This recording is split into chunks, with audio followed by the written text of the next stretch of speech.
going to talk about podium mics for conference calls.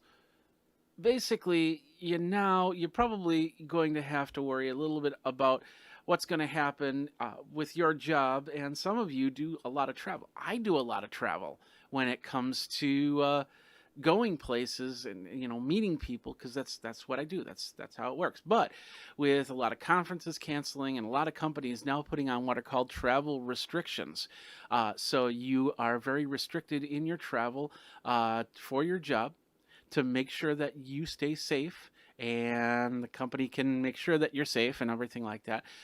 So what they're doing is now we're looking into more video conferencing. And so some of you, which rely on face to face, now we're going to have to find this new reality of conference calling. And maybe your computer is not set up for it. Maybe you have an older computer. Maybe, oh, I'll try and do some phone conferences using just the speakers and the microphone and all that.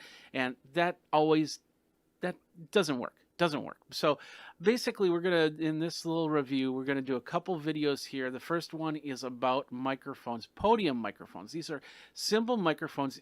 Two of them are USB, one is XLR, and the idea is to show you having a external microphone source, what that can do when you're doing a lot of phone calls, a lot of conference calls as you're going. Now, the one thing I like about podium microphones, as opposed to those big old microphones you see podcasters use, like on the stands and stuff like that, is just basically the fact that they're very slimline and they look kind of decent when you're in front of a camera, because they're just so small and they show that there's a microphone there, but it doesn't have to be empowering the whole view. So you can see my face, you can see the microphone, and when you go face to face with somebody, there's no microphone involved there.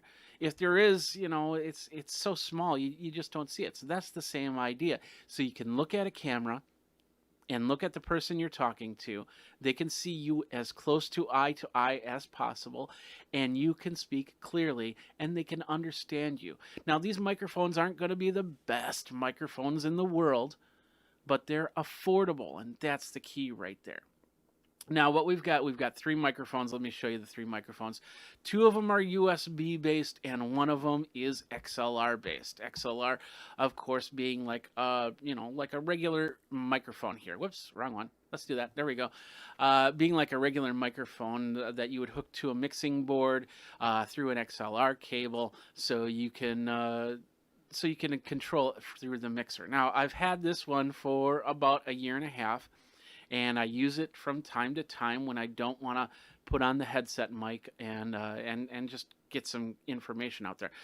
These two I just picked up on Amazon, and I do want to tell you that first of all, with my review process, all of these microphones I purchased with my own money. If you have any questions, I want to know more about that, go over to geekazine.com/review, and I'll lay out all the rules and regulations, what I do for reviews. So no money has come through. All opinions are of Geekazine, as always. So we're going to start with the pile, since I do know it best, and we are talking through it. And of course, we will talk through the other microphones as well. The key of this is that we're going to try and keep it as clean as possible, which means no post-processing. Right now, this microphone is set up for post-processing. There's not much you can do with a mixer, because you'll have to set the gain and you'll have to set the levels. But once you do that, you can control compression, you can control gating and stuff like that. And right now, that's all set up right now. So I'm going to turn that off in a second here and show you how this sounds without gating. And I'm tapping on the table, and I'm getting kind of close so you can hear the plosives. Peter Piper picked a peck of pickled peppers. You hear the pops. That's not much you can do on certain microphones. You just have to figure out how to deal with it. That's why a lot of people have windscreens.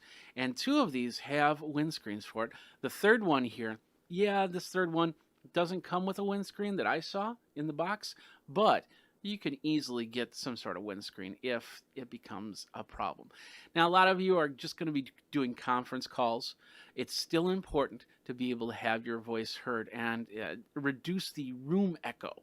And that's a key right there. Now, my room here has a little bit of sound control to it, so it doesn't echo like, a lot of rooms that you would get into, a conference room or something like that.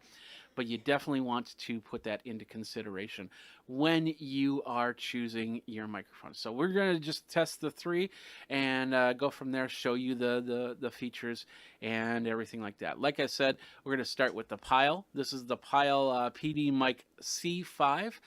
And you can get it on Pile's website, or we do have I'll have a link to Amazon there. It is basically a wired XLR microphone, podium microphone, that does require a mixer with phantom power to use. But if you have all that already set up, it's not a big deal. There is a 9-volt battery that you can put in there, but with the phantom power, you don't need to worry about that. So let's see what we got. We got the PD Mic C5, and it's got I had the range right here, which is something like 20 hertz to 14 kilohertz. No, 40 hertz. There we go. 40 hertz to 16 kilohertz with a 200 ohm output impedance and a sensitivity of minus 40 dB to 2 dB. Now, you might not know all that information, what that information means. It just means the range. So this microphone is not great if you're miking it up on a bass drum for something with a low sound to it. But higher end voices, female voices, will work really well on a microphone like this because it gets up to about 16 kilohertz. So it's got a decent range for vocals, and that's the key right there. 40 hertz to 16 kilohertz. Perfect right there. Now, what I'm going to do is I'm going to turn off the compression, the EQ, and the gate, and you're going to hear this in its raw state. So let's do that right now.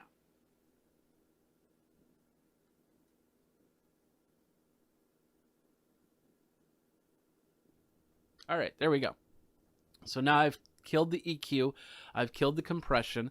I'll do a Peter Piper picked a peck of pickled peppers and Sally sells seashells by the seashore, so you hear what this microphone sounds like as we go. So I'm going to turn those back on as we move to the other microphones.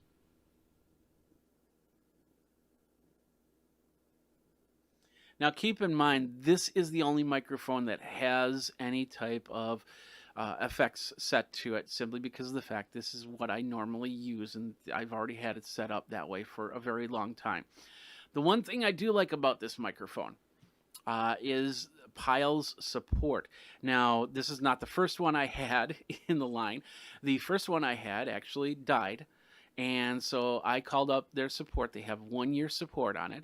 They sent me another one without question. And they basically said, well, keep the other one. I threw it away because it was broken anyway.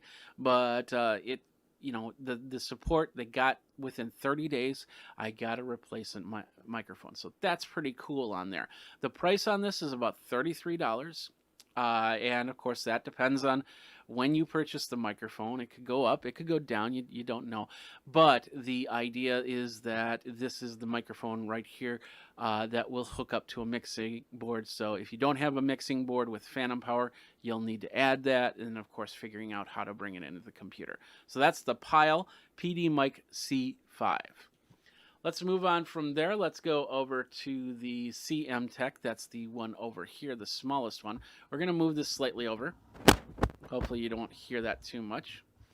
All three of these microphones will have noise, so if you tap the table and things like that, it's going to pick it up. But, there are ways around that. You can put these microphones onto like a towel or something like that, maybe a small box, raise it up so it reduces that type of noise. But the cool thing is, and things that people don't realize, is when they're talking on a laptop microphone, they start typing on the keyboard, and all of a sudden everybody else hears that in abundance, and it's just annoying. The other thing, of course, is echo, and that's because the microphone is so close to the speakers that, and you're not wearing headphones, then all of a sudden you have this feedback, and everybody hates that feedback. But the originator doesn't hear that feedback a lot of the time, so therefore they don't know how to fix it. And then somebody's saying somebody's microphone's going crazy, and then they spend 5 minutes trying to get that figured out.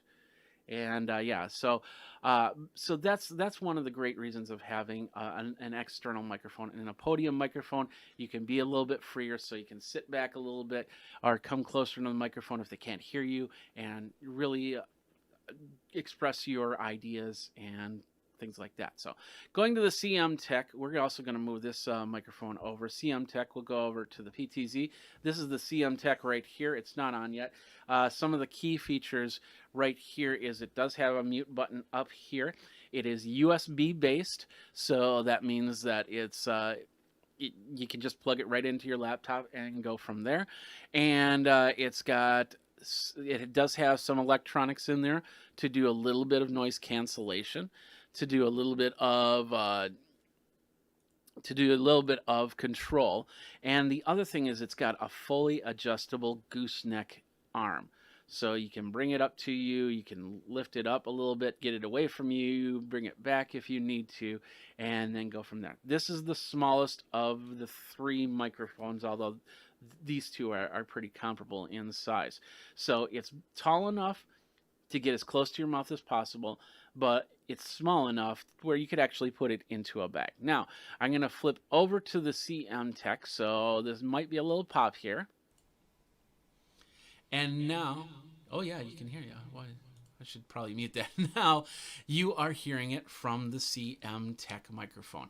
As you can see, when you're talking, the light is blinking right there, the green light. Now the mute button's up here, so if I hit the mute button, this will turn red, and then you won't hear my voice. I'll count to 10.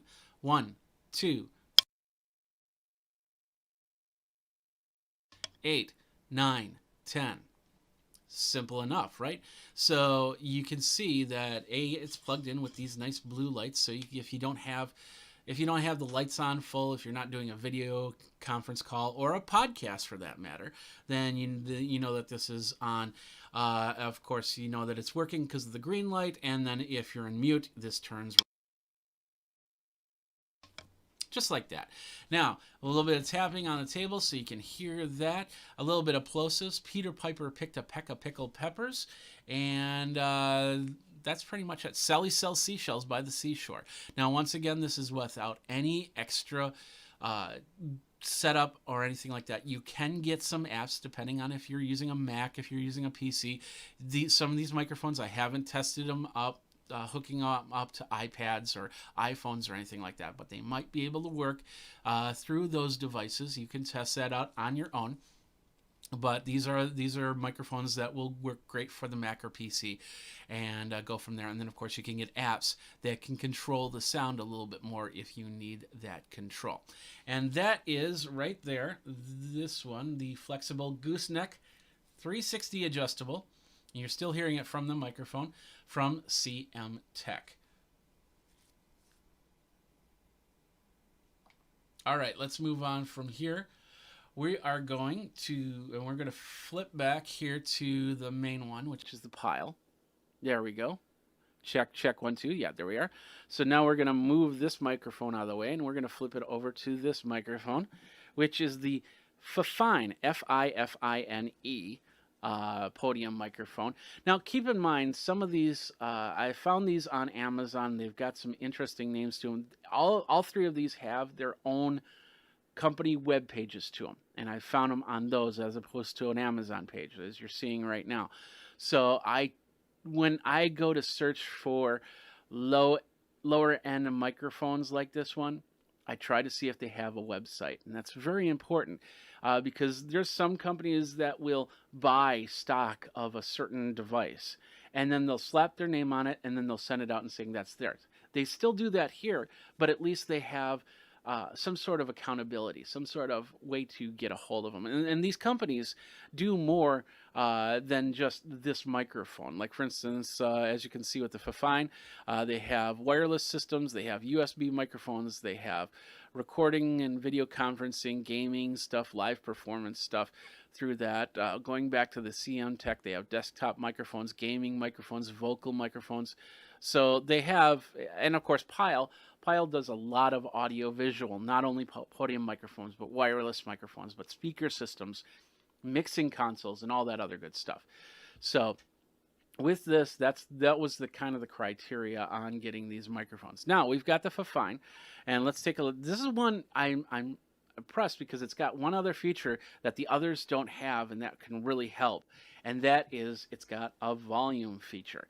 Now, with the Pile, you don't need to have a volume feature because that's what the mixing board is for, to improve the sound by pumping up the volume a little bit more. With the Fifine, this is a USB microphone, so the volume is right here.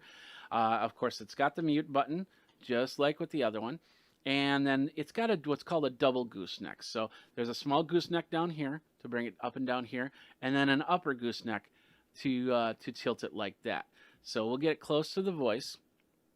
We'll come back to here. And now we're going to switch over to the Fifine microphone. And I got the volume down to nothing. And I'm going to go all the way up to 100% and then back down. So stick with me for a second here.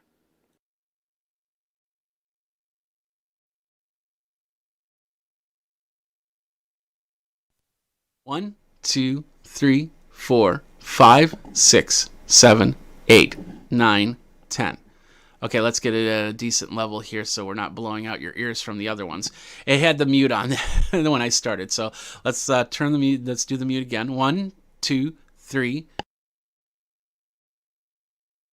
8, 9, 10.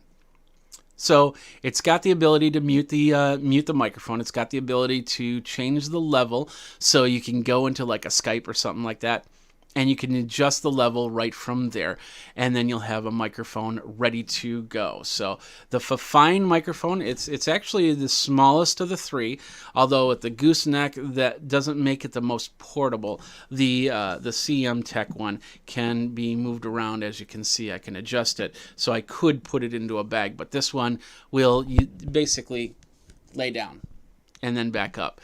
So this might be perfect for not as much travel as, something that you have on your desktop ready to do any type of talking that you go. This one, like I said, you could put it in a bag. This one, I believe, is also working for gamers. And it's got a cool look to it for your gaming, your vlogging experience on whatever, Twitch and things like that, and go from there. So this is the Fifine. Once again, no extra stuff to it.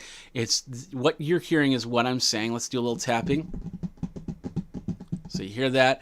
And then, of course, Peter Piper picked a peck of pickled peppers. Sally sells seashells by the seashore. Now, with that said, these are the three microphones. I'm going to switch back to the Pile here for a second.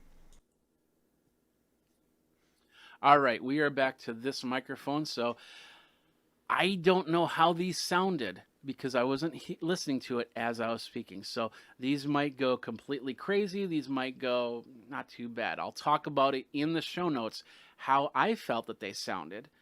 And then, but you've got a good idea of how they sound for a voice like mine. If you've got a voice similar to mine, then it's perfect. If you decide that, if you have something on your voice that's higher or a voice that's lower, then you might want to check out the different specs of each of these microphones.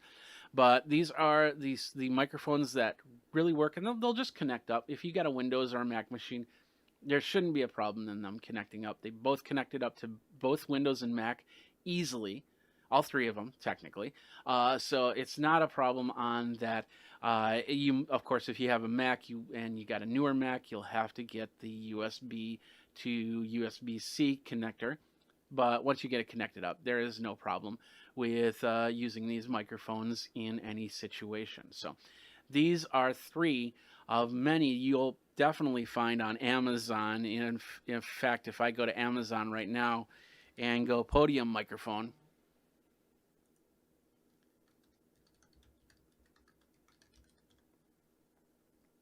you're going to get a ton of options here. And we'll go like right here.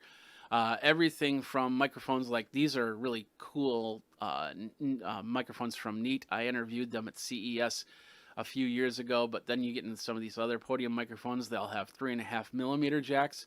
If you've got a laptop that has a 3.5mm jack, make sure it's not a triple pole, like an Apple headphone 3-pole type thing, because the microphone might not work correct if this is only a 2-pole 3.5mm jack, or what's called a TRRS 3.5. But as you can see, here's the pile right here. There's more slimline ones in XLR, in USB. Of course, if you need a USB, just add USB to the mix there, and go from there. There's also area mics, like for instance this Audio-Technica Pro 44 cardioid boundary microphone. I've got one of these, and these are nice too because it's also XLR. But basically, you'll definitely want to have a towel or something to put on there. But then you can put it right on the desktop, and then you could talk, and nobody sees a microphone in your frame, but they can still hear you. So that's nice. And they have USB versions of that microphone as well. So as you can see, there are many different options, starting at around $12, $13 all the way up. And then of course, if you do have the standard podcast microphones, you can definitely use them if that's what works best for you. So that's it. That's our gamut. That's what we're looking at when it comes to podium microphones for conference calls. What do you think? What do you use? Let me know. You can tweet me over at Geekazine, geekazine@gmail.com, all that other good stuff. It's right here as we talk about that. Definitely want to hear your thoughts on what you're going to use for microphones. If you have to do more conference calls, if you have any questions on that, I'm actually going to be putting out a video on some strategies to make yourself more presentable inside of a conference call, especially if you're doing podcasting and you want to get yourself in front of that webcam on the top of your laptop. You can definitely do that, and a whole bunch more. So thanks a lot for watching. You guys have a great day. Geek out, and we will see you next time. Take care.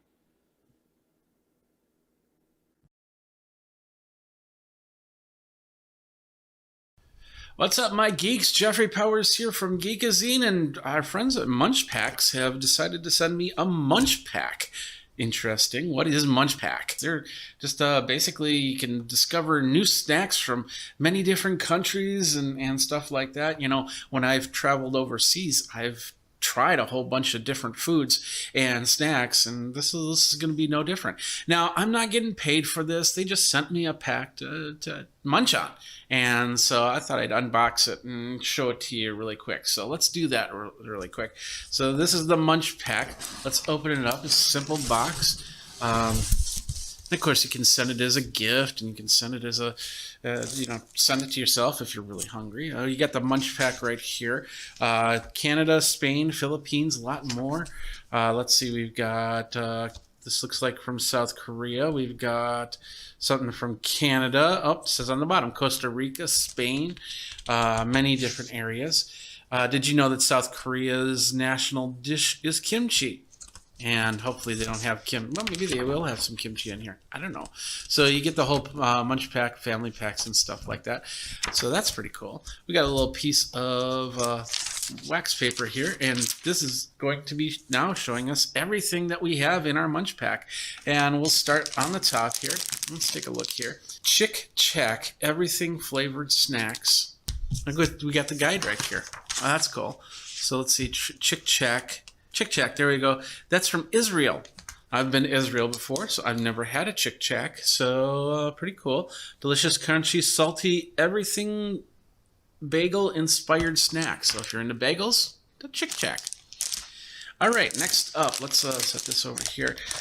We got some Zapp's potato chips. I know I've seen Zapp's before. They are from the United States, so you can get some Zapp's potato chips. Going to South Korea, these are the Crown Shinsang. These look like a honey type potato snack, wheat snacks as they call them. We'll put it right here. And oh, wow, they even send drinks. Here's a nice little Fanta. This looks like it's coming from Japan. This is Fanta Yokin Orange Yogurt. And yes, this is from Japan. Orange yogurt. Crazy. So let's set that over here. What else we got? Watermelon slices from Vidal. Vidal is, let's see, this is from Spain. Spain's always, I've been to Spain a few times, great place. So these are the watermelon slices from Spain.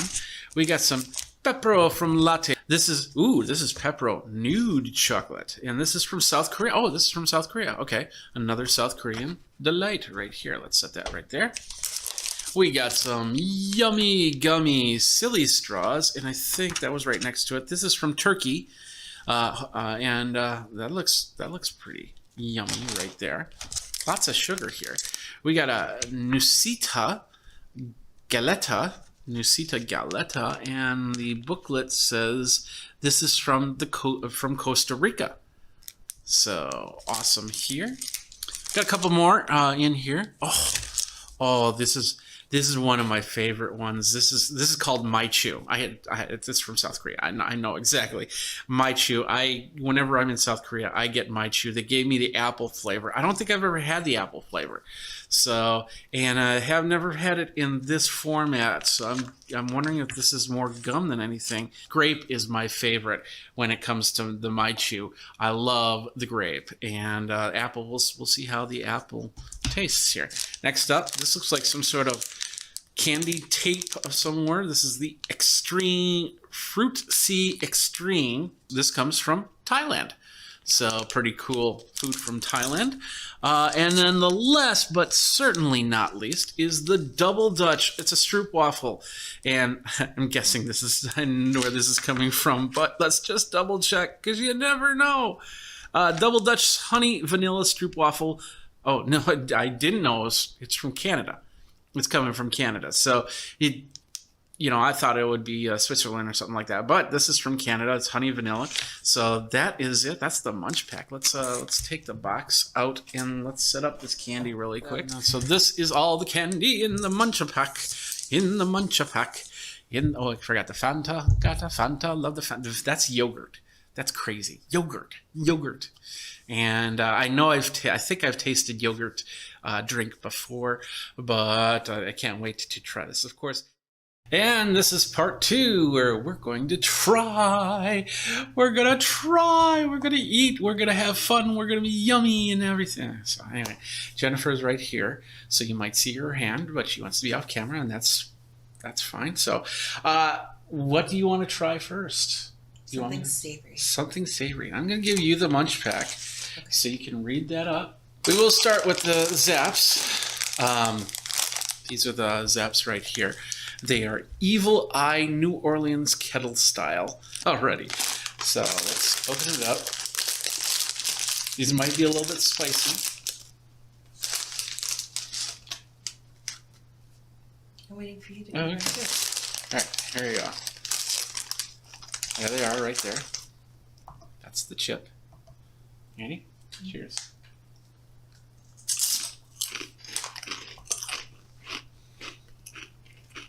Crunchy. There's no vitamin D, or no, there's 2% of vitamin D in here. 22 milligrams of calcium and a little bit of iron. 320 milligrams of sodium and 2 grams of sugar with 32 grams of carbohydrates. And that was Zapp's potato chips. And there is a post kick coming through. Yeah. Pretty back of the throat. Yeah, very much so. And really not until just now for me. Yeah. All right, next up, let's do this. This is the Chick Chack, is the name of it, by Oppenheimer. Let's open it up.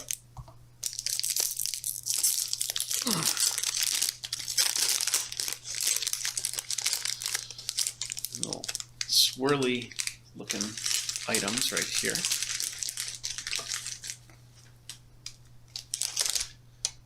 Cheers.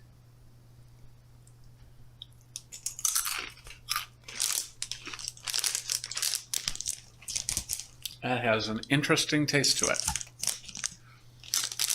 What do you think? I like it. Okay. It's kind of reminiscent of, they're the big wavy square chips. Oh, like sun chips? Well, you're pretty close to spot on because this is made with wheat flour and maltodextrin and palm oil and natural cooking spices, flavor enhancement. And that's Chick Chack. Where is this Chick Chack from? It's from Israel. Israel, that's right. And it's a bagel and everything bagel inspired snack. Mm. So there's probably a bit of rye to it as well. Yeah. Yeah. Yeah. You'll have the Chick Chacks. Mm-hmm. I'll sit back there. Take a small sip of water. That'll be good with some yogurt. Oh.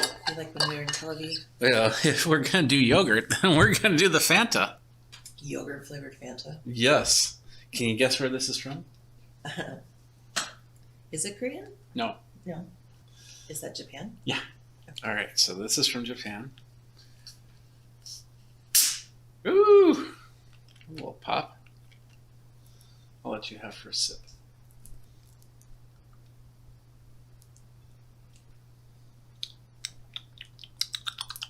Yeah. That's not too bad. It's like a cream flavored soda, maybe? Like with a hint of grapefruit. There's something tangy and a little citrusy that goes beyond a cream soda. Water, high fructose starch syrup, sugar, dextrohystralone, lactic acid, carbonated acid, potassium, sucralose, and ascorbic acid. Lyokin, orange, is like orange, not orange. I don't know if it's Iokin or Lyokin because it's written both ways. Oh, okay. It's probably a very loose translation, though.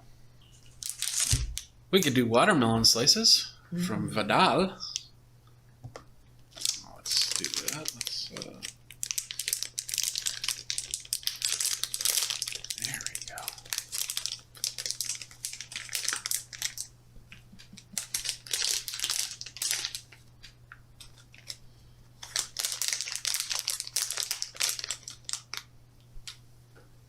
Yours makes. Oh, I see it. Okay. Yeah, looks more like it looks like a watermelon right there. So Kind of. cheers. Kind of a reverse watermelon now I'm thinking about it. Wow, that's very chewy.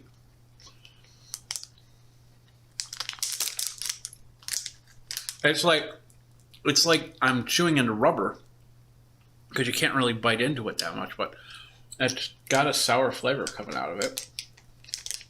Watermelon sours are the one candy I used to love to get when we would go to the candy store. Oh, really? When I was little. Okay. Well, this one's yours too.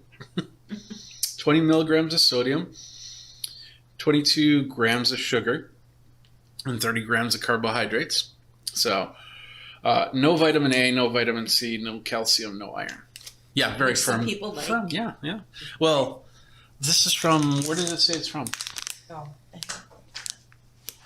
It says it's from New York, New York. Oh, there it is. I'll let you look it up. No, you can. Spain. From Spain. Yes. I don't know what part of Spain, though.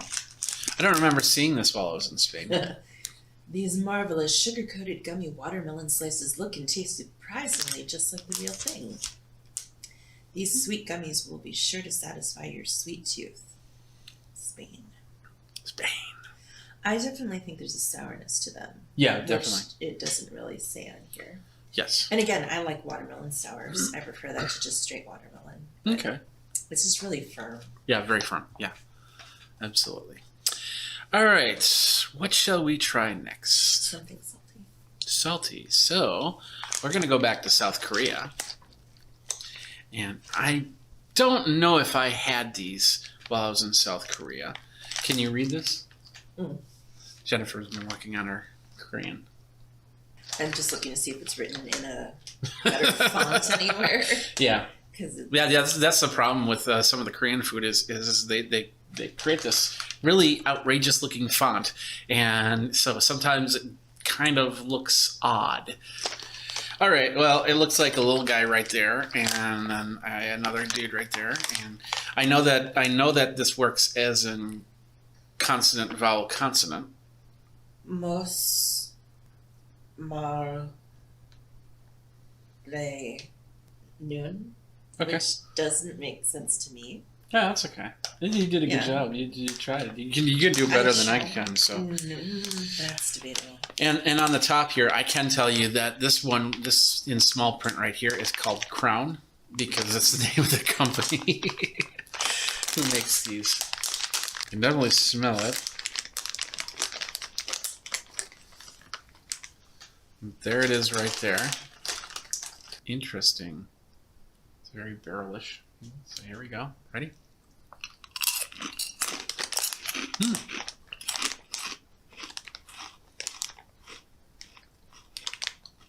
Pretty good. Light, airy, crispy. Yeah. It's Korean. I'm guessing it's rice based. Yeah. Sweet and peppery. Black pepper. Do you taste black pepper? I don't know what I'm getting at the end. I'm Something not- that's not sweet. I'm not getting black pepper. Interesting.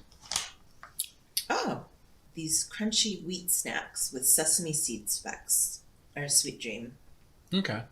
With their rich sweet flavor and delicious crunch in every bite, they remind us of churros. Yes, they do remind me of a churro.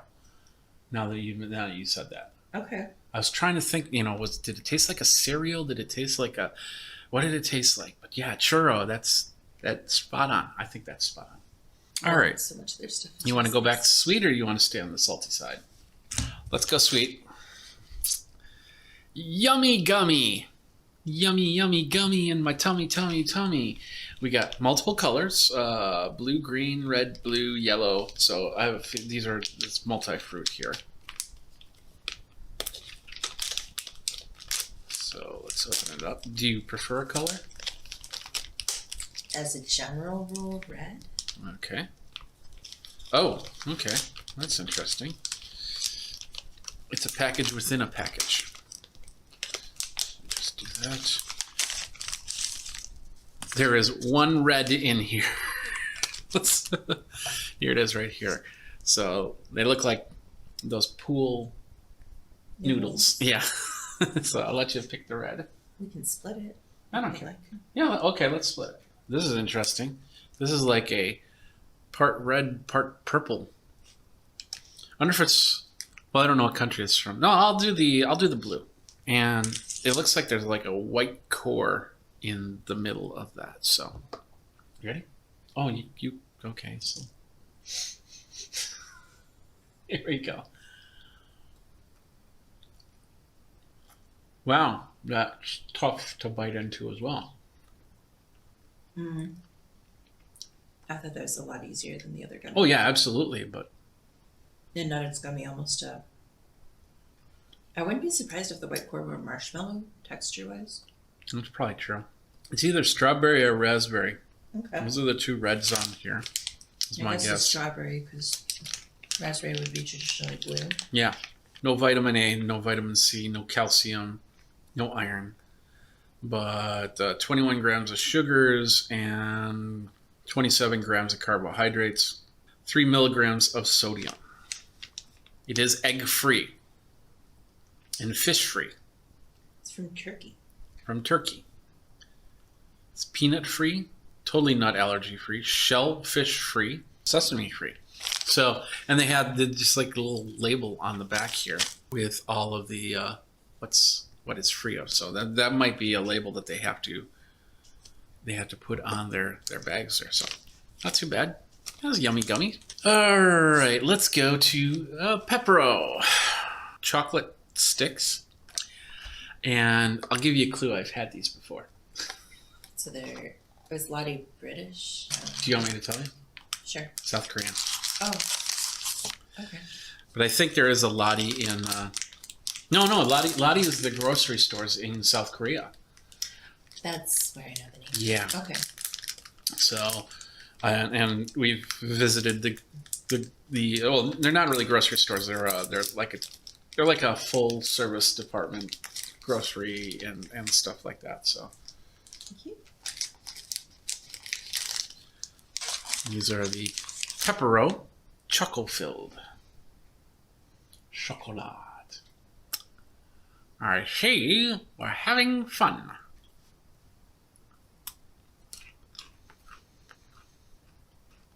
Oh. You don't like these. And there's a reason why. Why? Because the outer shell is the outer shell is pretzel. Yeah. Thank God it's not salted, but Yeah. it's still pretzel. All right. Let's have a little bit of yogurt. You want some yogurt? Mm. No? 4 more items here. Let's go back. Let's go to this one. Nusita Galetta. They look like some sort of cookie. And it looks like they're going to have a fruit or a chocolate flavor. If I can open them. There we go. Ooh, okay. So do you want the fruit one or are these oh, these are like Neapolitan.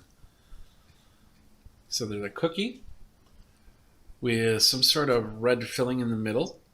With a face. The little face. It looks like at first it looks like a Ninja Turtle face. Is it a dinosaur? I don't know. There we go. Right there. And oh, there's on the vanilla side. There's one too. So, cheers. Need some milk, maybe. Mm-hmm.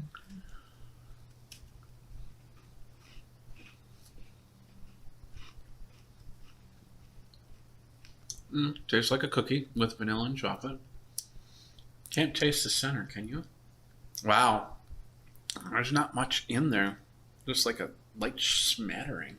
Half stuff instead of double stuff. Yeah. Not bad.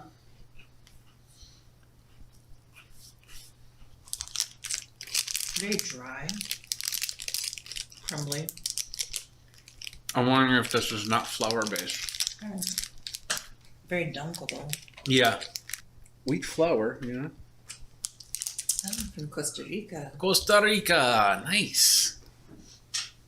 Vanilla and chocolate cookie sandwich. A delicious strawberry cream. All right. That leaves 3 items. One we've had already. Is that our favorite? That's yeah. So let's go with this. This is like a blue tape. It's called Fruit C Extreme Z. So this is perfect for Sesame Street because it's got 2 letters in it. No numbers though. There we go. I got it. She's smiling over here. There we go. It's a fruit tape. Can I blue?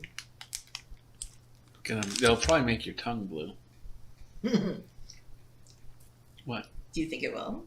Probably. Well, not this small amount, but if you eat the whole thing, I bet you it'll be blue. Once again, a tougher texture. Still softer than that. Yeah, still softer than the watermelons, yeah. I'm guessing it's a blue raspberry. Sour. Yeah, with a post-sour taste to it. You're getting more sour than I am, apparently. Okay, we'll try a little bit more. Yeah, I'm seeing blue on your tongue. Okay, great. Cool. Oh yeah, there's a sour. So not your favorite? No? Okay. It's from Thailand. Thailand. Nice. It's kosher.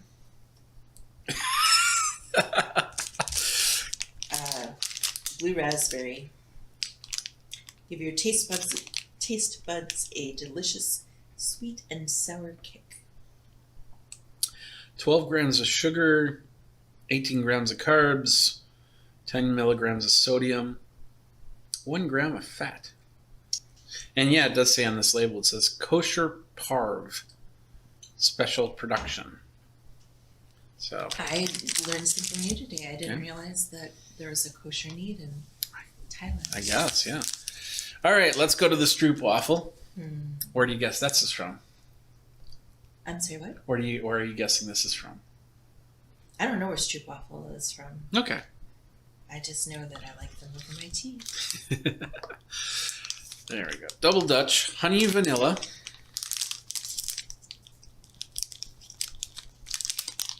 You want a whole one or a part one? Can we just split one? Yeah, sure. Or just... Okay, there is only one. I thought there were two. There we go.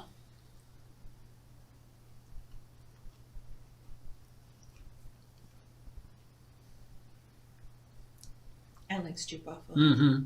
Yeah. I definitely noticed the honey tones.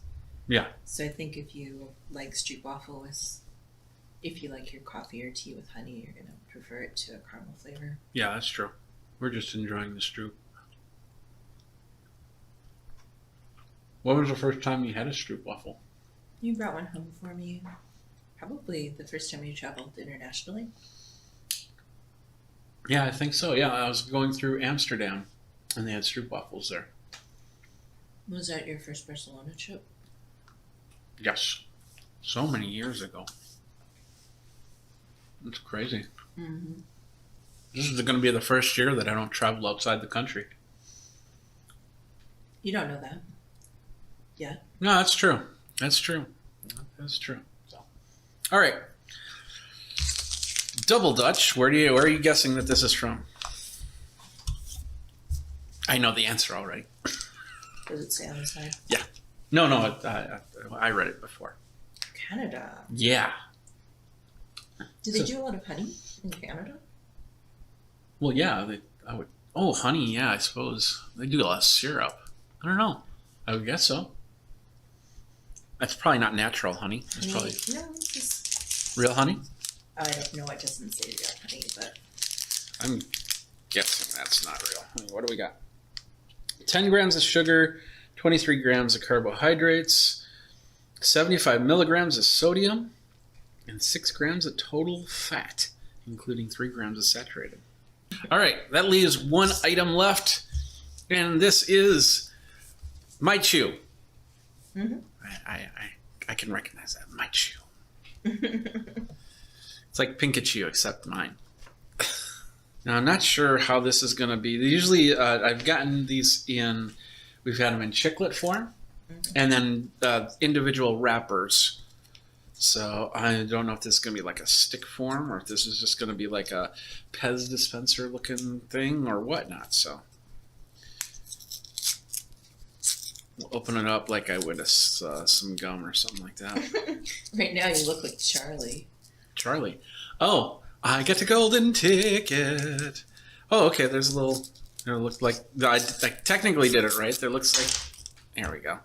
A little foil rip open cord thing. So individually wrapper in a wrapper. This is the apple version. And like I said before, I love the grape version. They also have the cherry version, and maybe I have had apple. Because I remember the yellow. So there's apple's your favorite? Oh, sweet. Well, this is yours.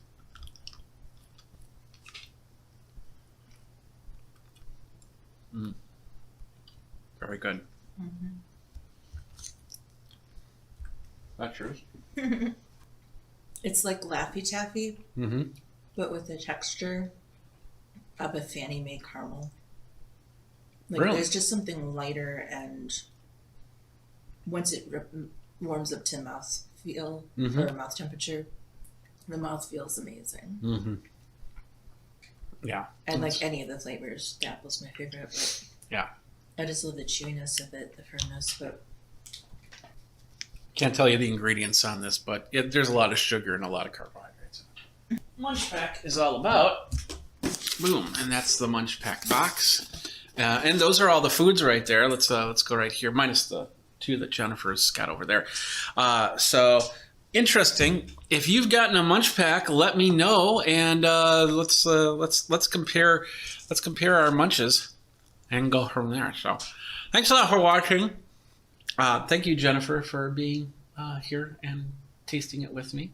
Thanks a lot for watching. You guys geek out. Check everything out. I know this is not a normal video that I do when you do lots of tech stuff, but, you know, we're having a little geekiness here. And I do want to thank the folks over at Munch Pack for making the Munch Pack. I'll put a little smiley face on me.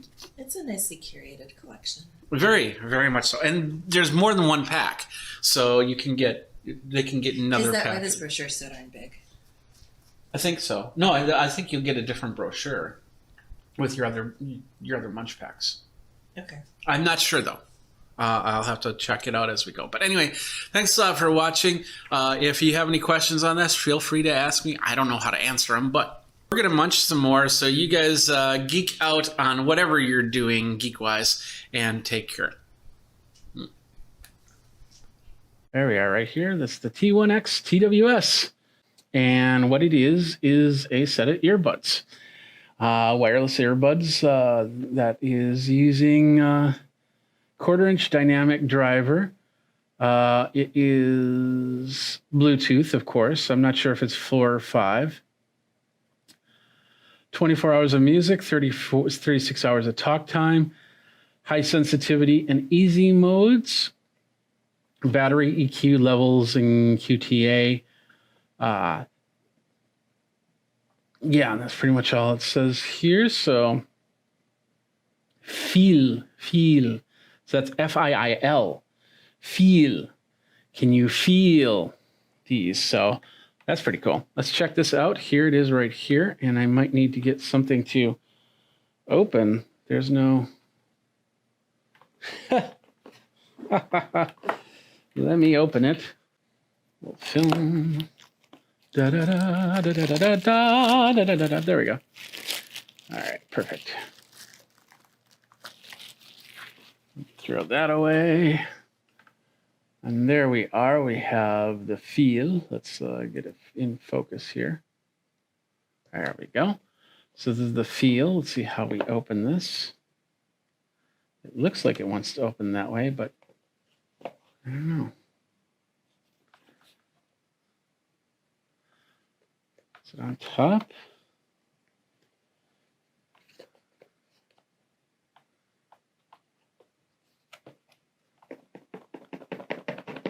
There we go.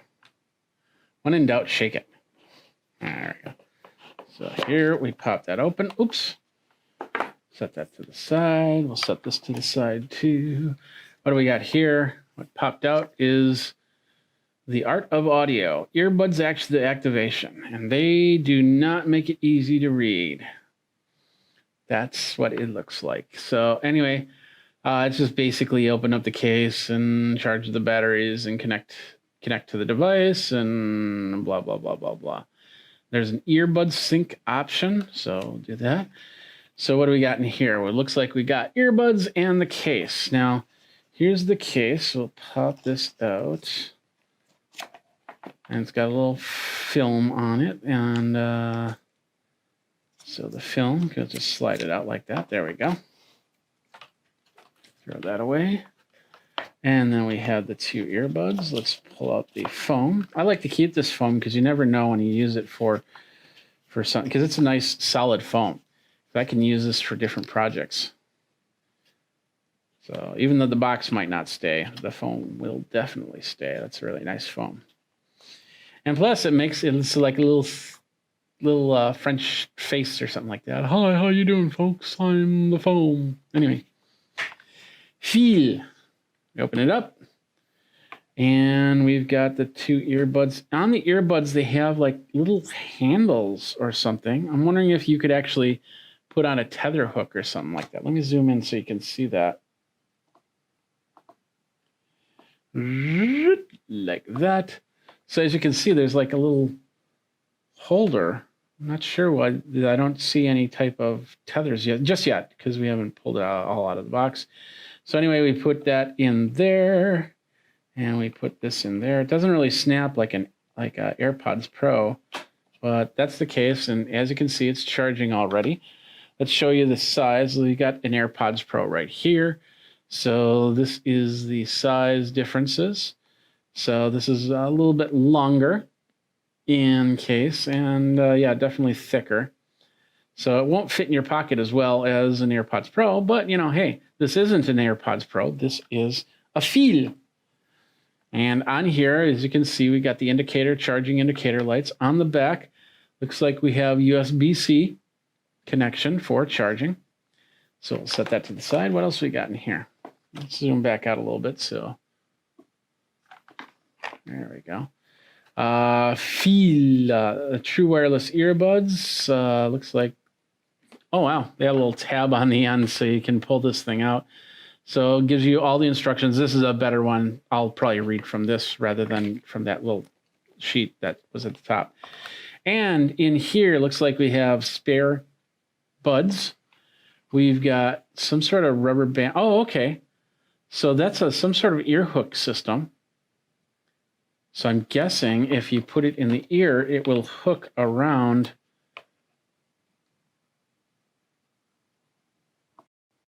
There it is right here. Yeah, it hooks up there, and it's trying to pair up. And do that again.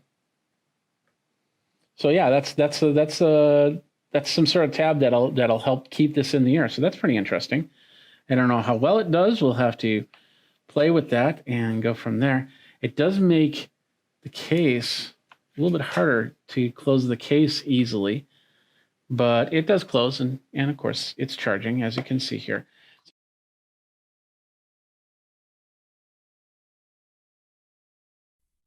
What's up, my geeks? Jeffrey Powers here from Geekazine. Today we're going to be taking a look at a couple of these. We're going to unbox them. These are the EasyViz cameras. Next on Geek Tech Talk Live with Jeffrey Powers. How you doing? Jeffrey Powers here from Geekazine, Think Magazine, Put in a Geek. You got me, and we got my socials, which are showing up right about here. That's how you can get a hold of me. Many different ways. Geekazine@gmail.com, of course. And we will go from there. We've got a couple products. First of all, I'm just going to kind of close this out so we don't have too much replication here. We're live and we're ready to go. So we're going to be talking about these two products right here. The first one is the EasyViz, and we're going to switch over to this PTZ camera so you can see it. We've got the EasyViz C1C home camera. As you can see, it's totally open, or not opened at all. So we got that. And then, of course, we've got the EasyViz C6CN. This is a PT camera, not PTZ. PTZ is point tilt zoom. This is just point tilt, so a PT camera. And they're both at 1080p, and they both work. I've used EasyViz. In fact, I remember catching EasyViz at CES a couple years ago, and that's when I first got my first two products. I just realized I had the camera. I thought I had the camera sitting right here, and I have a home security camera that's running. That's now a couple years old, and it does great. In fact, it watches my front door. So what we're going to do is we're going to unbox these two. We're going to set it up, and then I'm going to show you how it sets up onto the phone as much as possible and go from there. First of all, let's take a look at these right now. We'll start with this one. This is the C6CN 1080p indoor pan tilt Wi-Fi security, 360 degrees. So these are both enabled for your Alexa device. It's got auto motion tracking notifications. It's got panoramic photo navigation, full duplex two-way audio, and a subscription-free storage, which means you can basically put a card into there, and it'll store the audio easily off of that. So that's pretty cool. The other product we've got right here is the C1C. This is a more stationary camera, and you use this maybe pointing towards a door, maybe pointing towards yourself. I don't know. It does full 1080p, and it is also, let's see what else we got here. You can get a 720p and a 1080p version. We're talking like both of these products are around $60. So they do a great job. It does this one does do smart motion detection, full duplex two-way audio, so you can converse with somebody. I've done this on these cameras when I'm away and need to have conversation with the wife or something like that. I'll make sure that she's aware that that's going to happen, and then we'll have that conversation. And of course, it is also subscription-free video storage. Now, the one thing about these cameras, just so you know, first of all, these cameras, they were supplied to me by EasyViz. I have gotten no sponsorship dollars other than that for this. This is just basically a product to review and all my review products, basically my review policies, are there, and it basically says I review the product. All opinions are of my own. No editing ability from on your side, and no keyword tagging or anything like that. And yeah, we do an honest review, the best honest review as possible. This is going to be partially unboxing, and of course, since I really haven't used these too much, it's not going to be, it's going to be what we first experienced type review, and some people will have some more in-depth reviews as they go. So those are the two cameras. So let's get started. We're going to move this one out of the way first of all, and then we're going to switch over here. We are going to take one of my favorite tools in the whole wide world. It is the world's smallest screwdriver. And what we're going to do is we're going to use that to open up the box. I usually like to find a seam. I'd be very careful to not jam it in my fingers, and then just kind of break open the seam here. It's just easy to do it that way. And then let's peel it.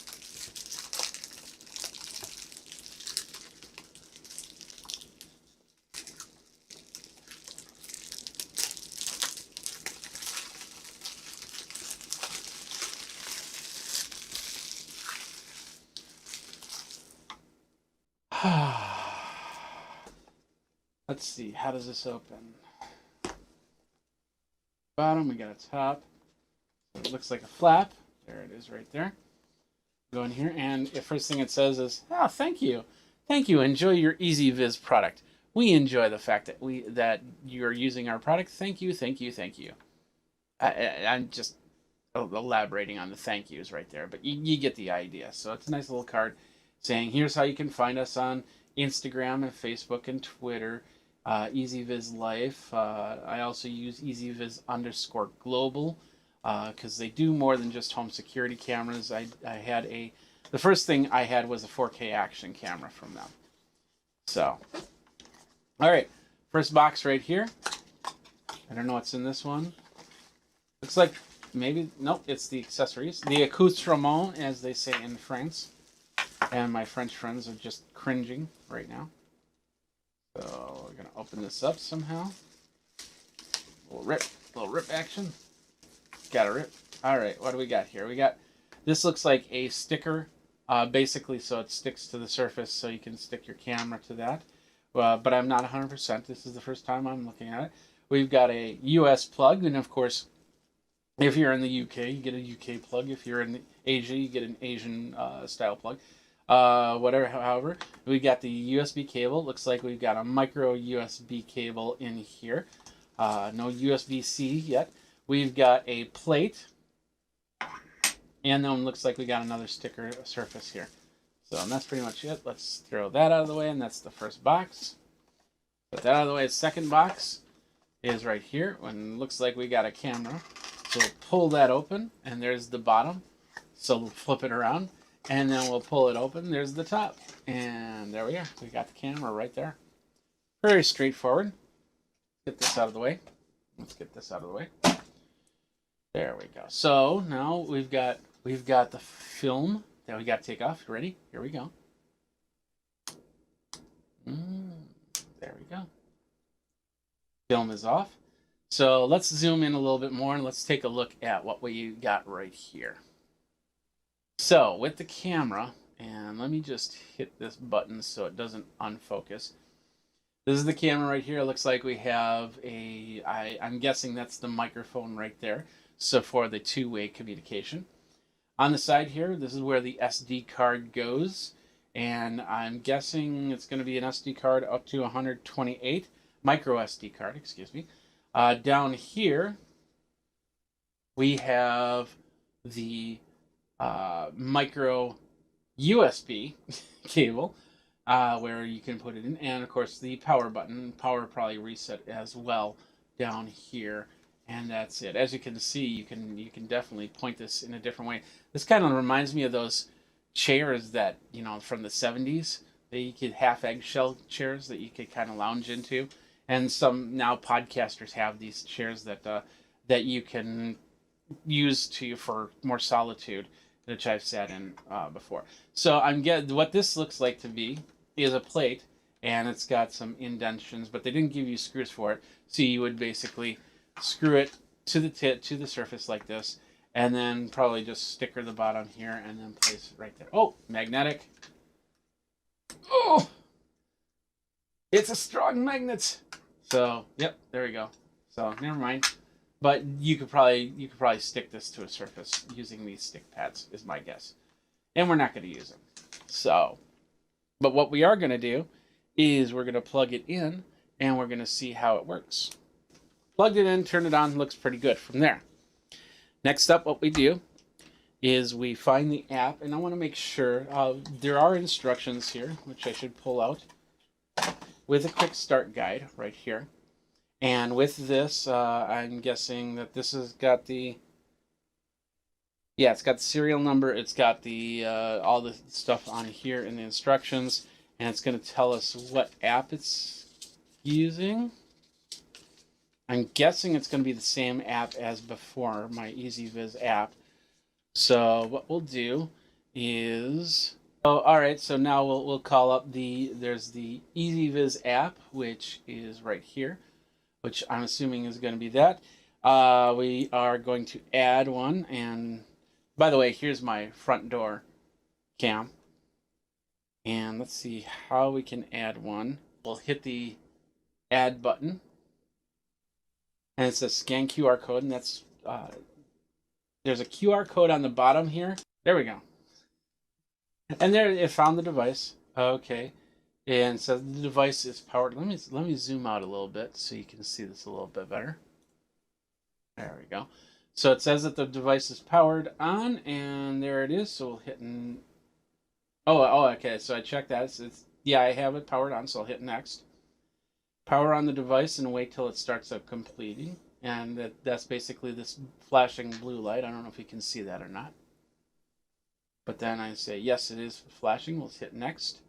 And then it's creating the connection. It might ask me for my Wi-Fi information. And now it says it's configuring. And it says Wi-Fi connected. And platform registration successful. There we go. We've got. So there we are. Wow, this thing really wants to talk to me. Should we have a conversation? Now, we can hook this up to our Alexas, and that's through the EasyViz app, and I believe you have to turn on the device here. So we're viewing the device, and the Cloud Play will view the device here. So now, as you can see, it says I got a free trial. I'm not going to do that, though.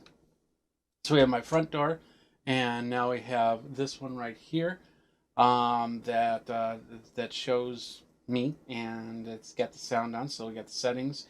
We can turn the audio on, and we can turn the audio off. Let's see what else we got. We got status lights. I usually turn status lights off. IR lights. It depends on where I set this up. If I want the infrared on or off. Alarm notifications we're disabling for now. Time zone is correct. Daylight savings time. Date format. Wi-Fi is my Wi-Fi. Cloud storage is normal. We can change that to subscribe for recording. And then once I put in a card in, it's going to record for the length of the card and then just overlap the card. That's that one. Good. We got that all connected. Now let's move on. And let's switch over to this one. Let's go ahead and we're going to set this to the side. And we are now going to unbox this one right here, the C6CN. And let's take our world's smallest screwdriver and let's open this puppy up. You ready?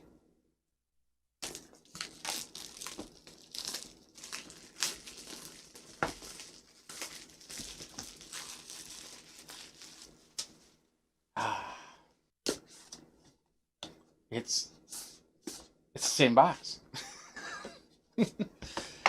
Now I got two of them. No, I don't. But anyway, okay, so this has got a box within a box. We'll set this over here. Put that down there. We'll open this up this way. There we go. I'll show you this view. Inside here, there's the camera. Inside here is the camera. Now this is a little bit more delicate. So because this does move, this will turn this way, and then up and down. Let's pull that out. Got more stuff. We got that same thank you card in the box. We've got the same quick start guide, and it's probably got a different QR code on there, of course. And then we'll bring this down, and we'll set that to the side. We'll even set that out of the way. And in here is, of course, pretty much almost the same things that I'm guessing. Yeah. So this is a mounting guide. So if you're putting it on a ceiling or something like that, you can stick this on and then drill the holes and then put the camera on later. It does have some mounting screws and anchors to that. That's awesome. And this looks like a wall mount, so it looks like it goes in. Yeah, it goes in and clicks, kind of like your smoke alarm, to get it on and off. And then we've got a plug, which I might have to use because I used up all the USB ports with that last one. And then there's one more thing in here. It's kind of stuck back there. Out with you. Oh, okay. There you go. That's the cord. So on the back, it's a little bit different construction, but as you know, that's what you need so you can get in there. So basically, this is what it looks like. It looks like a little dome, looks like a little robot's head, and it'll turn this way and up and down. Got the small little microphone up front. We've got an Ethernet in the back and a micro USB. Yeah, it does do 2.4 gigahertz, and of course, it looks like you can connect this up via Ethernet cable. And this is the cool thing about these is you can use these in many different places, from the roof to the well, not really the roof because these are all indoor, but the hallways. The basement, it's got a little red light down here. And then we'll go back to our app. I'm hearing something. A lot of these, yeah, it's starting, as you can see, it's starting to move here. So it takes a couple minutes to boot up. And now it's checking its turnability. So there it goes. It does a half turn and then comes back here. And now use EasyViz app for device Wi-Fi configuration.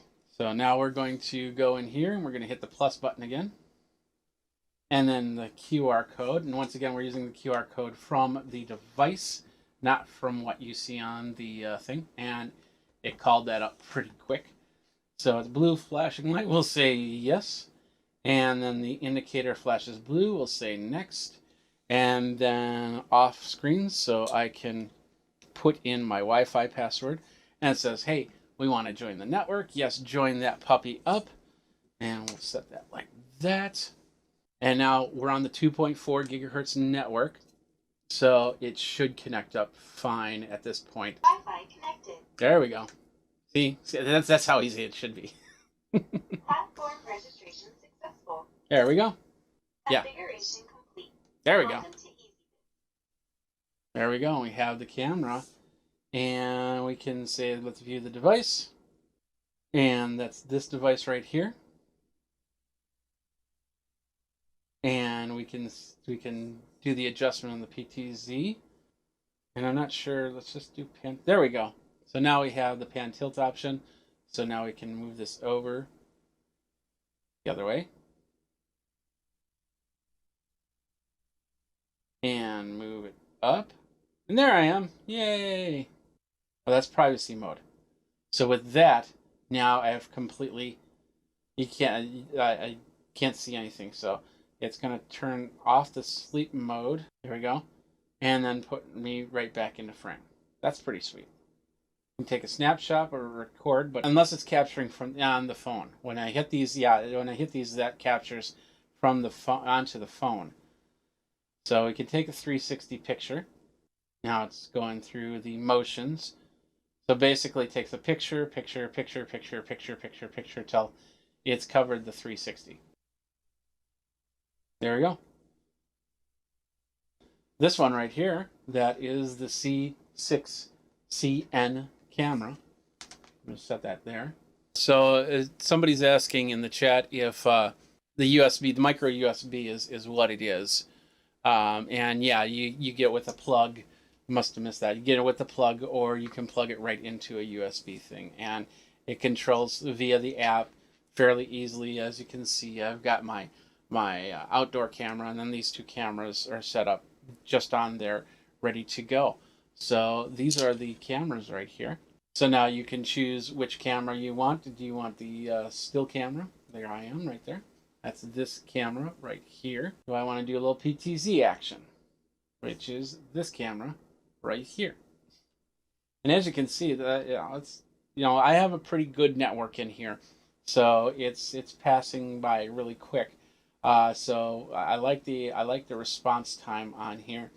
Of course, once I put in a card, I'll be able to test the functionality of things like capturing events and things like that. So, where was the device version is here? Let's see, maybe there might be an update. Yeah, there is an upgrade here. So we'll do a quick upgrade, and while that's upgrading, we'll switch over to the other one. So it's pretty much the same type of information here in the settings. The only difference is this one has a little bit extra functionality with the PT and the ability to take a 360 photo. All right, somebody is asking me in the chat, 1080p, yes, 1080p. Can you switch back and forth? Yeah, I do not see anything that says that I can go from 1080p to 720p and back. So you'll want to make sure that your network can handle that. And keep in mind, when you start putting more cameras onto your network, that can take up some of the bandwidth. Now, this is just recording via the card. So every time I access the app, that's when it's starting to talk over the network. If I plug this in and set this up for a security box, the security box will be recording the events. But the cameras do, a lot of these security cameras do have emergency functionality. When you turn that on, if it starts seeing alerts, it can tell you where to go. It might even text you and say, "Hey, there's a security alert going on right now." And if that's the case, then it does need to talk over the network. So the more cameras you have on the network, the more chance that the security cameras could bog down your network. What I always recommend when it comes to security cameras is to actually get another router. If you don't have a router that can handle multiple Wi-Fi zones, then you can basically get yourself another Wi-Fi router, and you plug it into your router, and then you can configure that for all your security cameras, so that Wi-Fi router is doing nothing but talking back and forth between your security cameras.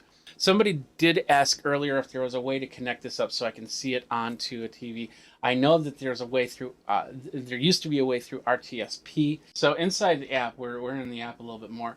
We have an album area, which shows some of the stuff that I've already recorded, and that's on the other one.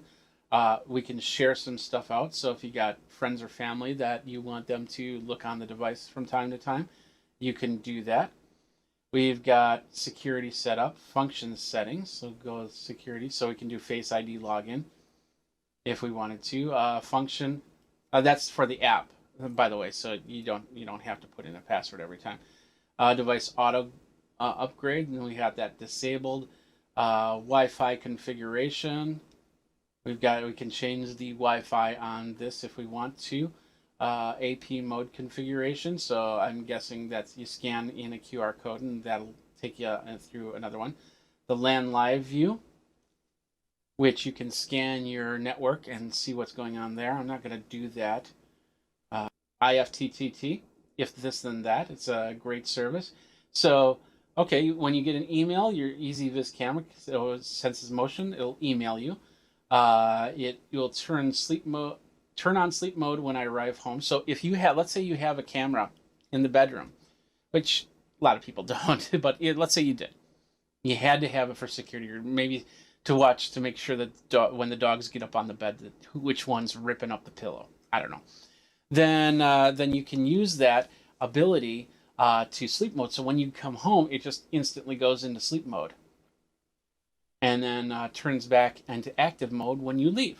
So we can hit continue, and I think, yeah, it's gonna connect up to your Amazon. You'll need to put in your email. Oh, that's signing into okay, that's signing into if this then that. That's why that didn't work. So that's it right there. This is the regular C1C, and then of course you have the pan tilt option, which is the C6CN.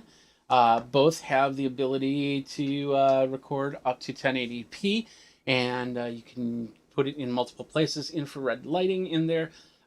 So far, looking pretty good. We'll put some SD cards in there and put them into probably one in the studio and one in a spot in the house, so I can check to see what's going on as I go. But that's pretty much it. What are your questions? Do you have any questions? Remember, you can always go over and check with me at Geekazine, Think Magazine, put in a geek, all my socials right there. So you can contact me there, or geekazine@gmail.com. If you have technical issues, I highly suggest that you talk to EasyViz on those technical issues first. I am not a technical support agent there. I do not work for EasyViz. Therefore, I don't know all the nuances for this, but I know what EasyViz cameras can do, so I'm expecting the same functionality to that. But you just watch my Twitter feed, and if I see any problems, I'll let you know there, and just ask me, hey, how's that EasyViz camera treating you? All right, well, once again, I'd like to thank the folks over at EasyViz for these device reviews, so I can show you how this works, how to set these up. We've got a lot more products that we're going to do, and I'm going to talk about on the live channel. Of course, Geekazine.com is where I do all my blogging from, and we can go from there. So until next time, you guys geek out. You've been watching Geek Tech Talk Live with Jeffrey Powers. What's up, my geeks? Jeffrey Powers here from Geekazine, and today I'm going to show you a really cool thing that you can do on Facebook. I've talked about 3D photos before, but now we're going to talk about how you can make yourself a custom Facebook 3D photo. You maybe don't have an iPhone or an Android phone that can do all that. Maybe you want to take some of your old photos before this whole depth and 3D photo thing happen, and make them into 3D photos. You can do that. I've even done it with this screenshot from here, and I'm going to show you how to do it. First of all, Jeffrey Powers with Geekazine, Think Magazine, put in a geek. You got me. I am here just for you. Thank you guys very much for coming to the show. I'm adding a little bit of more how-to stuff here, so if there's anything you want me to look at how-to wise in technology, let me know by tweeting me over at Geekazine. Well, this is where it all started. I decided, hey, I'm going to test this out. I knew that there was a way to actually make Facebook photos, but I want to have a little bit of fun with this. So I made my first one, and it just was not that great. But then I made this one right here, and I was really impressed with how this works. Now, this is the Facebook image. As you can see, I'm moving around a little bit. Let's zoom in a little bit. It says, how do construction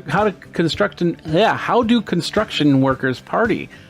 And if you can look closely, and it says they raise the roof.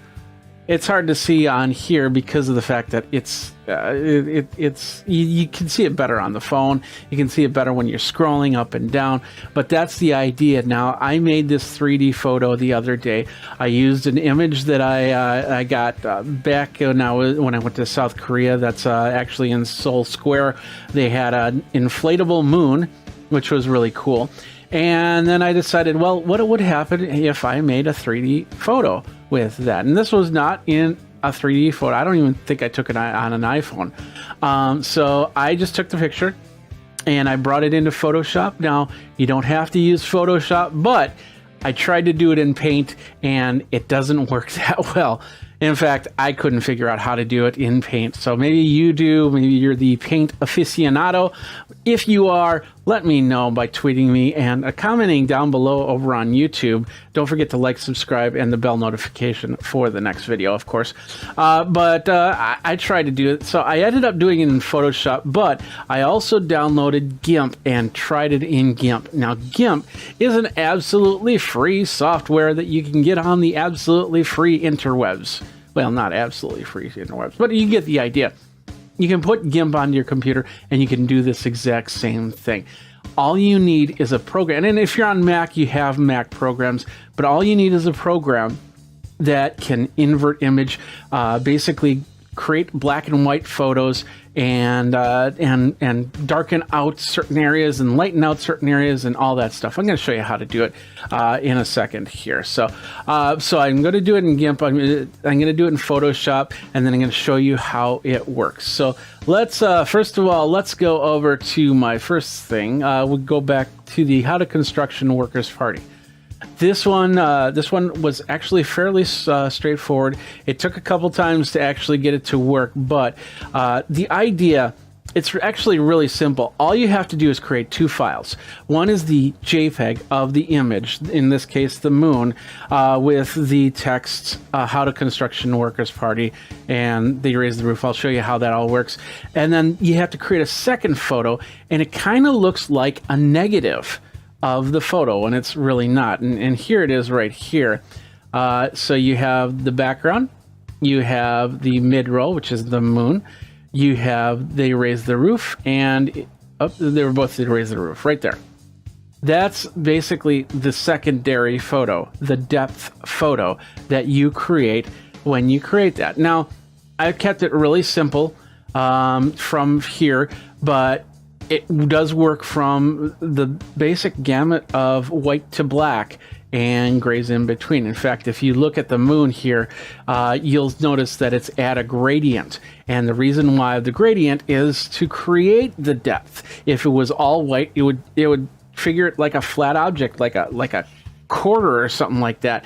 And therefore, treat it like a quarter, like a flat object. This has a little bit of roundness to it. So yeah, as you can see, I put a little gradient in there. Now, when you get into shaping stuff like a head or something like that, that changes the gradients just a little bit, and you really got to work on that and play around with that. So your first photo or your first image is basically this one right here, where it shows everything. In fact, I have it right here.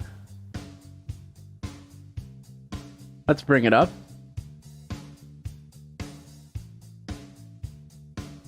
That's the first photo right there, and that's what you and you get that. You know, I called this construction1.jpg. You can do a JPEG or you can do a PNG. It does not matter. Those are the two main. I don't think you can do bitmaps. Just JPEG and PNG. So How to Construction Workers Party.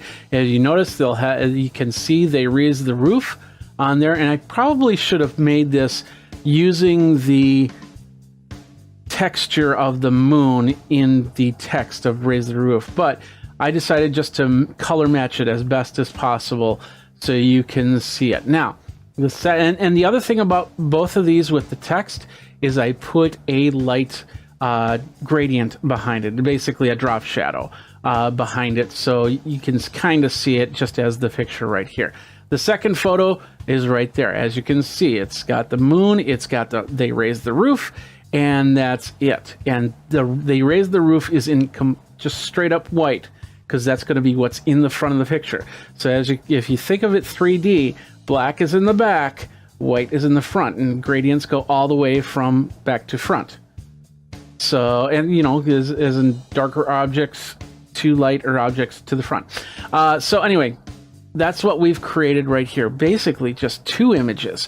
Now, once again, you got to play with these depending on what you put in for your images. Like if you've got a very busy type of picture, like let's say a skyline or something like that, you're going to probably do a lot of masking. You're probably going to do a lot of cutting and pasting, creating new layers. Like for instance, if I did a sky line of Madison, I would have the clouds, and that clouded area would probably be all black, and then we'd have the skyline, which would be probably a gray, and in this case it wouldn't be gradients here and there. It'd just basically be a gray and a black, and that would be the two background and middle ground, creating the layer. And then let's say there's a little ship sailing, because Madison's on two lakes. And our skyline, we can get a really nice shot with a nice lake in front of it. And let's say there's a boat sailing by, and that boat I can cut out and make that object the foreground, the 3D object that moves, and then the lake even be a lighter gradient or a gradient of different grays to bring it forward to the front. So in this case, like I said, the moon, we're just doing a gradient going from the back to the front. And of course, They Raise the Roof is all in white, and then the background is all in black. Now, with that, those are just the two images. That's it. So what we're going to do is we're going to take those two images, and we're going to come into Facebook, and let's just close that. We're going to take both of the images at the same time, and we're just going to drag them over into the post. And what it's going to do is it's going to see this. And I did not tell you how to label these. The first one, it doesn't matter what you label them, as long as the second one, the depth picture, is labeled _depth. So let's say picture is your picture.jpg or picture.png is your file name. The second file, the one with the gradients, has to have picture_depth, picture_depth.jpg or .png. Those two files, and maybe I can show you this a little bit better here. If I do this, because I've already done these, and as you can see, we got construction1.jpg and construction1_depth.jpg. So hopefully you get the idea there. And what that does is it puts the two together to create this. And as you can see, it works really well. You might have some problems with it. You know, it doesn't happen the first time. It took me about 3 or 4 times to actually get this going, but it does work after a while. So, just put it up there. You can actually bring it up into the page, and without posting it, to actually see what it's going to look like when you're done. If you don't like it, you just hit that little X button in the corner and you start over, and you do a little bit of adjustments, and then you bring those back in and then test it out, and whatever. If you like it, then post away and make your post known and go from there. So that is that one. Let's go to the next one here. Next one is my cat, Scotty. I decided to take a nice little image of Scotty. Oh, yeah, that's because I have like that. Okay, there's the image right now. And so basically I took this image and then I cut out Scotty. So there's basically, because we have a lot going on in this picture.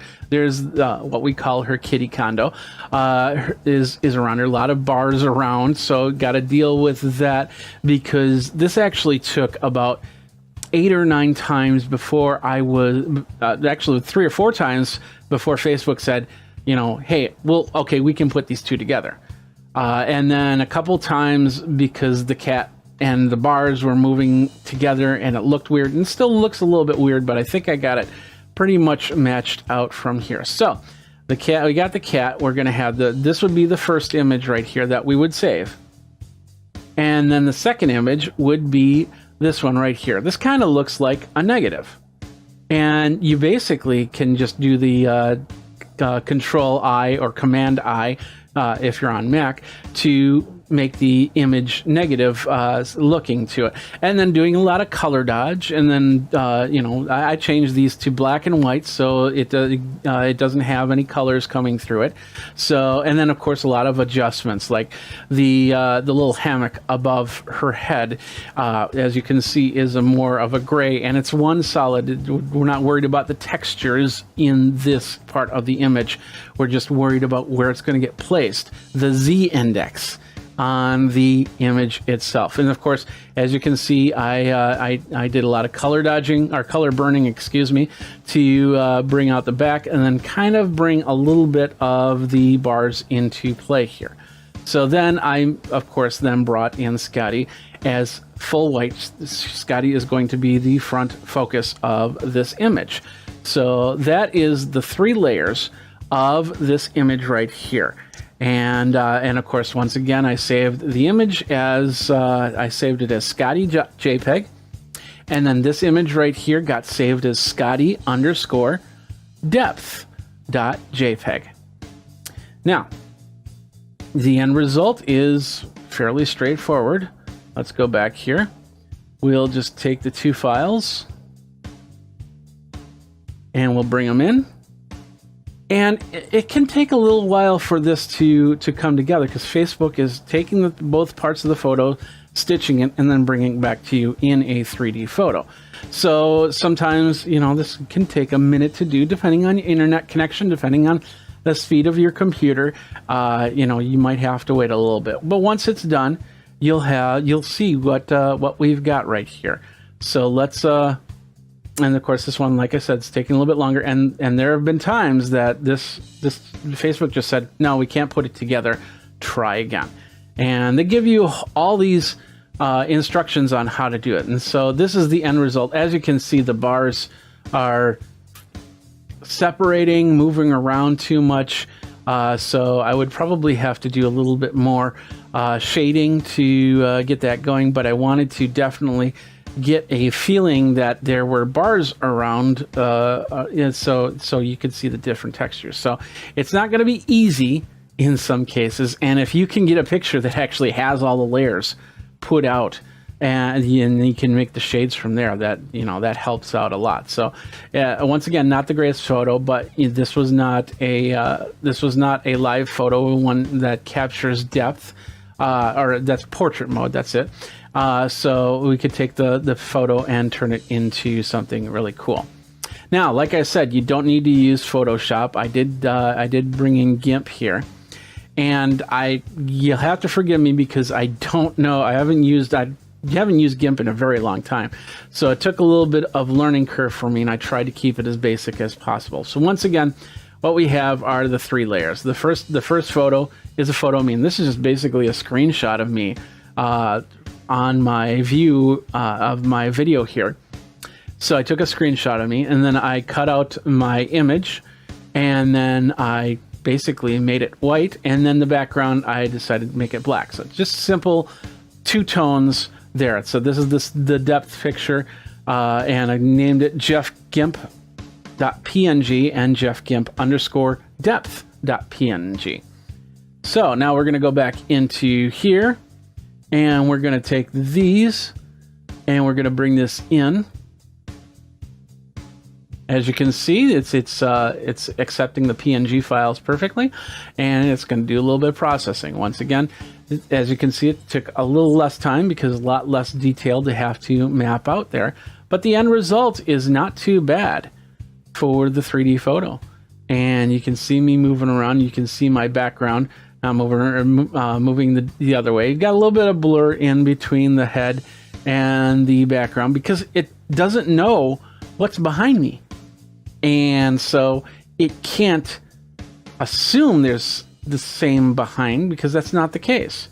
So you'll see a little bit of blur, but that's basically with any type of a photo like this. And I don't think there's anything you can do unless there's a third layer that they put in that actually you can take a picture of the area and then match what is really behind me. But Facebook's not going to do that just for this simple idea. So that's basically it. We've got 3 photos, and we've got a Facebook 3D photo. And it's pretty cool. And I've been doing a lot of posting on there. And the one really cool, the even more really cool thing about that is I can now create some awesome stuff, like I showed you with the construction one. I was pretty impressed with that. Let me pull that back up here. Leave this page. So basically, we can have a little bit of fun with this and see what happens. So let's bring that back up. Here we are. So how to construction workers party? They raise the roof. And I'm going to play with this a little bit more with different images, trying to keep the background image as simple as possible. With this moon, it made it great because once again the gradients were there. If you noticed also, when I had the moon, it was never completely white in the middle. It was always a gradient to a slight gray. That way, it doesn't compete too much with the actual text that you are seeing move around when it says they raise the roof. And of course, the how to construction workers party, that worked very. Before this was my first one. My best friend Bob nominated me for the 10-day photo challenge. Day 1, I unfriended Bob.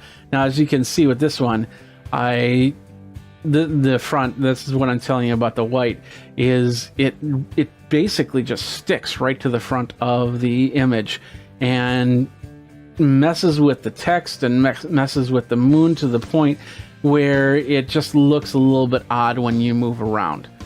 But once I changed that with the moon, the text all came in line. And I already posted this, so I wasn't going to repost it, but it looks a lot better on the second time around. And then, of course, the third time around being this one. And I think this came out really well. And you can check it out over on my Facebook page. That would be facebook.com/Jeffrey Powers.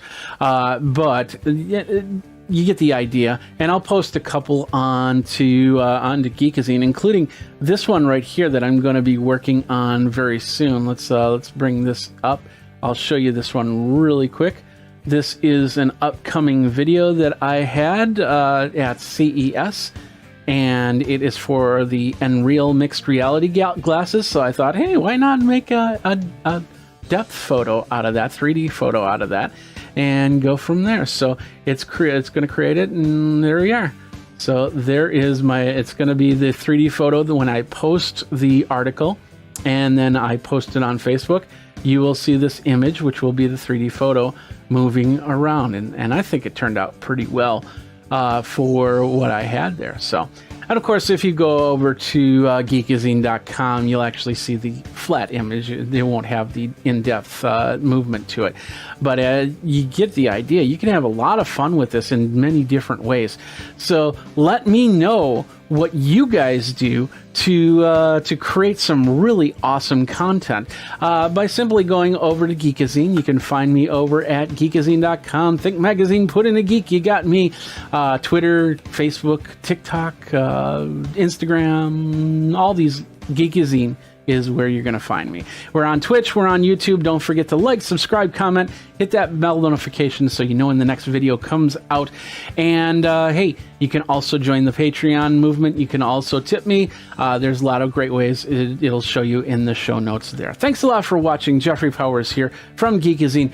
Until next time, you guys geek out and create more cool Facebook 3D photos. So take care.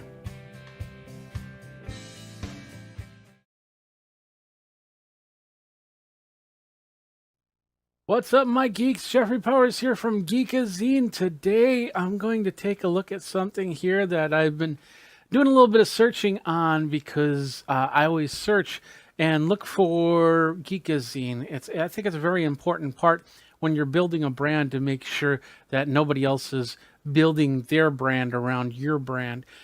So I conduct regular searches for my name. Now, the cool thing about Geekazine is it's easy to search for because not too many other people use Geekazine because why? It's a unique name. And when you build a website, a lot of people say, try and stay away from the unique names. Have something that's solid, even if it's like 2 or 3 words, like the big trees or something like that, because then it's more easily searchable. But the fact that my brand pretty much created its own little corner on the internet, it's been nice and great to search for because then I can find myself. Like, for instance, if I search for Jeffrey Powers, I get a swimmer, I get a lawyer, I get a French horn player, I get, and of course I get myself. But as you can see, the water's a little bit murky in specific search results. However, when I search for Geekazine, it's pretty much bare. I mean, you get the random stuff, and I definitely see websites out there that have used Geekazine's content, and that's the best part, is they're using the content, and I love that. But when they use the content incorrectly and they fake things, I have a problem with, and that's what I ran against. So what I did was I did a search, and I didn't use Google, or I didn't use Bing. I didn't use those. I used a search engine that's a little bit more open, and well, open's probably not the best word. A little bit different. And it's called Yandex. And it's a simple web search. They've got mail, they've got maps, they've got video and stuff like that. They're also in Russia, Ukraine, Belarus, Uzbekistan and Turkey. You get the idea. So I decided, okay, I'm going to do a search of Geekazine and see what shows up here as opposed to something like Google, because you got to remember that sometimes when you get bad sites, Google decides, okay, we're gonna knock that out, and so it doesn't show in their search results, and rightfully so. But in this case, I want to see those sites. I want to see this content, and I also create Google alerts for myself. So when new content shows up, it'll pop onto Google alerts, and I've seen these things before, and a lot of times, they're fly by night. They come and they go, and it's not a big deal. But this one doesn't seem to be come and go here. So I did search, as you can see, and it's got, Geekazine's the first top result, which should be geekazine.com, and then my YouTube page, which makes perfect sense. And then so they show some of the images that you can get from Yandex, which is the same images you can see on Google or Bing. Perfect, no problems. My Facebook page, my Twitter profile, Soundboard. I must have signed up for Soundboard at one time. It looks on the up and up, so no problems there. My Twitch channel. See, and then of course some of the videos that they've indexed on Yandex. So that's all well and good. We get to about the third page. We're going to skip the second page. We get to the third page, and this is where we're going to see some really interesting things. We start with this thing, uaclips.com, and I don't know if I have that first. I don't think I have that. Yeah, it's not up there first.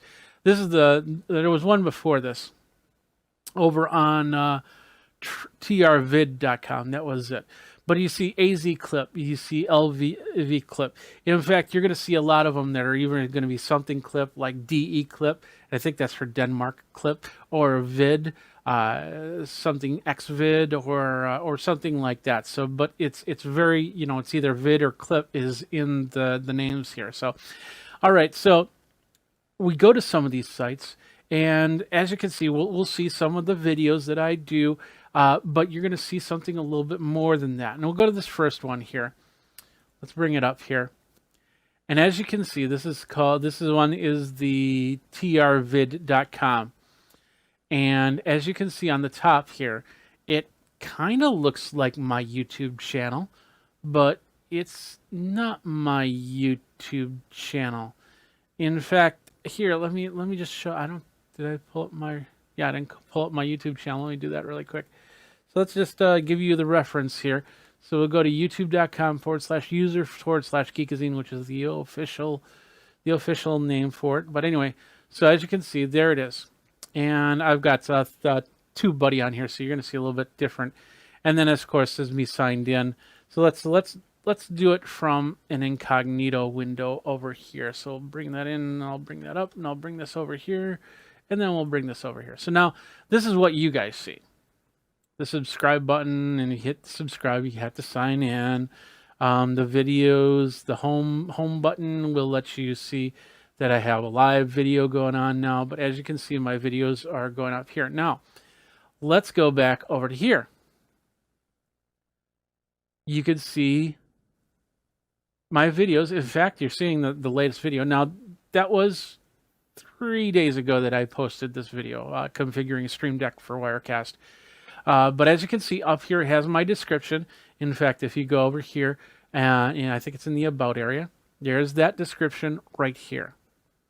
And of course, it's all set up so people can index me, find me, and go from there. So it's all set up like this is Geekazine.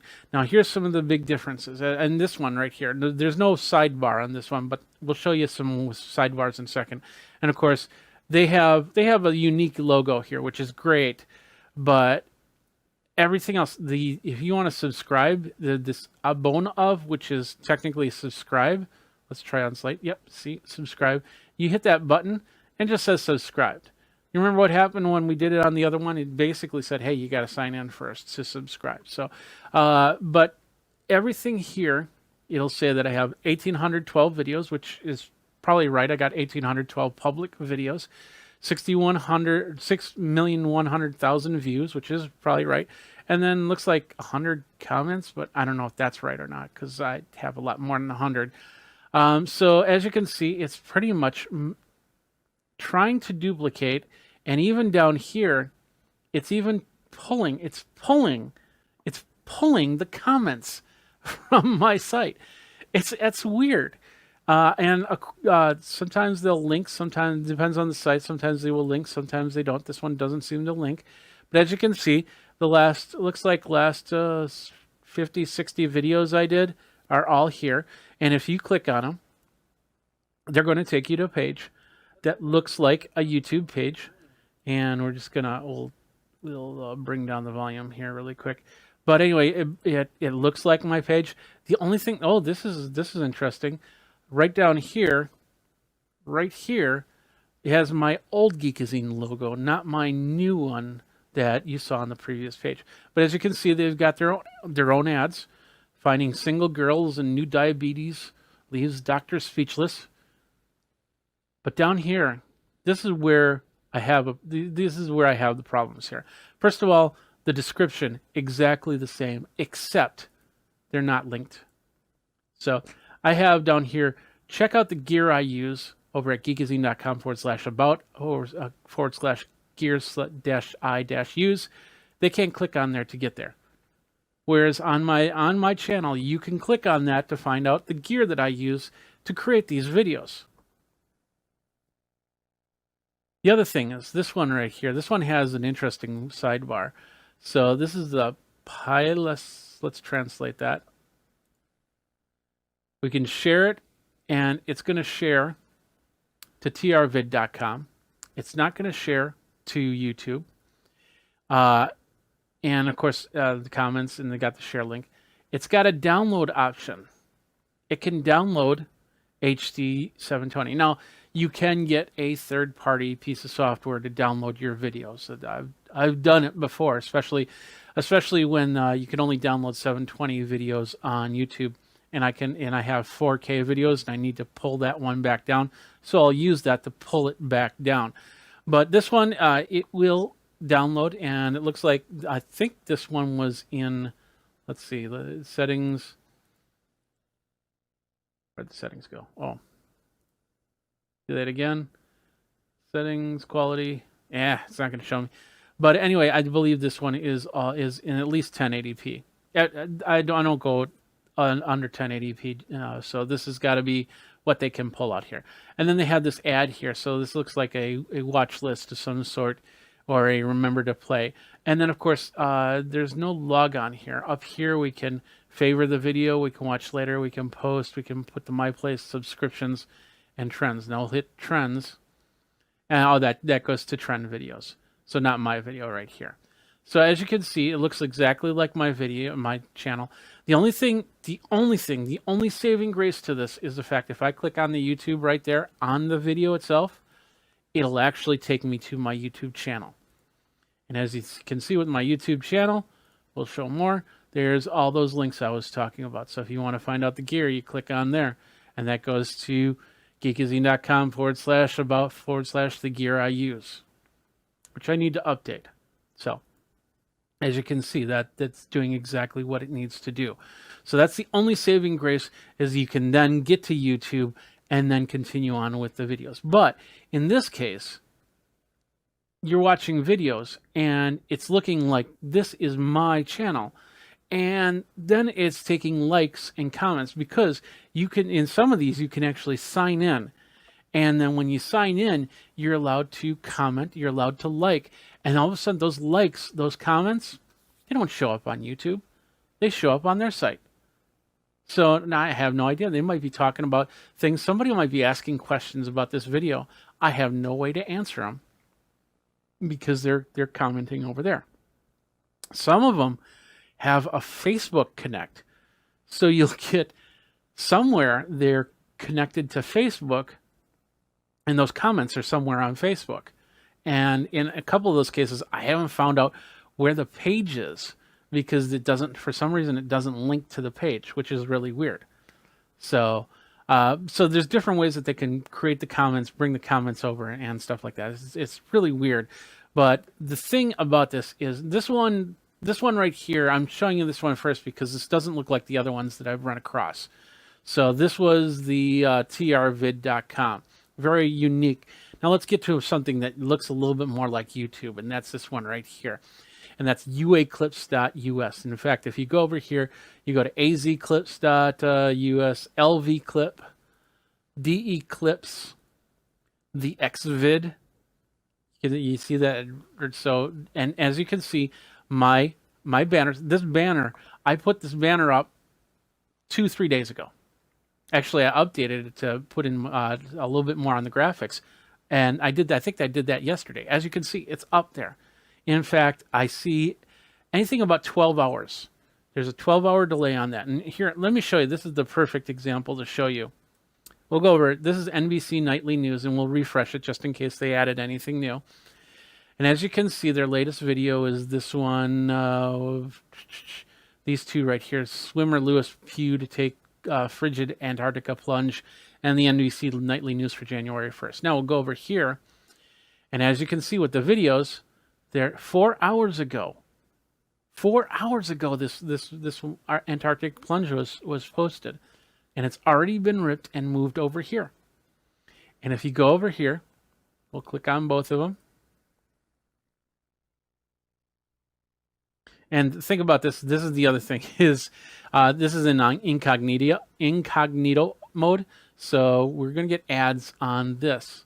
But we're not going to get ads on this because it's an embedded video. Now, embedded videos do have ads to them. And that's good. But for somehow they're finding a way to forego the ads. And I'm not sure how that happens. There's probably some sort of programming trick you can do to make sure that the ads don't play on here. I know at one point there were some embed videos where it wouldn't play ads at all. But in this case, none of these channels, none of these websites play ads. So now, if you're using this for your ad revenue, you're getting the views. You're not going to get the subscribers. You're not going to get the likes. And you're definitely not going to get the ad revenue because it's not showing up here. For some reason, they can block these ads. And it looks exactly the same. And this is, once again, this is not just Geekazine. This is everything. This is, like I said, this is NBC Nightly News. We find the most recent. We'll go here, and we'll go to this drop down, and we'll go to, I believe this is trending. It's in Russian. So let's just translate it really quick. And they have it as popular. So that's their popular videos right now. So we'll go to YouTube and we'll go to trending. And as you can see, there's a little bit difference between them. But 2 days ago, these videos came up 2 days ago. And even the live channels. Geekazine goes, we're live 24/7. Over at youtube.com/Geekazine. So you can watch all the same live channels there. And once again, if you click on any of these live channels, hopefully we're not going to click on anything questionable. It goes straight into the video. And you can get to YouTube by clicking on YouTube, and it'll switch you back over there. And there's ads playing. So as you can see, you lose on that. And then they gain because they've got their Russian princesses that you can click on. There's probably more ads down here. I won't get into too much. But doesn't this look exactly like a YouTube experience? Not totally, but it's definitely got something close to it. And in fact, let's go to live stuff. There's a live link here. They've just, in the last couple of weeks, they've just changed this interface. So, of course, you'll see this looks more like the older interface of YouTube. And then they switched this stuff around a little bit. So I don't think we're going to find the exact same video that we do here. Let's just see if we can find something close. I don't think we can. Okay, we won't get into it too much. But as you can see, anything live that's on YouTube is on here. Now let's move on. Let's keep going here because once again, here's the other thing. Let's go to one of these videos. This is on the xvid.us. And we'll pause it. No ads. All the links. Here's another thing that I want to show you. There's when Geekazine shows up here. It is linked, but it will link back to the XVID, UA clips, FR clips, whatever the websites are. None of my links work. They pull my comments. Those don't even link back. And in fact, they're even doing the verified marks too. So it looks exactly like a YouTube page. But here's another difference. And this is not the replay here. Maybe this one doesn't have it. If I hit subscribe, as you can see, it turns blue, and that's not what YouTube does. If I hit the link here, it turns blue, and that's not what YouTube does. I can add to my playlist or watch later. I can share it. And this one just does the embed or share, but they're all links to XVID. They're not your links. Now is one, I want to show you one that does this, and maybe they took it off, but even 24 hours ago, they had this. Here we go. Let's hit that translate button. Download this video right here. You click on that, you got an MP4, you got a WebM, you got an MP4. Medium, I'm guessing, is 480, but the most you can do is 720. So now somebody can natively download your videos and then put them wherever they feel is necessary. And that's a problem right there. I know, like I said, I know that there's third-party programs that allow you to download your YouTube videos, but to have it right here, and in fact, if I click on it, it's gonna download it. I'd have to right-click. In this case, I'd have to right-click and say save as, but I can now download and save that file. And that's not right. It's absolutely not right. And whereas I got 85 views on here, if I go to YouTube,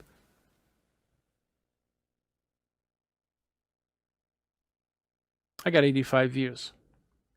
But I don't see, I think what they do is they find out how many views I have here, and then they forward it over. But then when you watch it, those views aren't going back to YouTube. Well, in that case, they are going back to YouTube, but I bet you that they're even counting in there. They got a way to count them. And when you like, those likes aren't going back to YouTube. They're staying right here. Any comments, they're probably not going back to YouTube. They're staying right there at DE clips, at LV clip, at AZ clip, at UA clips. I don't have a problem with a website pulling my embed videos. And in all reality, I even don't have a problem with the ads not playing on the embed videos. But when they rip the channel completely word for word, making it look like a YouTube channel, in fact, even with, it looks like the YouTube logo up on the top corner. The only difference is instead of saying YouTube, it says UA Clips. To have that look exactly like the channel is just, it's amazing. And so what I've done is I've talked to YouTube about this, and I've asked them, what do we do? What can we do to stop this? And they said, well, you can do a copyright infringement post one. And I said, well, that really doesn't make sense because they're not infringing on my copyright for the video, but they are infringing on the text, because text, that's technically plagiarism right there, because they're taking word for their website, and they're not attributing back to Geekazine in the way that I feel that they should. So, and then I talked to them and they said, well, that's not really copyright infringement on your part. And they said, yeah, you're probably right. So now what do we do at this point? How can we make sure that these websites aren't pulling ad revenue and off of your videos, off of my content? In fact, I go on there, you look and you'll see lots of content creators, even the tech savvy ones.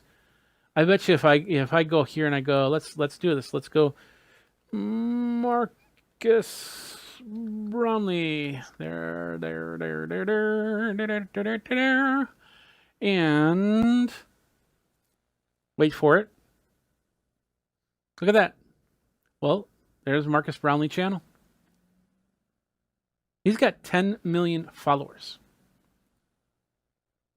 MKBHD, 10 million followers. And so when this, like for instance, this one 3 days ago about 2020 tech he's ready for, 2 million views already. 2 million views.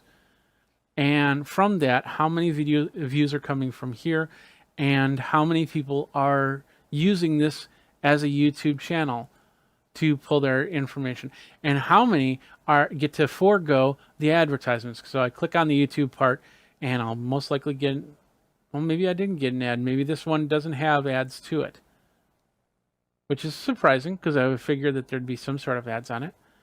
This might be a sponsored video, so that might be the reason why. But as with any other video, the ads have less of a chance of showing on the embed video, and I have yet to see an ad pop up in any of these websites. So they must be doing something to make sure that those ads aren't playing at all, which is wrong, completely wrong.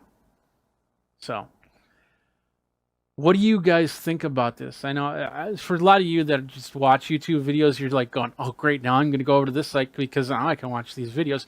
Got to remember that there might also be some tracking stuff on here.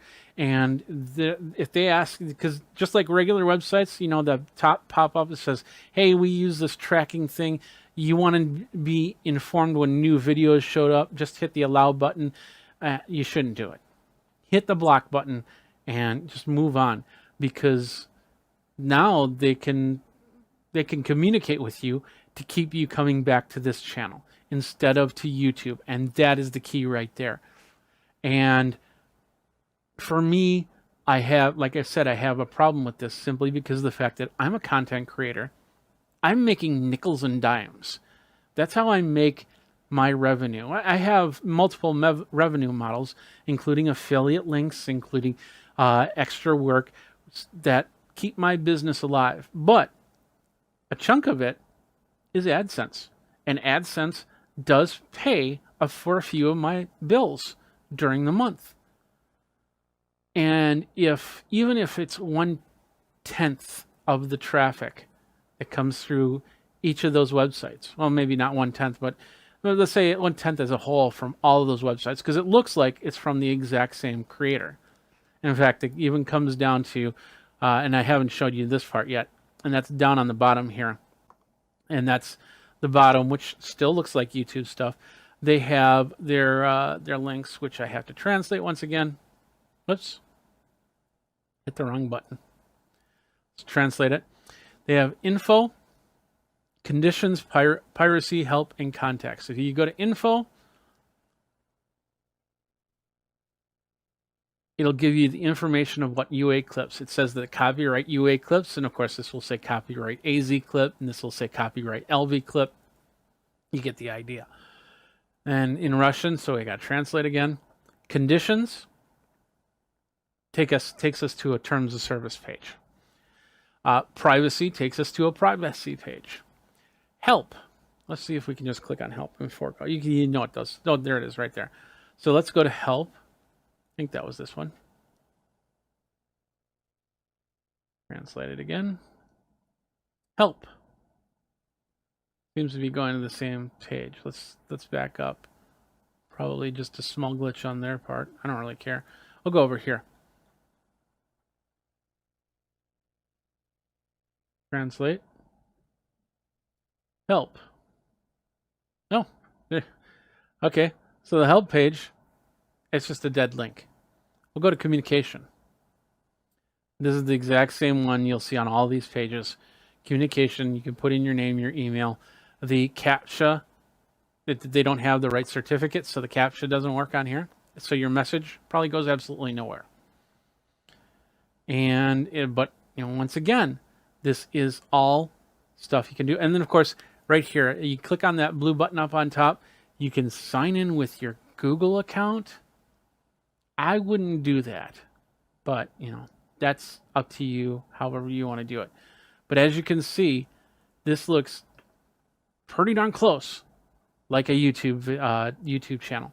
Live channels, content only a few hours old. as new.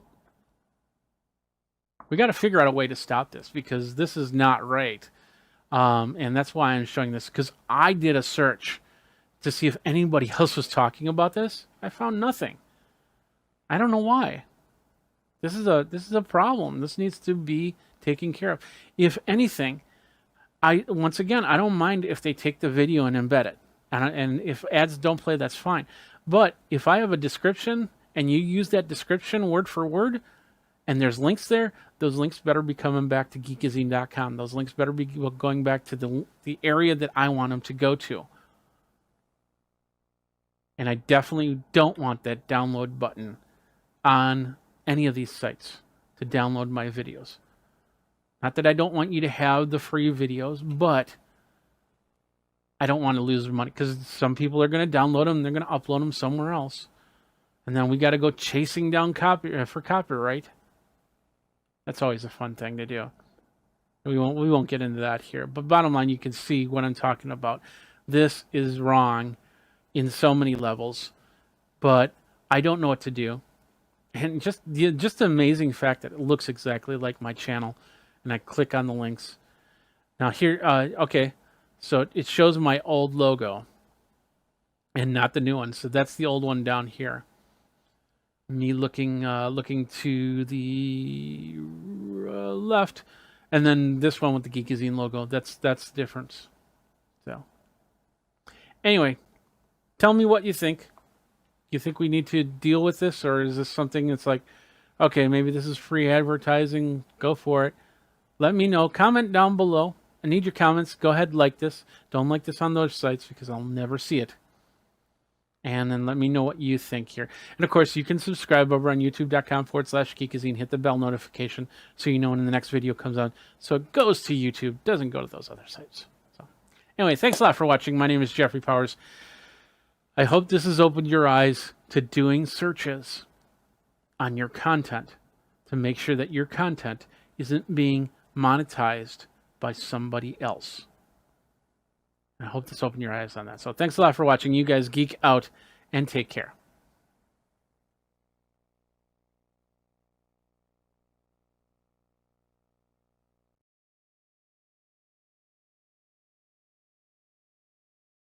Hey everybody, Jeffrey Powers here from Geekazine. Today we're going to take a look at this right here. It is the Moto drum modeler from IK Multimedia. It is a program that allows you to create drum sounds in your DAW, in whatever you need it to do, and a whole bunch more. Jeffrey Powers from Geekazine, Think Magazine, Put in the Geek. You got me. You can find me on all the socials, including Twitch and Twitter and TikTok and all that other good stuff. And today we're going to talk about the Moto drum from IK Multimedia. Now, I've reviewed a lot of cool stuff from IK Multimedia in the past, and this is no different. It allows you to create drum beats. If you're not a drummer, you can create drum beats. If you are a drummer, you can create drum beats. You can attach it into your system, create MIDI, add these really specific, great sounding drum sets, and continue on however you want to do it. First of all, we got to talk about this. I did get a copy of this software to review from IK Multimedia. They did not pay me for this review.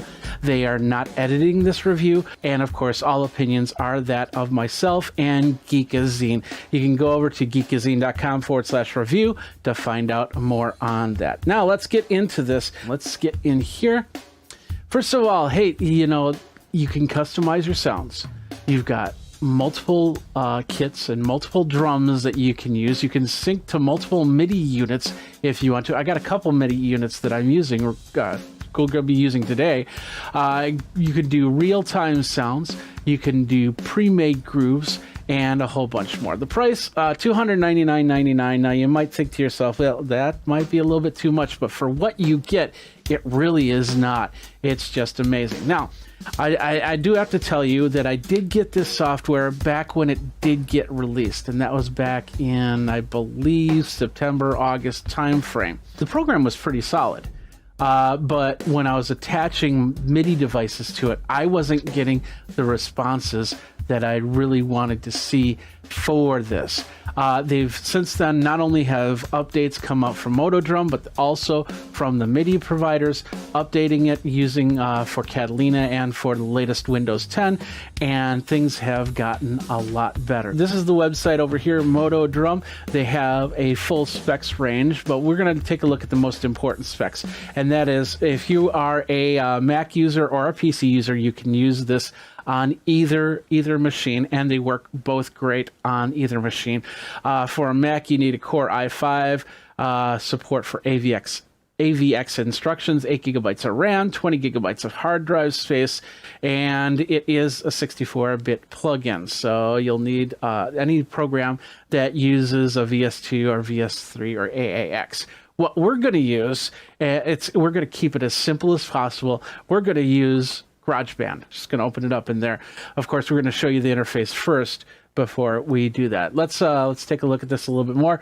For Windows, Core i5 also needs AVX instruction, 8 gigabytes of RAM, 20 gigabyte available hard disk space on Windows 7, Windows 8, or Windows 10.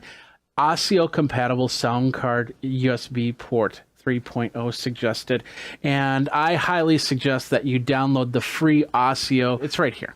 I'm going to put that right there. And that's basically an ASIO driver that has the lowest latency that I've ever seen. Now, like I said, you need to have a program. If you want to use this for any program, you need to have a program that'll allow it to come in as a VST instrument. We're talking GarageBand, we're talking Reaper, we're talking Cubase, we're talking Ableton Live on there. There's a whole bunch of programs that are on there. You might want to look at your program first to make sure that it can accept a VST, an external third-party VST instrument. Adobe Audition does not have MIDI support, so Adobe Audition, you can't use it on this. You can't import the tracks or anything like that. I really wish that Adobe would get something in a MIDI editor that would even convert it to audio so I can put it in a little bit easier in my programs, but that's neither here nor there, just so you know. But we're going to use GarageBand, and if you've got a Mac, you've got GarageBand. Simple as that. And of course, Windows, you'll have to get some software to put on for that. But there's many different MIDI editing programs out there that you can use to create that. Now let's get into the program itself. Here it is right here.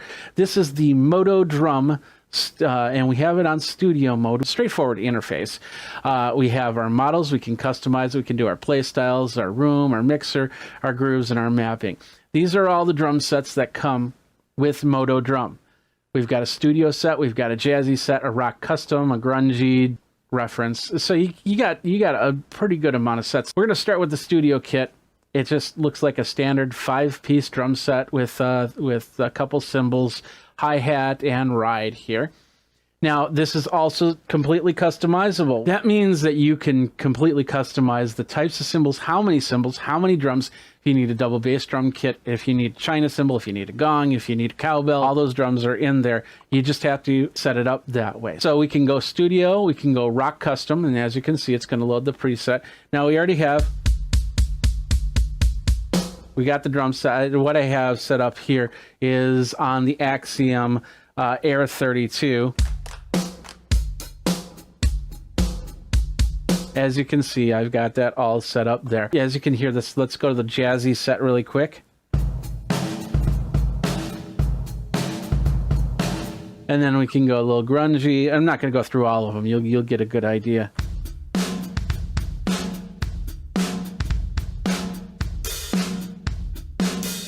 And then let's just do Plexi as one more, because we like Plexi. I like Plexi drums.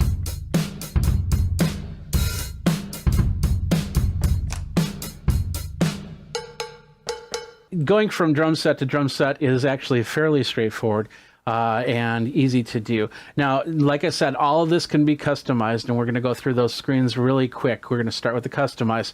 Here is the drum set. As you can see, you have all the drums. You have your snare, you got your bass drum. That's what's lighting up. We got some toms, and then the cymbals and the hi-hat. As you can go from there. Now, you can take all these drums, as you can see on the top, that's actually switching around. So if I want to use this Plexi kit, but I really like this Black Oyster shell for the snare. There it is. Now let's say I do D gentleman. We got that. We can switch that out. We can switch these out. Same thing with the cymbals. We can go this type of crash. We can do this type of crash or this type of crash, vintage. And ride cymbal, if you want a little bit more plated sound, a little drier sound right there. You got that, and you got a little bit more firm. And as you can see, as I'm tapping on the edge, you get an edge sound. If I'm tapping on the bell, you get a bell sound. We can customize this further. Let's just go through the buttons here. You have the play style. Now this is really cool. I can set up for the different types of drumsticks that I use, the different where I hit on the drum. Like for instance, let's say on the snare drum, I have my left over here and my right over here. So when I hit on this snare, as you can see, I'm just hitting using a keyboard, so it's not going to do too much on that. But we can bring that on a little bit. You see that circle get a little bit smaller? That's the area that we use for our drum. And of course we can go nylon tip. We can have a little bit of different sound there. We can change the arena area for that. And we can do the snare drum, we can do the toms the same way. We can bring I like to usually hit from down towards the middle there. And then of course the bass drum, kick. We can change the beater here. Let's say if we don't want felt, we want plastic, we want a little tacky sound. We can bring that in. We want a little wood sound for even more tack. We can do heel up, heel down. We can make all the changes there, but we'll just stick with here. We can change our room, so we're in a large studio. Let's go into a mid studio. We can go to a garage. We can go to a booth. We can go to cathedral. And with that, we can change that all from here. Bring that down. Bring it up. Or more and less. So you get the idea from there. We got the mixer here, which is pretty straightforward. You want less snare, then we bring that snare down. Bring it down.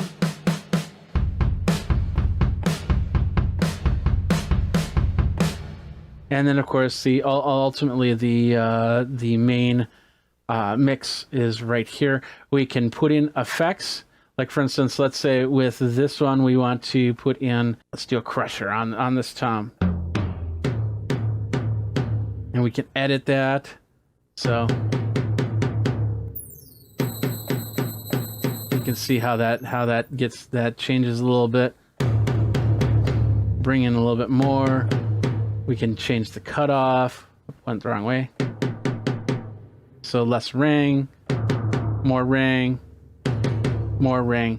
So you get the idea. And then when we're ready, we can just say, okay, I don't want that on anymore, so I'll just turn that off. And there we go. We can add.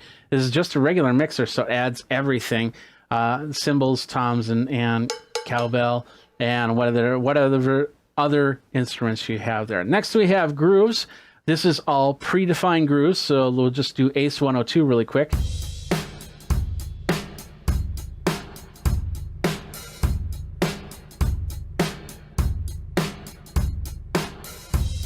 And so you get the idea on that, and you can change that up. And these are the grooves that you'll basically drag and drop into your DAW. So let's say you just want a straight up beat, you can just drag it into the DAW. I'll show you how to do that a little bit later. And then of course we have mapping. Now this is very important because not all MIDI devices are set up perfectly. So like for instance, I'm gonna grab a drumstick and I'm gonna hit the bass drum with on my DTX. Now I'm seeing that registered at the C1 level. I can go over here to kick and I say, but I want this to be something else. So first of all, I'm going to map it. So I hit this button right here and then I map it for the pad. And so basically I clicked on here where you see the little MIDI, and then I hit the pad and now it's mapped for that. and then I can change that. Let's bring it up a little bit. We'll say yes. Now it's not registering as anything, so we can bring it back down. There we go. Now in this interface, we can do a lot of different changes. Like we can do a velocity curve, basically drag and drop.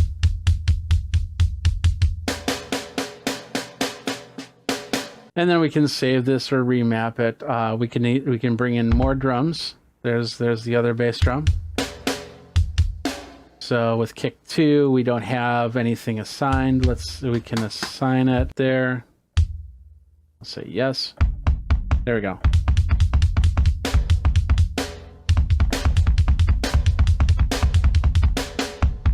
And with that, we bring this in. So now you see, if we go back to customize, we have this drum right here. There's also a way to bring in the drums over here, and we can change this out. So let's say we want that as the Blue Oyster one. It's the edit kit. Now you're seeing all the drums, all the cymbals with that. So we can change this out. We can bring in this China. We can bring in this crash, a little splash. And now we've got a bigger drum kit that we can use, and we just basically have to go into the mapping and map those. So we'll go like that, and we'll go.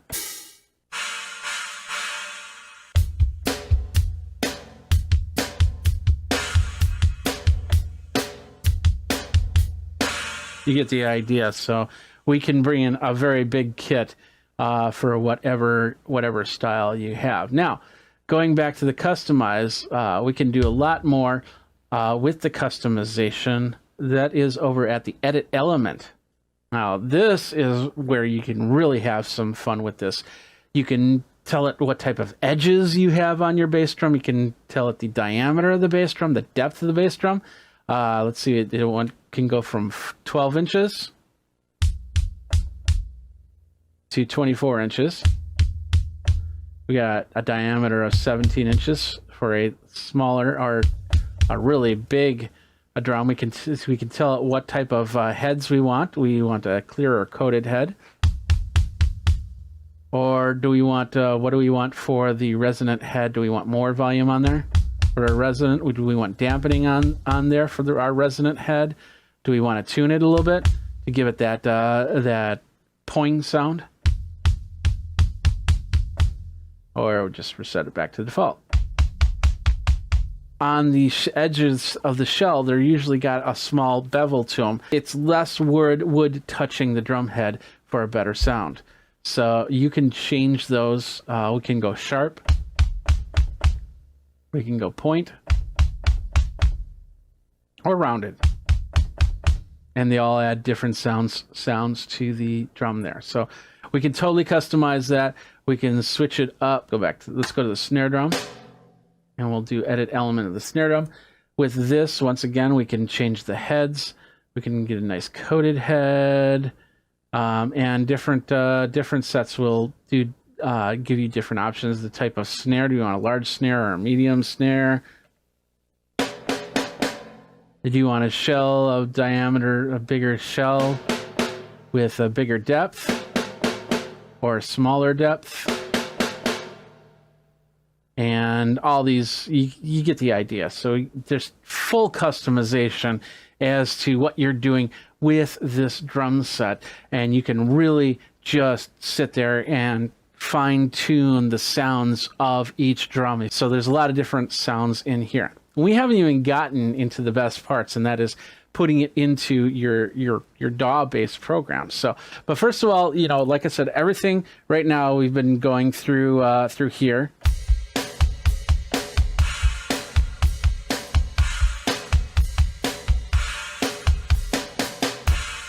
So as you can see, I have the DTX Multi-12 here from Yamaha, and I have it set up for MIDI, so I can use it.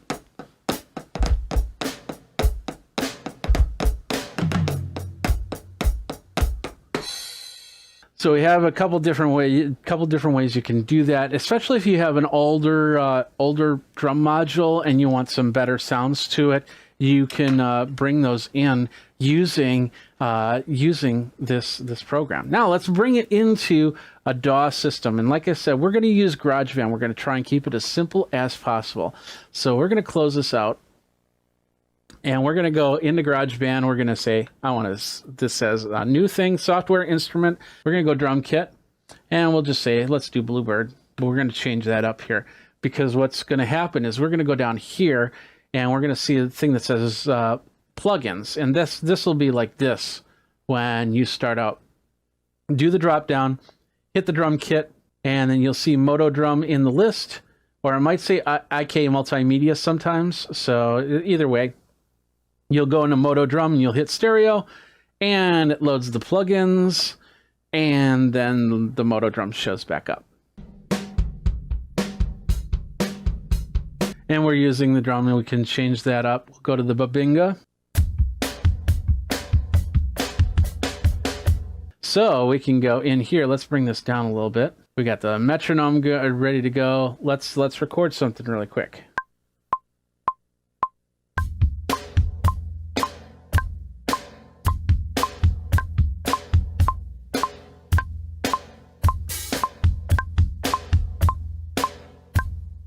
And with that, we'll bring it's all in here. So we're going to hit this.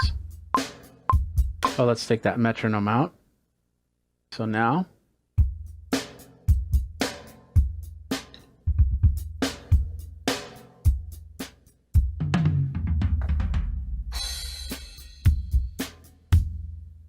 There you go. And of course, with this, you can go into the MIDI patterns and you can change the velocities if you don't like the way that you hit the drum or anything like that. And really depending on what module you use, they can register velocity. So it can register a light hit or a heavy hit or maybe even a drum roll or things like that.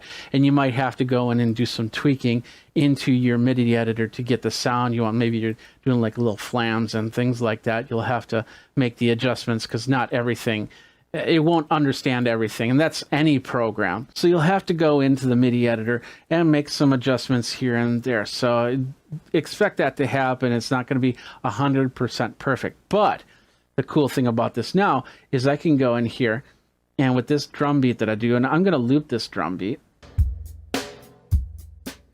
Now I'm going to go to Rock Custom. And I've completely changed my drum set. Go to Jazzy.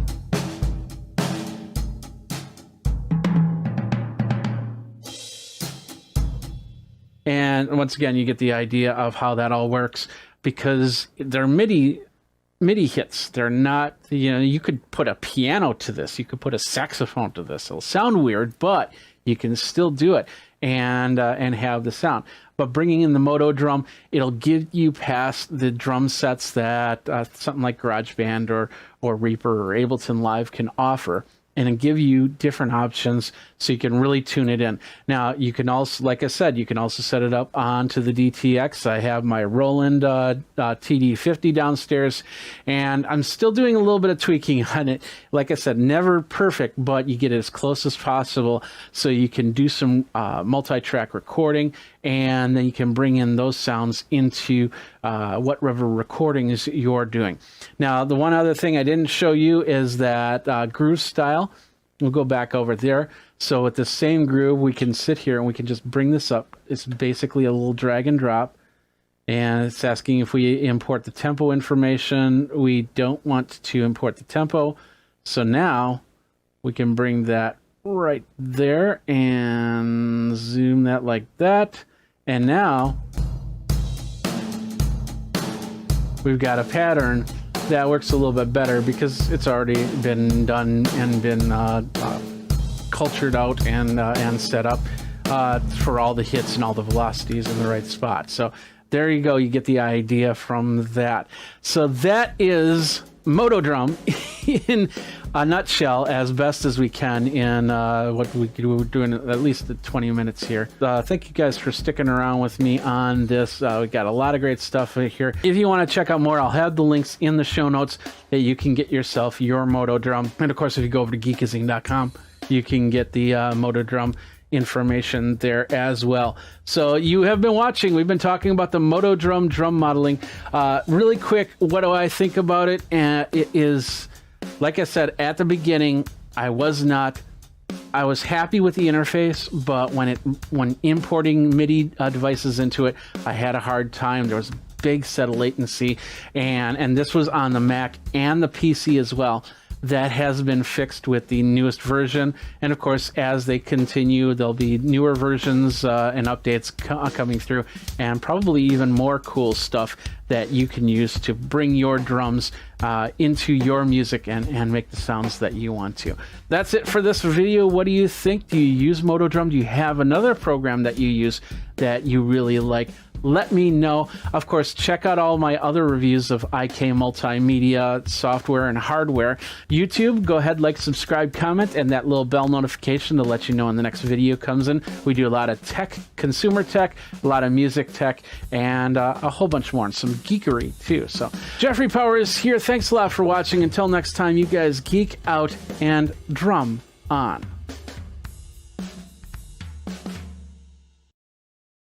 What's up, my geeks? Jeffrey Powers here from Geekazine, and you are watching another Geek Tech Talk live with Jeffrey Powers.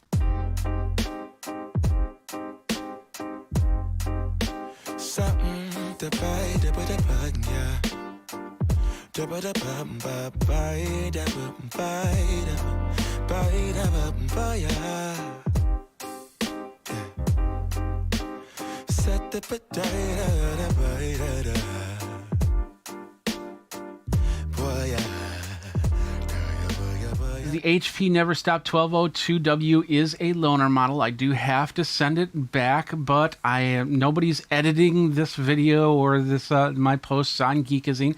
Of course, if you want to find out more about this, you can go over to Geekazine and our review area to find out all my policies and procedures. All opinions are of my own. All right, ladies and gentlemen, this is the printer in question here. This is the Never Stop HP Never Stop all-in-one laser printer 1202W wireless laser with cartridge-free monochrome toner tank.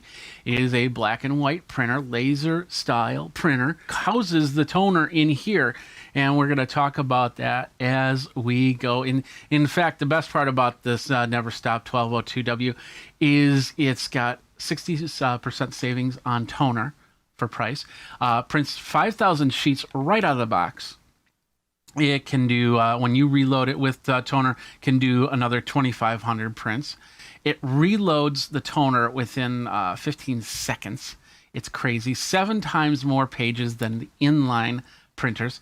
Does 21 pages per minute, 150 sheet input tray right there.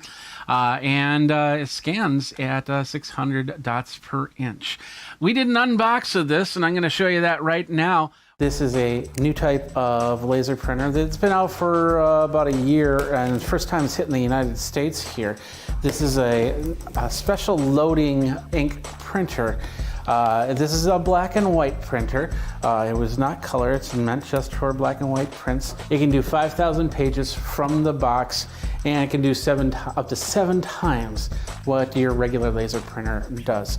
The reloadable toner ink is the key here because it's a cartridge that you put in and you let it load, and it loads in a few seconds and it goes from there. So let's open this up and see what we got. So we're gonna pop it open. What do we got here? So inside we get a couple plastic trays that will go into the printer. Looks like we got a USB cable right there. We've got the power cord, which is a standard 3-prong plug cord. And we got cardboard, and then of course the printer. This is a lighter printer, but you definitely want to watch out how you unload the printer from the box so you don't hurt your back. We got some instructions here that show you all the places. They're usually marked with orange tape, so it's easy to determine what you need to pull out. So let's go ahead and do that. There's some styrofoam on the top. I think this is one unit here, so it can pull up right so. So you can try and pull it up. What I like to do is I like to set printers on their sides and then slide them out that way. It's usually the easiest thing to do when you're doing it all by yourself.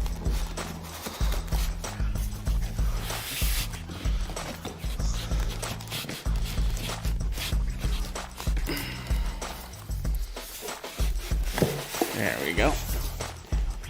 And we'll just slide it to let the box kind of fall off the side of the table here.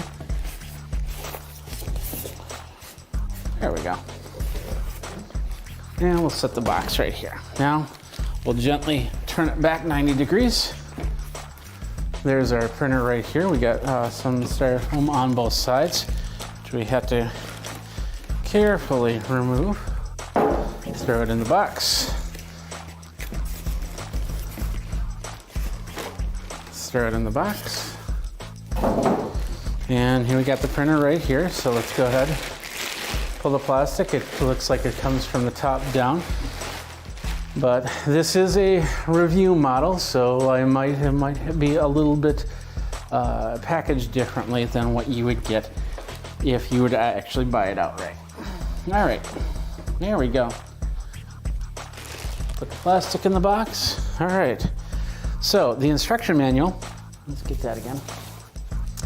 Like I says, tells us where all the tape is, but we have the orange tape that'll tell us as well. So we'll hit the orange tape right here and right here to begin with. And we'll cautiously set this on the box because we are going to be returning this model. We got a little plastic film, we'll leave that be. Okay, that flips open. So there's a little scanner right there, pretty cool. We will turn it to its side, and there's a lot of tape right here, which we will pull off. I think this comes up, so we can pull out the tape here and here. Put that on the box. We open up the printer. Oh, we got another piece of tape right there that holds this door open. We got the door open right there. Guess where this tape's gone? On the box. All right, there we go. And let's see, we got another piece of tape that holds this orange piece right here. And there's a piece of white right there. And pull this up. And this looks like to be a lot of stuff here. There we go. Some plastic and some I'm guessing this is so the toner doesn't go everywhere. We got the tray over there. So we're just gonna open up the instructions and make sure we've got all the tape because you don't want tape hiding anywhere. So it said to take the tape off, lift this up, take the tape off there and pull that piece out. Next up, what we're gonna do is we got these two pieces over here. We'll set this down for a second. So we have these two pieces right here. We got the tray insert and the USB cable coming back over there. We got another part of the tray insert. Slightly different than other HP printers. So we got this insert right here in the box. We got this insert right here. Right there. So this is the page insert. I'm not exactly sure how that goes, so we got to go to the instructions here. So it basically says take this piece, this is the tray piece, and we insert it like so. The tray insert will actually clip right there. So now we put the paper into here, which I have to go get. I'll be right back. All right, so basically we're gonna set the paper setting and then I guess we're gonna put it right in there. There we go. And then next is this cover tray, which goes right in like that. And there, we're good to go. So the first print takes around 20 to 25 seconds to warm up, and that's after the printer's turned on. But after that, I was making prints easily, pretty quick. Like I said, it does about 21 pages per minute. Let's take a look at the printer a little bit closer here. What we've got here We got the little LCD panel right here, and of course all the buttons from the power button to the, I can't see it from this angle, but they'll turn on when we activate it. We got a little scanner area, so if you need to scan some documents, you can do that. We got the scanner part. We can pull up the second area here, and that gives us where we're going to capture the prints at. We've got our feeder area right here, and then this is our level. This tells us how much toner we have here. So if we open this up, this is where we put the toner in. Now, they didn't give me a toner to use, it's basically we got a screenshot of it right here. This is the toner cartridge, which inserts into the printer right here. It's a plunger system that allows you to put the toner into it. It's supposed to be mess-free, and it takes about 15 seconds. Now, like I said, I don't have the plunger, so I can't tell you how that works. But once this comes down to almost nothing, you can then put it in and go from there.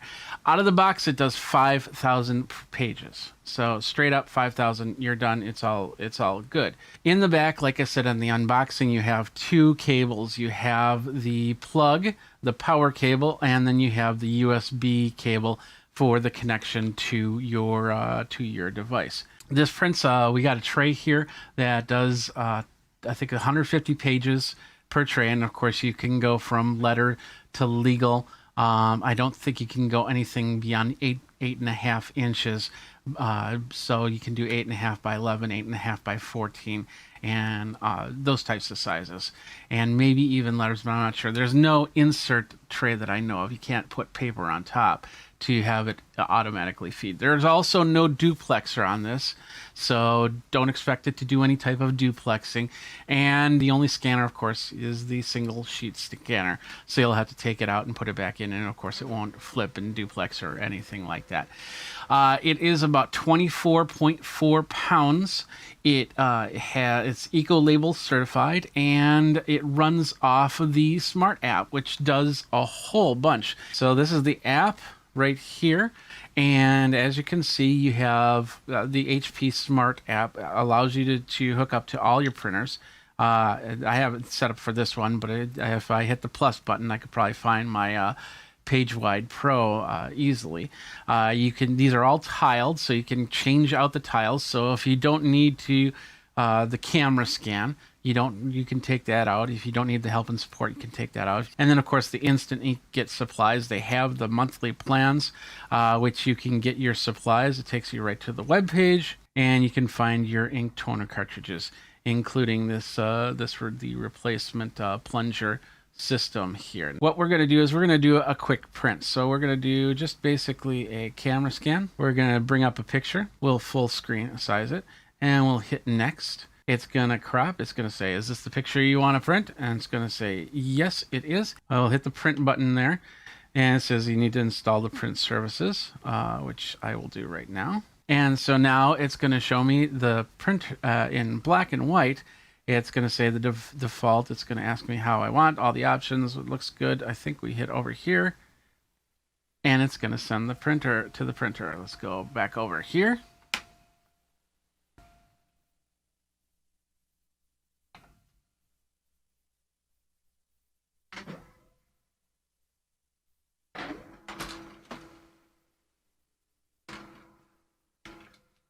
And this first one, this time it took about 15, 16 seconds. And then, of course, here we have the print. It's not my best print, of course, because this came from, I took pictures from another device to show off that device. So, but as you can see, it printed well. It's got a small little border on the sides. I don't know if we can get rid of that at all, but we can, we definitely have that right there.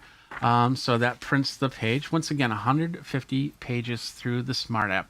There's also a fax option, which is really cool. I don't have it set up yet because you have to kind of leave the app to do that. And I think this is going to be with all the printers out there, so that use the HP Smart app option. It's going to be able to do a mobile fax. You'll hit that, and then it'll take you to another page where you have to sign up. It doesn't do incoming faxes, just outgoing faxes. and it's taking a small while to do that. So we'll just come back here. So the Smart app has a lot of awesome features to it, including the printer scan and that. And once again, we can personalize those tiles to whatever we need, whatever we don't need, which is pretty amazing. Some other things about this printer, like I said, it's under 25 pounds, so it's easy to lift on my own, as you saw in the unbox. We've got the page here. This is all the details of the Never Stop Laser MFP 1202W printer. Duty cycle of monthly letter up to 20,000 pages. Memory inside 64 megabytes, so you can you basically have a lot of prints ready to go. And it'll queue that up that way. It does do Wi-Fi direct. It does do high-speed USB. There is no Ethernet jack to this. It's not meant for hooking up via a cable like that. You can hook it up to a PC though, and then print from there if you wanted to set up a print server, I guess you could. Maximum number of copies can do up to 99. The scanner does 600 DPI. And the bit depth is at, I think it was 24-bit, 256 grayscale. That's pretty much it. All the other stats you can see right here on the page. That is pretty much it. I've had this for about a week now, and I've done some scanning into this. I've done some printing into this, and it's done a great job. Once again, I haven't printed 5,000 pages to warrant having to reload this at any time soon.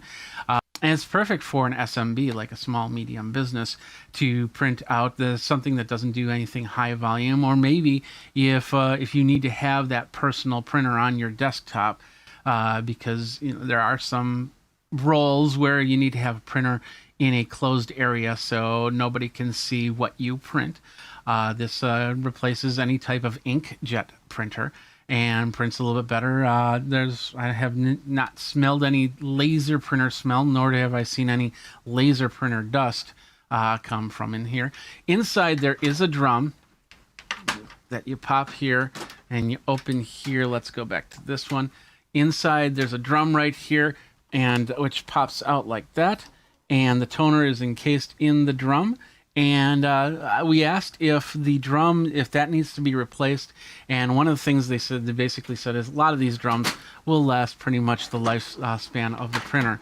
So you can get replacement drums if that is needed, but chances are you probably won't hit that drum life cycle. So that is the HP Never Stop 1202W. What do you think? Do you need a printer for your needs? Once I get the plunger in, I will test that plunger. I will let you guys know how that works. It is supposed to be a clean process. Of course, with the app, you've got a lot of extra functions, including that new fax out function. That is pretty sweet, because nowadays we don't even have phone landlines to run a fax machine. So I know things like when you prepare your taxes, you do have to send some of the forms in via fax. So this will help you do that. All right, well, that does it for this episode. My name is Jeffrey Powers. Thanks a lot for watching. Let me know if you get this printer, what you think about this printer by going over to the socials and talking about it. Think Magazine, Put in a Geek, and you got me. You've been watching another episode of Geek Tech Talk Live. Thanks a lot for watching. Until next time, you guys geek out and take care. So last week I started talking with my friends over at Creative Labs, and I said, hey, we haven't talked in a while. What do you guys got? And of course I saw them at CES, and they said, wow, we got some new audio stuff, including this thing right here. This is the Sound Blaster X3. Now, at first I thought I was getting, it's a high-res 7.1 Super X-Fi USB amplifier. And at first I thought I was going to get a whole system with speakers and everything like that, but that's not the case here. This actually allows you to bring your own speakers from what's in here. So I want to let's see how this all works and how we do this. And of course, they're also saying, hey, get the Creative Labs Sound Blaster speaker system. We got that there, but this one allows you to hook up to that and be the central control. So basically I'd set it on my desk and then my speakers all around me for the audio. So let's go ahead and unbox this one right here. Right, so let's do that. Let's open this one up. I wonder why that froze. Maybe we'll take a second after this one to look at that. So anyway, that's the Sound Blaster module right there. Fairly straightforward. It is the acoustic engine with high quality headphone amplifier, built-in Super X5 processor, and you can customize your own modes. So I believe, let's take the film off first here. Not drop it. So film there, bring that up, open that up, there we go. And we'll take the film out there we go. So that's the unit right here. What do we got inside? Let's take a look at this. So on the front end, we'll zoom in just a little bit so you can see what's going on.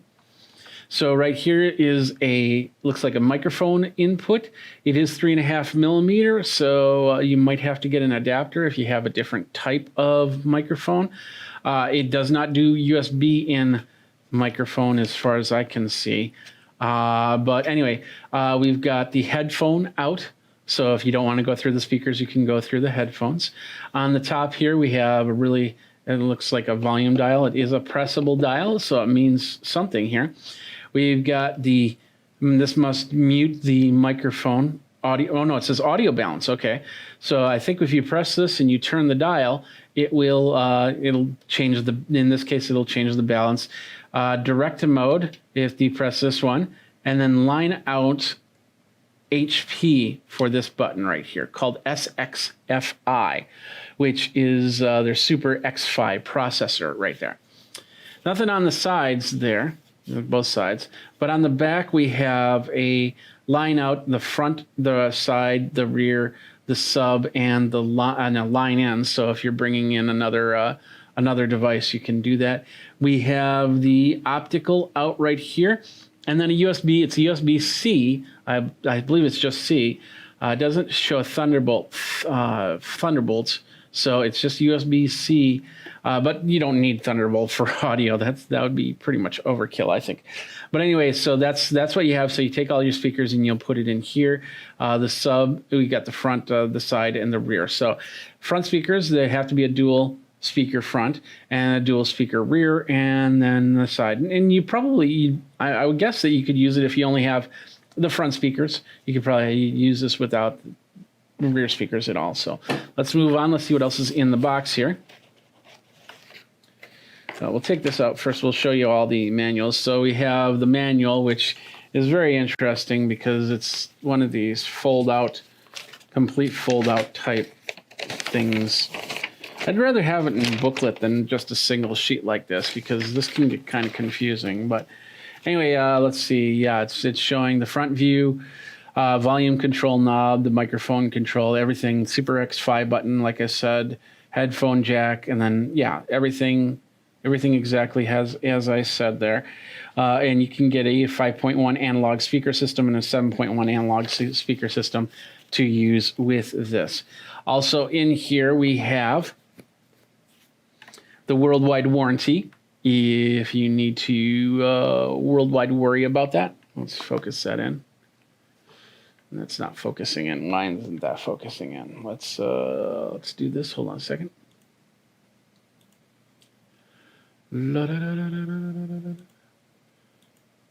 There we go.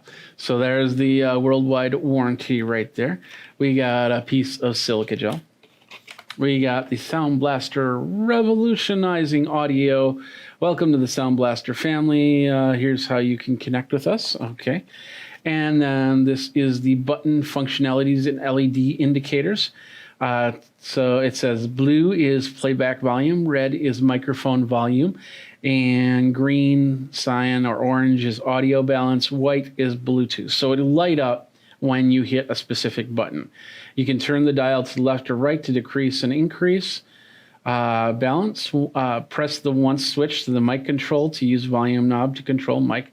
And then LED on is microphones on. Red is mic input monitoring level on, green is audio balance on. So they have different, and there's a lot more on the back, so you can read through that. And then finally, read me first, which is weird that it's on the bottom of the box. But anyway, read me first. They have, it looks like the apps that you can download for the SXFI app, which I'm guessing that it will allow to connect up to the Sound Blaster. So you can use your phone as and this might have Bluetooth in it. I didn't see any Bluetooth information.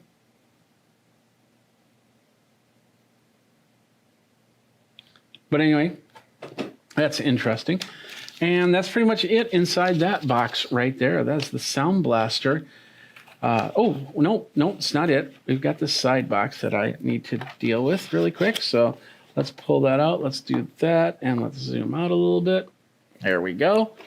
And on the side here, we have, this is their it's a USB-C to A plug. So eventually this might even just switch to USB-C to C, but for now you get AC to A. And it looks like it is 2.0. Usually when it's white on the inside there, that usually says that it's 2.0. If it was blue, then we'd be looking at 3 or better. So we got that, and I think we have something on this other side too. Probably the plug. I thought there was a plug. No, I guess not. I guess this is self-powered or powered through the computer. So nothing there, nothing there. So that is pretty much it. So once we connect this up to the computer, we'll be able to rock it from there. And of course, I have a feeling that we'll be able to set up information and yeah, get it going. So, and that will be a later video when I do the full review of this device.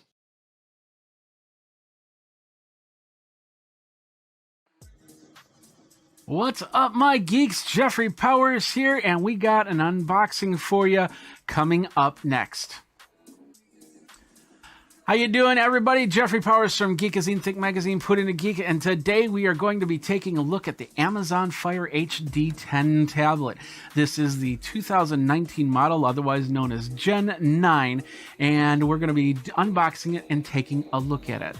You can find me over at Geekazine, Think Magazine, Put in a Geek. If you got any questions, you can always go over and talk to me on any of the socials, and of course on YouTube. Go ahead, like, subscribe, comment, hit the bell, or don't. However you do it, that would be great. So, I got the Fire HD 10, and there's a reason why, and that is because of a new show that's coming out that I can't kind of talk about. I can kind of, but can't talk about just yet. But when I make the announcement next week, it'll be awesome, and we'll be doing some great stuff, and we'll be using the Fire HD 10 tablet with this. So, but for now, we're just going to unbox it and open it up, get it ready, and do a first look and see what we can do from there. So let's get into it. First of all, I want to let you guys know, hey, this is a review process, and of course, I purchased this all on my own. Nobody paid for it. Nobody's paying any sponsorship fees or anything like that. So this is on my own. All opinions are of Geekazine. You can go over to geekazine.com/review for all my policies and procedures when it comes to looking at items, unboxing items, and everything like that. So let's get into here. Let's check out the specs of the Fire HD 10.1 9th generation tablet. It's a 10.1-inch display, 1920 by 1200. Now, that means that it's a 16 by 10, whereas a regular TV screen is 16 by 9, which is also wider angled, so wide angle ultra screen. It's an octa-core processor with 2 gigahertz and 2 gigabytes of RAM. Dual band AC Wi-Fi, so it'll use your older devices if you've got a B, G, or N, but of course it'll do AC for a wider band for your Wi-Fi, so you can get whatever movie you're downloading and whatever game you're playing. Front and rear cameras are both at 2 megapixels, so it's not going to be the greatest camera in the world, but it'll definitely take some pictures if the cat's doing something funny. It's got Dolby Atmos sound. And it's USB-C, but only USB-C 2, which it means that you can't really, you don't have high speed transferring files in here, but you have many different ways to put files on wirelessly. The AC will help you with that, and of course there is an SD card slot in there, so you can do more. Let's take a look at the page really quick. This is the Fire HD10, where you can get it on Amazon, of course. 64 gigabytes of storage. There it is. Of course, you can get it with the case. You can get it with ads. You can get it without ads. The price is very dependent on what version, 32 or 64, or with special offers or without special offers. It goes up to $204.99, and the lowest price is $149.99. And of course, you can get different colors from black to plum to twilight blue to white, which is pretty cool. And there's also a 15-watt charger and a case that you can get with that. Lots of different things right there. So, but you're here to see me unbox this thing, so we're gonna do that right now. So let's get over here. We got the HD10. This is the tablet. See, I got the 64 gigabyte model, and it looks pretty straightforward. Looking at the package right here. It just tells you some things that you can do. So let's go ahead and get this opened up here. There we go. There's a little arrow system right here that says open it up this way. So we're going to peel that back, and we're going to lift this up. And we are going to pull it out.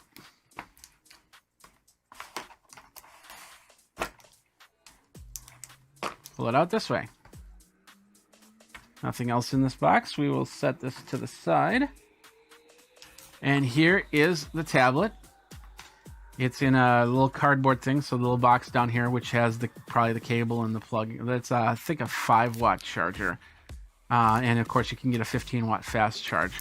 This is the tablet. It's pretty wide. In fact, I have the Fire 7 tablet right here. Let's do that. Let's do the comparison really quick. So there's the 7, there's the 10. As you can see, it's a bit of a difference in size. We'll just set that right here. We'll peel back some of the plastic. Are you guys ready for this? Let's get ready for the peeling of the plastic. So, yeah, that's it. That's it right there. All right. There we go. That was the peeling back of the plastic. That's pretty cool. So anyway, this is the tablet right here. Like I said, is bigger. It's a little bit heavier, of course, than the 7. But yeah, it goes from there. Let's just turn it on and see what it looks like when we turn it on. Maybe. There we go. We got a little welcome type sound, and trying not to get the light in on this. So there's the Fire tablet. Excuse me. And while that's doing that, it goes to the next part. So, all right, let's zoom in just a touch and take a look at some of this right here. So it's saying, welcome. What language would you like? Would you like large font? That's down here. So I can adjust the font right away, which is cool. I'm going to say United States English and hit the next button. Even though I sometimes wonder if I actually do United States English, but anyway. And it says, hey, it's installing certain updates, so we're going to let that happen. We're going to set that there. And of course, yeah, it's going just a sec right now. So let's open up the rest of this really quick. Oh, it's already ready. So we'll hold off on that. I want to get through this really quick. So it says, hi, Jeffrey Powers. This device has been connected to my Wi-Fi and using the credentials previously saved to Amazon. So it knows me already. And that's one of the cool things about having an Amazon device is how it connects up. If you said, I'm ordering this for me, they're going to connect it up for you. If you say, I'm ordering this for Joe Schmo, and this is their email address, they're going to connect it up and set it up for them. So that is an important factor right there. Now, it said hello. So if this was meant for somebody else, then I'd have to reset this up. Not a big deal. So I'll hit continue. And it's going to say, hey, just a second here. Now it's saying, hey, are you restoring a fire? You can restore all the apps and games, fire settings, Wi-Fi, email configurations, bookmarks. And the last one I did was on, the last backup was on March 4th, which is this Fire 7 tablet. So let's restore it. What the hey? So we're going to have to sign in my Amazon account. Sorry, you don't get to see that part. There we go. And it says, now wait a while. And it's downloading and restoring. So now we're going to go, and now my phone is just blowing off saying, hey, you know, somebody just logged into your Amazon account. Oh, no. Okay, so let's get back here. Let's take a look at some of the features, or the extra pieces here on the unbox. We got the charger. Like I said, this is a 5-watt charger and a lot of plastic around it. We'll just leave the plastic on for now. We've got things to try. Do more with, and then of course this word. You can call mom, show the front door, have Sam Jackson tell you a joke, things like that. Hello, is it me you're looking for? Maybe. This is, this is instruction, the overview of the Fire 10 tablet, the getting started part, charging your tablet, and all the good instruction stuff. And then there should be a cable in here, and I think that's it. Yeah. There it is, nice USB-C cable. Remember, it's USB-C, but it's only a USB-C 2.0. So it's about as fast as a USB-A 2.0. They just use the USB-C, so you don't get confused on how you plug this in. So, and of course, you can always get a USB-C to USB-C cable and adapters and all that other stuff if you wanted to. So I think that's it. That's in this box right here. Yep, that's it. We're still doing the system update, so yeah, that's gonna take a minute here. So right now, you know, I have a lot of cool apps on my my Fire 7 tablet. Mostly, this tablet is used for controlling my mixer for my sound. Because it's got the app for that. I do have a couple games that I put on there and used, and a couple utilities as well. Let's see what else I got on this Fire 7 tablet. I didn't put Facebook on this, but this one will get Facebook on there. You got HBO Now. You got about 6 months ago, I reviewed what's called the Heston Q, which is a induction cooking system.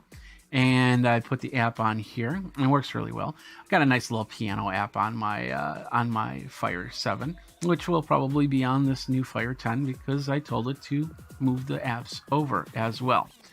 My Xbox, I got my Xbox software here, YouTube, of course, and a few other things that I'm reviewing as we go. I got my email on here, of course, and then of course all the cool stuff that Amazon has. From the Amazon store to the Silk browser to the Kindle to the music, so you can watch movies and listen to music, which is what this Fire is really meant for. And it's given me some ideas here, so we'll go from here and we'll put the 7 back because we don't need it anymore. So somebody in the chat is asking, so how heavy is this? I don't know the weight. It feels like it's got some good, not too heavy. What is it says the weight is 10.1 ounces or 286 grams. So, but definitely can feel it in your hand. So here we are. Okay, now it's asking me, it's connecting to my Wi-Fi. And it says, just a second here, while it's still configuring. Please wait while your Fire tablet is updating the latest software, Fire settings, Wi-Fi, and email configurations. So it's continuing to download. So this is not a quick process, but it definitely will have everything that you need when you're ready to play games and do other stuff. We can go back to this one, take a look at the Amazon App Store, since we do have to wait. All right, where are we? So this is the App Store right here. Looks like, oh, it looks like Clash of Clans. Now this is interesting because Clash of Clans was not in the Fire tablet this when I reviewed this last year. So they must have just changed that, and that's awesome. So you have your different categories. We got the home, we got the videos that you can download the apps or download actual videos. Family stuff. Here's some apps for the family. We got bestsellers. We got For You, and we've got Amazon coins. And I think this is going away. I'm not 100% on that, so don't quote me. But my understanding is this was going away with this, but I could be wrong. Could be wrong. That's for sure. But anyway, you've got that's the basic app store that we're gonna see. So the next step is: do we want to enable location services to allow maps, weather, and other apps? We're going to say yes. Do we want to auto save our photos and videos to the Amazon Cloud Drive? We're going to say yes. Save Wi-Fi passwords to Amazon. Yeah, we'll leave that on for now. My Wi-Fi password I give to almost anybody that needs it. And it says, hey, meet your Fire tablet. So little music, little video here. We'll do this. Bring this volume down. There we go. And go from there. So we'll just skip through it. I understand what this is. So let's move on. And it says get started with the A word. You can use your voice to access apps. So let's enable it right here. Make this Fire kid friendly. We don't need to, so we'll just say not now. But you might want to because you know might have kids that are using this. Get more out of your Fire tablet with Goodreads. Find more books you'll love. We'll say not now with that. And then it's saying, hey, there's Audible. You get a 30-day free trial. We're going to say no thanks to that. So even though, just a lot of different options that you can do, enjoy, but telling you, hey, you got books and videos that you can look at right now. But we're going to leave that at that. And then says, included with this update, change your tablet at Alexa experience when multiple devices are present by default. This will not respond from your tablet and will instead respond from the next closest Echo device. So we'll just say okay. So basically, if these two tablets are close, and then I have an Echo and I say the magic word, not all of them will react to it. Just one of them will react, and it'll go for the Echo devices first, and then the tablets. So. So far, what I see is that a lot of the apps I have are not on here. It looks like I'm going to have to install apps again, but it's not a big deal. So, but those are the apps. These are the books, the videos I can get. And of course, I have Amazon Prime, so I can watch Hunters. I can watch All or Nothing from the tablet. I also have a lot of the features like Bluetooth and the Wi-Fi, AC, and the voice enabled. You can turn it on and off from up here. And it's saying updates available for download. So it's downloading. Yeah, it's starting to download the apps that I have on this 7-inch tablet here. So, and of course I can add whatever I want. You get the idea of how that part works. It's a nice clean screen. Let's compare it to the 7. Sorry, the 7 is a little bit dirty, but you'll see the idea between the two screens. This does look a little bit darker, but I might have the contrast down on this a little bit. And this one, the 10, does look a lot brighter. There's 224 points per inch for the screen. So I'm not sure what the LUTs are on this, but it looks pretty bright. I'm in a bright room right now. I'm assuming there's a sensor in here, I think up here, that can adjust the lighting here, but we'll go through all the settings. Actually, let's do that. Let's go through the settings right now. Settings right here. Internet, connected devices. We can do Bluetooth, USB, and printing. So it might see my printers. Let's go over here. connection settings. There's one print service on, so we can add service, so we can find our printers. That took us here. We won't get into that too much. We can pair a new device if we want to. So that's with that side. Battery, actually, battery's kind of nice at 72%.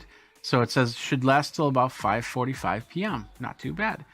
Hands-free mode, screen locks, wake word, and things like that if we want to choose. So we could actually, I think we could change the wake word on this tablet as opposed to the other devices. We can do the show mode, what we want to see, a display. So let's go to show mode first of all. So if we want to see the home screen, we can choose that as the default. We can choose our Amazon photos, or we can go to the default. The display, once again, we can see an ambient clock or a photo slideshow. Accessibility, Alexa captioning, calling. Oh, sorry, cancel. I said the magic words. The settings, including access restriction, hands-free mode, wake word. So we can change the wake word from, it looks like one of two options. So, trusted networks, multiple Alexa devices, and communications. Yeah. What else we got? We got storage, and you can put an SD card into here. I got internal storage of 64 gigabytes, but I can put up to 512 gigabytes of an SD card in here for more storage. If I have movies and videos, let's say I'm using this to show wedding pictures or videos that I do, recordings that I do, I can put it onto the tablet and take it with me. Security and privacy, we've got screen lock options, administrative options, my account information. We won't get into that, so you won't see that. Profiles, so if you got many people here, you can set that. You can also set the parental controls. Accessibility, if you can't see it or if you can't hear it, you can do that all here. High contrast text. And it's saying some videos might not look properly, so work properly, excuse me. So that's high contrast. As you noticed, the yellow was all gone. It's all black and white, and of course color correction is off. And we can and yeah, it's saying that the videos might look a little bit weird. Audio descriptions, closed captioning, so you get that.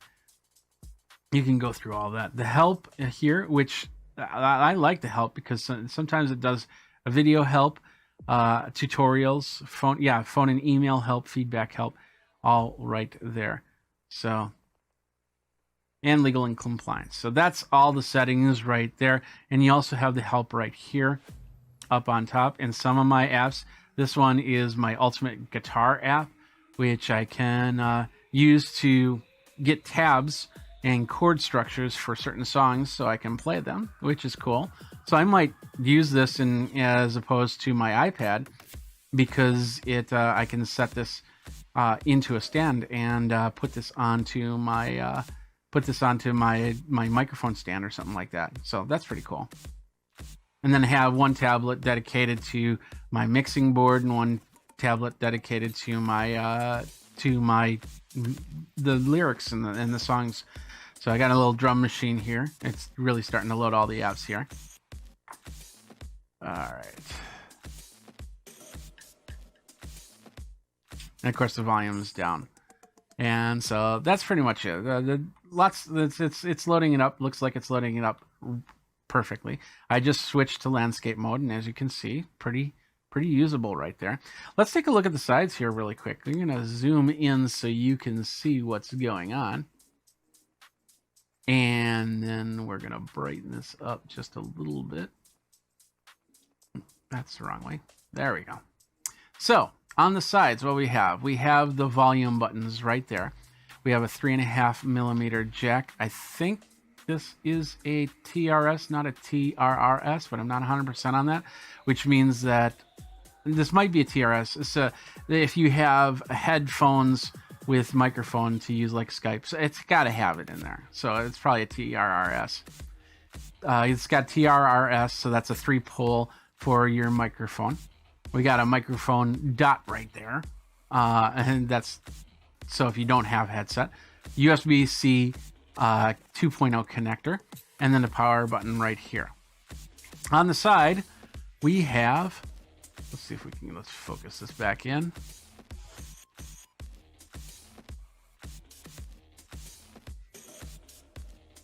All right, on the side right here, we have the opening for your SD card. So basically just open that up like that, put in your SD card and close that up, and then you have more storage. Nothing on the bottom right here, but we have the speakers. Now the speakers are in landscape mode. So we have one speaker on the right and one speaker on the left right here. So it's like a 6-dot configuration. So, and that's pretty much it for that. Let's zoom this back out here a little bit. There we go. And that's pretty much it. And it just said, hey, updates available for download. So I'm guessing it needs my permission. Oh, download additional voices. So if you want, if you don't want the standard voice for the personal assistant, you can say, hey, I want Amy from the United Kingdom, and it'll download that, or Brian from the United Kingdom, or Chantel from Canada, French Canada, and much more. So you have a pretty good amount of voices. I don't see Samuel Jackson. Where's Samuel Jackson? Alexa, have Sam Jackson tell me a joke.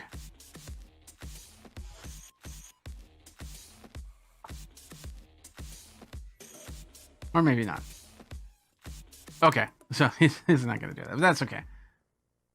So that's it. It's set up. Now, within this time, and we're talking like a 30-minute time period, depending on what you have on your previous Amazon Fire.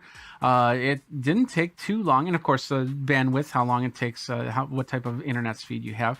It doesn't take too long to load this up and get this ready. And of course, it came from Amazon, so it knew exactly who it was going for. Yeah, it set it up. Looks good. Of course, individual apps you'll probably have to log in from after that. But we're ready to go. We're ready to use this Fire 10 tablet for whatever we need.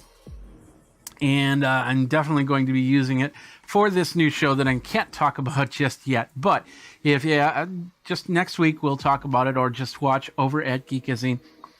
Geekazine Twitter, Geekazine Facebook, Geekazine Think Magazine, Put in a Geek, and you got me. That's it. That's the unboxing and first look at the Amazon HD Fire 10.1, the 9th generation tablet from Amazon. I can't wait to use it for this future endeavor.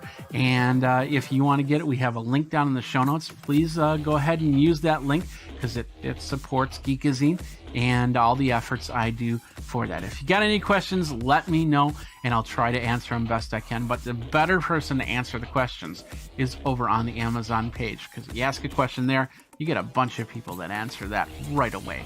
So that's it. So that is the Amazon Fire HD 10 tablet unboxing. Thanks a lot for watching.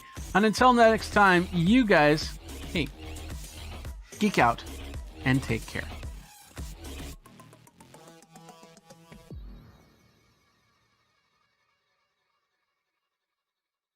But welcome to Wirecast Pro's Ask, Answer, be part of the community, and do not spam. No spam tolerated here. Simple as that. So, all right, ladies and gentlemen, boys and girls, I think that was everything that I was going to talk about. Let's get into the main part here. And yeah, we're going to be talking about Wirecast 3.2 dropped last week. It is in beta. So if you are running regular streams, you should still be on Wirecast 13.1.3. There are some problems with it.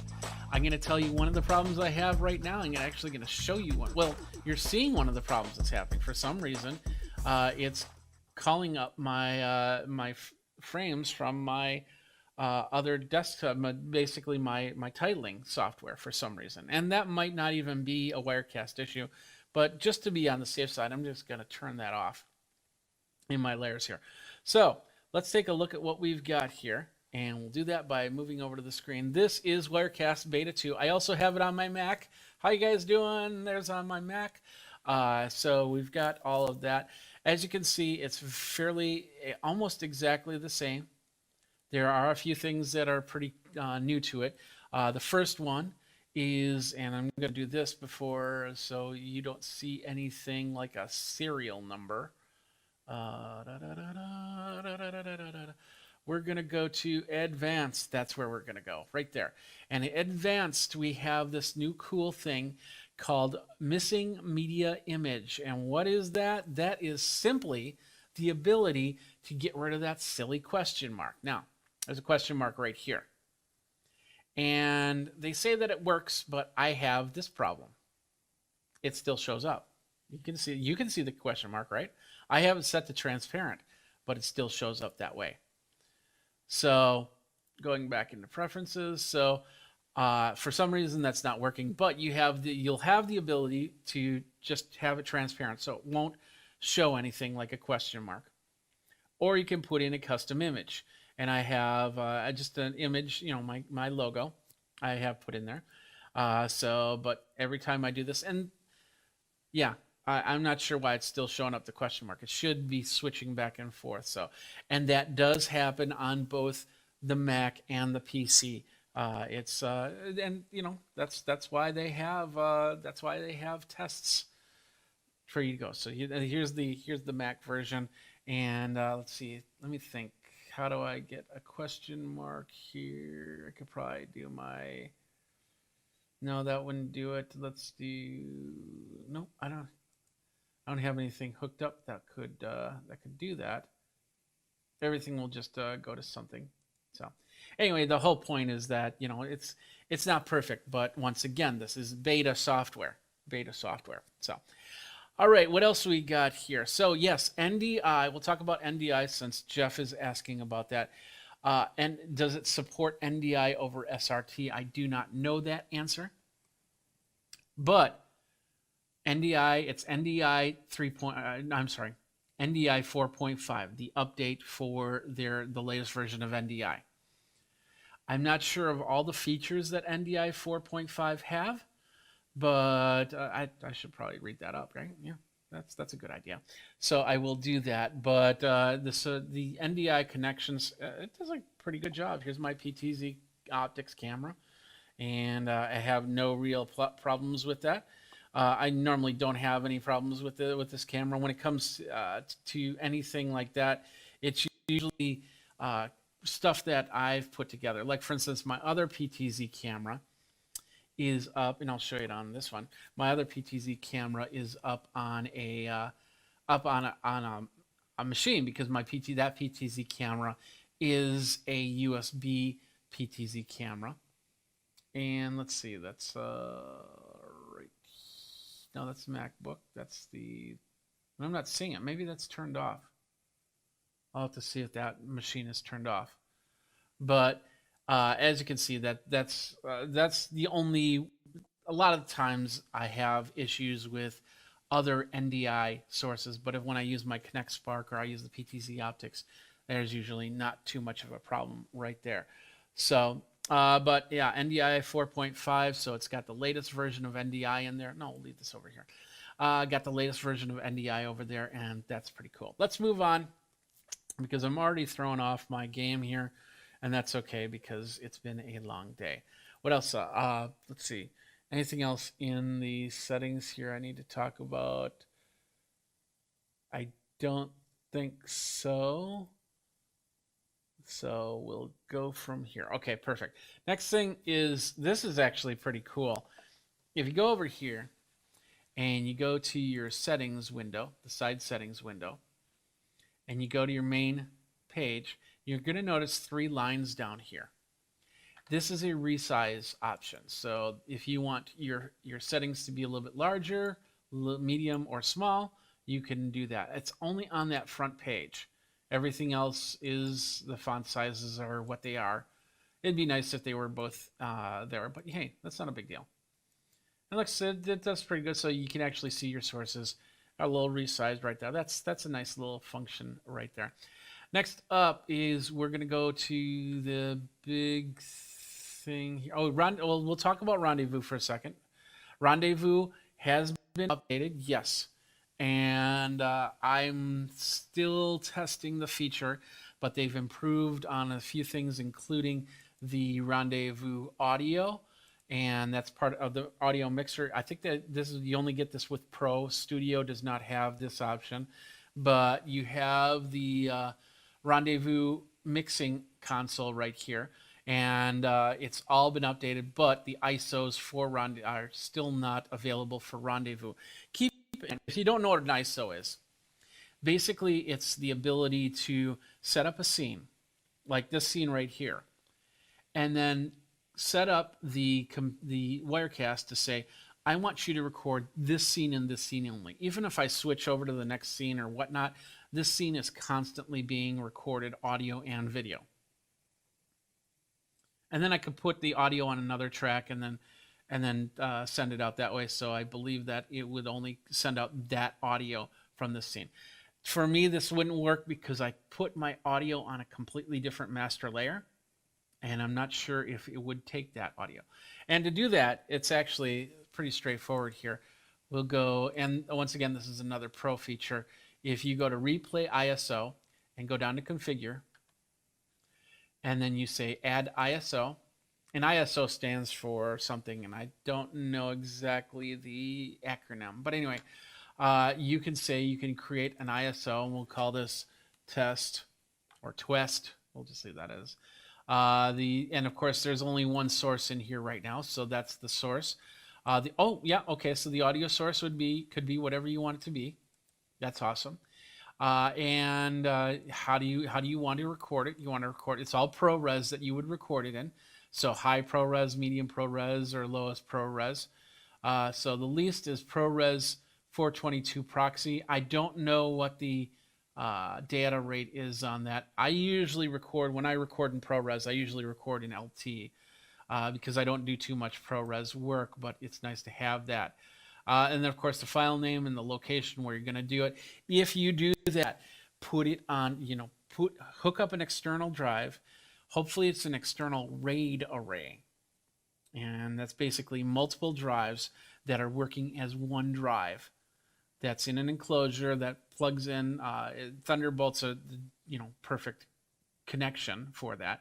You want to have that type of power when you're doing ISOs, because you're going to be recording not only the main screen that's doing all the switching like we're doing right here right now, but also, like I said, each scene. So if I was recording ISOs, I would be recording 1, 2, 3, 4, 5, 6, 7.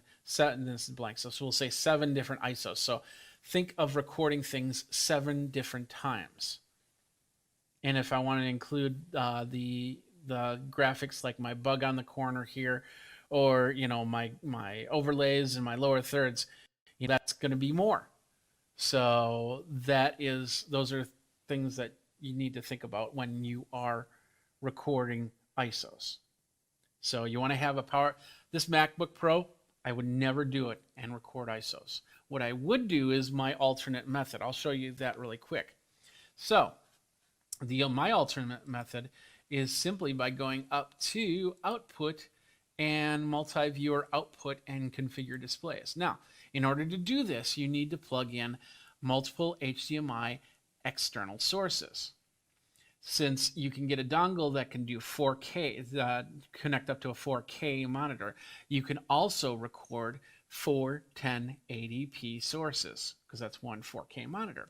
So what you would do is if you could split it to 4 HDMIs running 1080p, you can send one of each signal to the 1080p to the monitor and set it up that way.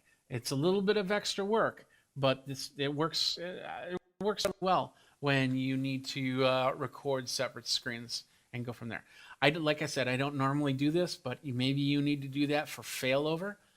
If I need to record from the camera, I would most likely have an SD card running from the camera, because I usually run things through a mixer, and that mixer has the ability to record the tracks. And then if I need failover, I just have to marry the two, audio and video, and do it that way. And all my cameras, except for my PTZ, that's the only one that doesn't do in camera recording. So in that case, I would probably hook it up to another recording device that would record the HDMI while the NDI is sending to Wirecast. So that's another way to do it. So anyway, that is how you do the ISOs in Wirecast and Rendezvous. That's we're still working. I'm still working on trying to figure out if Rendezvous's better than what they said. They've done some improvements, but I don't know if you've seen some improvements. Let me know. The biggest thing here, and this is what I've really been testing out this week, is the chroma key. So now we're back over here, and we'll bring this into the live shot so you can see this a little bit better, and then we're going to resize this so this comes to the forefront. But I need to have this screen to do this next part. So, chroma key. As you can see, there's some extra functions here. First of all, we hit the button and we say chroma key. And what does it do? It does what it's supposed to do. It takes out the background. You can use the eyedropper tool, and thank goodness that they put the eyedropper tool there instead of clicking on the box. That was kind of confusing. And then you have to be in the designer tool, or the preview side, to actually choose the color that you want. And you can definitely not choose green if you want, but it's a good idea to choose green, as you can see. There are, next to the U's, you have a little drop down that says chroma key, it says luma key, and it says color key. Now you have luma key, which does illumination. So you could actually take out a color. I think that, no, it doesn't take out a color, excuse me. It takes out certain lumens. So here we'll move it around. So as you can see, it's darkening and lightening. And of course, if I had an image back there, I should probably put an image in there. So let me do that really quick. Let's see, I need some video files. So I'll add media file. And then let's see. Oh yeah, okay, perfect. So we'll do this one, this background image that I have here. And bring it down, and we'll come back here. So now I have that image, and with the luma key, bring that in. So now I'm kind of luminescent to this. We'll come back here, and we'll go to the luma key. We can adjust that out. So as you can see, some of the things illuminate in and out. So it's kind of a little ghost mode, a little bit of a fun effect if you need. And you can adjust the white clip and the black clip, and you can change the edge contouring. And go from there. So that's luma key. You have color key. This one will do a color burn rather than a chroma key. And so you're basically saying, I want this color and this color only. So as you can see, my chroma key, my green screen, technically is not lit properly.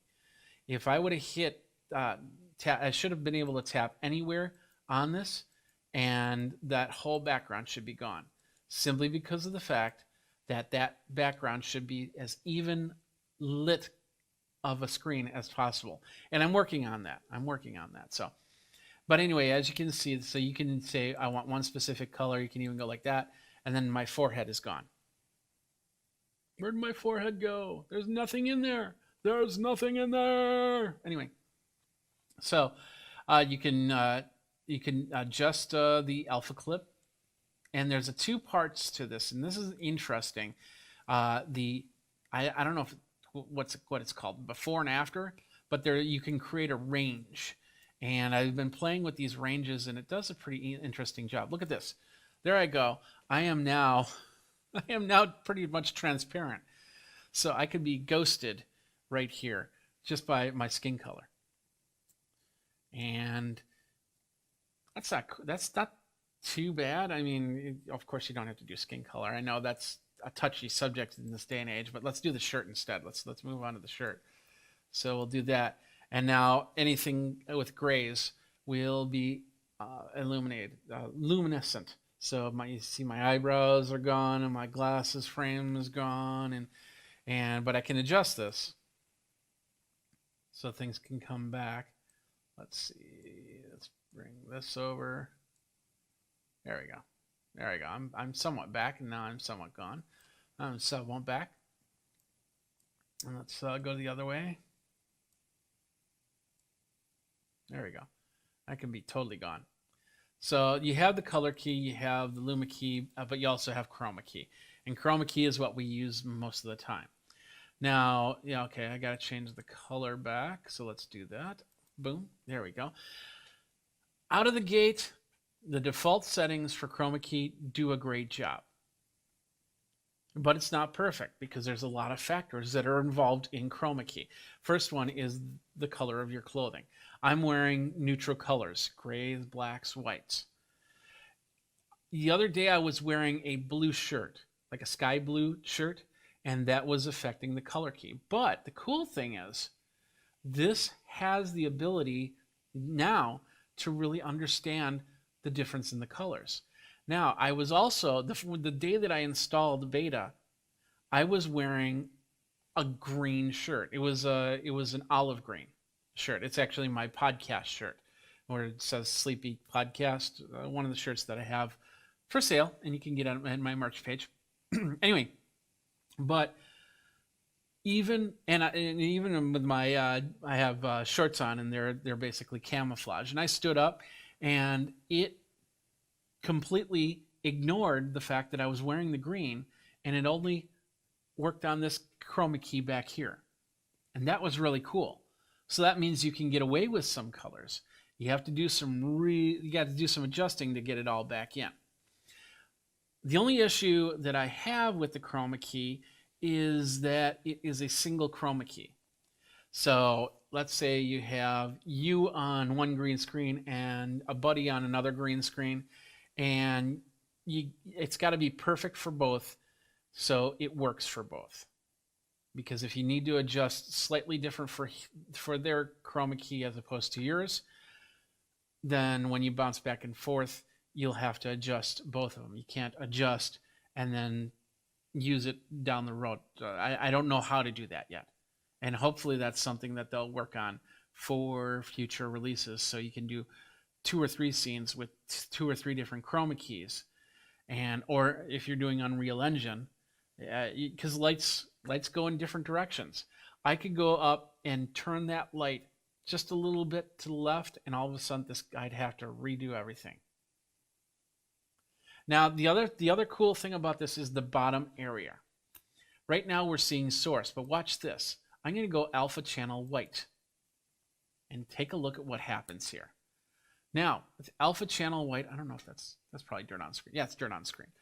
Now, this is actually going to show you where you have bad spots, where all of a sudden you'll see some of the granularness come through if we start moving this. So I'm going to move this a little bit. Let's see, probably not the right one. Let's do this side. Well, it's doing pretty good. Let's try this side. That's going to do the background, of course. And it's not doing what I want it to do, but there we go.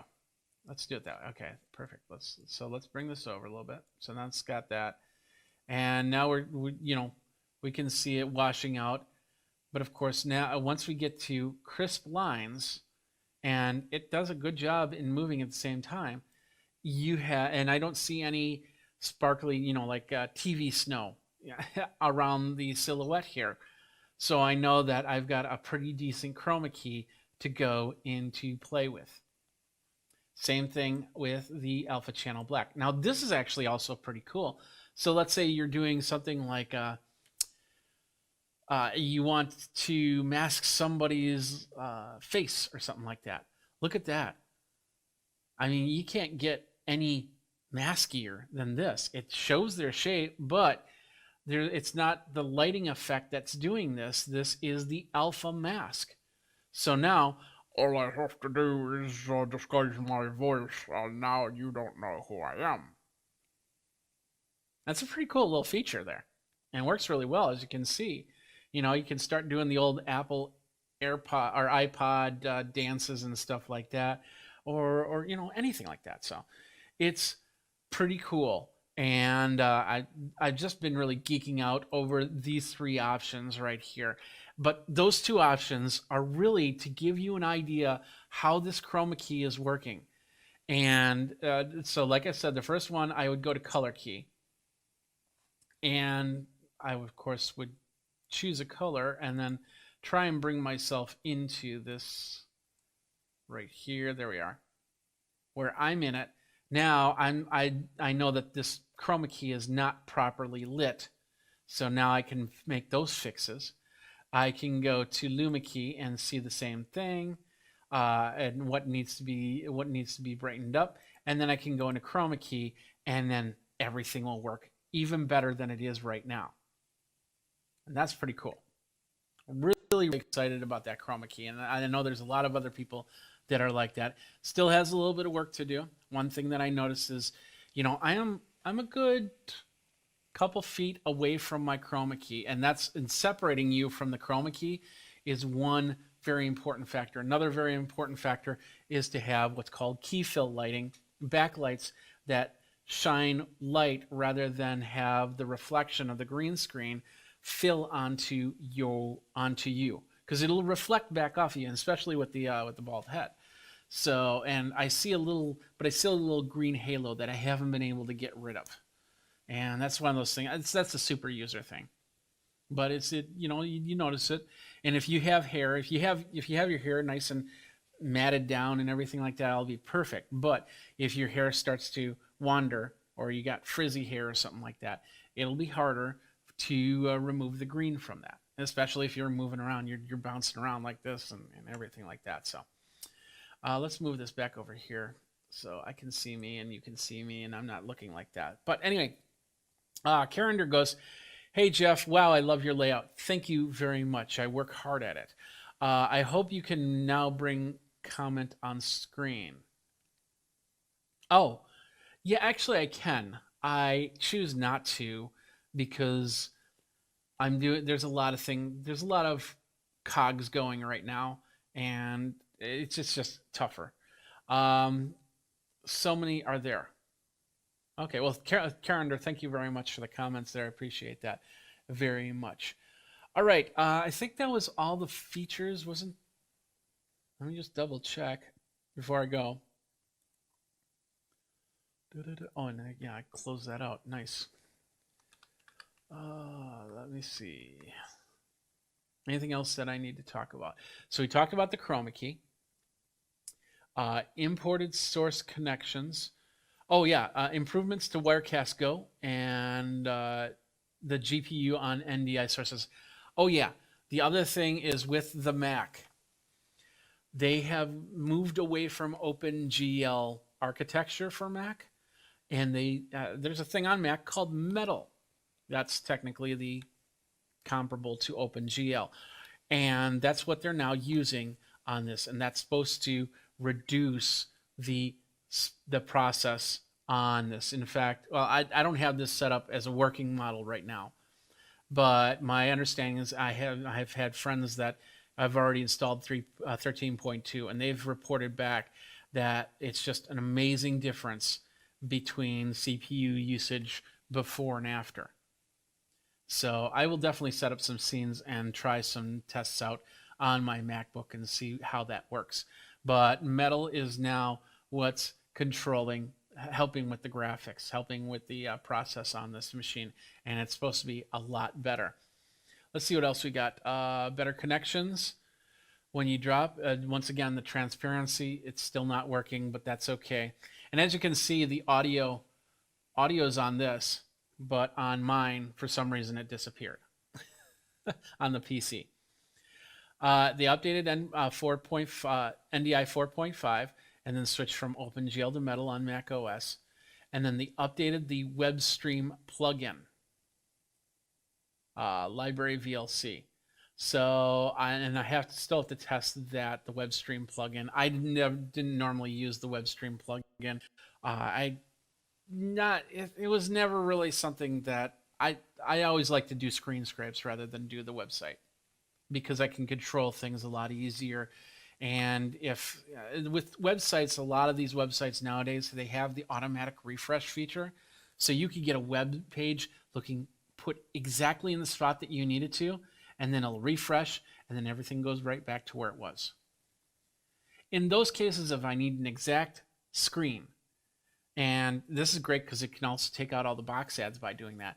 You basically do a screenshot, and then you go into something like Google Slides or PowerPoint or something like that, and then you paste that screen in there. You can take out all the ads and everything like that. It have the page. It doesn't move. It doesn't add any more ads. It doesn't refresh, and you still have the main idea of the web page there. I used to do that a lot, but yeah, so I don't use the web stream that much. Text and oh yeah, the last part here, and I haven't tested this as well, but it deals with the text. On my 24/7 stream, I usually have a ticker running, and I stopped it about 6 months ago because the ticker took up a lot of process, and it was very choppy. So it was the text was passing by, and it would just be very, very choppy going by, and it was hard to read. So I took it off. So with 3.2 beta, they've improved on the ticker, and I'll show you from. Let's show you from here so we can bring it in. So let's go here. We'll go here, and then I will turn off my auto live, and then we'll go like this, and then we'll add in text. Where's the text? I always forget where that is, so we'll just go text. Text, there we go. And we'll add text, and we'll bring that up. There it is, new text. And with this, we can say, once upon a time, we were all using Wirecast 13.1.3. Then a update came out and we were able to go to 13.2. Okay, there's my text. It's not moving right now, of course. So we'll bring that down to the bottom here. And then we could, there's better choice of fonts, is my understanding here. So I like the impact font, so we'll leave it at that. We can choose the regular, bold, italic, and all that. We can justify it, of course. But then we have the wrap, the word wrap, word break. We have the scroll feature, nonstop. And we can go bottom to top, top to bottom, right to left. We'll go right to left. And then we'll go a speed of 10. Now we'll bring that in. And that should be scrolling. I'm seeing you see this, but it looks like there's some issues right there. So I don't know what's going on there, but apparently, as I think when I was adding text, that might have flipped around. But it should be showing text scrolling right there. Let's switch it to left to right. Let's see if that makes a difference.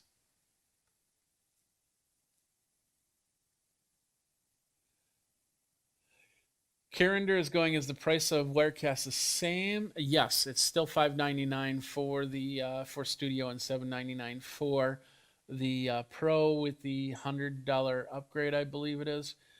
So yeah, that will not change. When I saw Steven's video, he had lower thirds and text scrolling on bottom. How you do that in Wirecast? Well, I just showed you. So, so basically, you just add the text, and for some reason, that's not working for me. But once again, this is beta, so is what it is. So, but yeah, so there you go. That is what we've got for that, and I'll have to play with the text a little bit more to get that going. I got to switch back off the auto live, and we'll go back here, and yeah, you just saw an email. Sorry about that. Anyway, so that's basically it for all the functions right there. Hopefully, you got an idea of how that all worked. And as 13, this is beta 1 of 13.2, which means that, things will get better as they go. It's important that if you're using Wirecast and you download it, you make sure that you have Wirecast 13.1.3 at the ready. And you could easily install 13.2, find problems, uninstall. You have to uninstall 13.2 before you can install 13.1.3. And on Mac, you can actually install it and say keep the old version and the new version if you want to.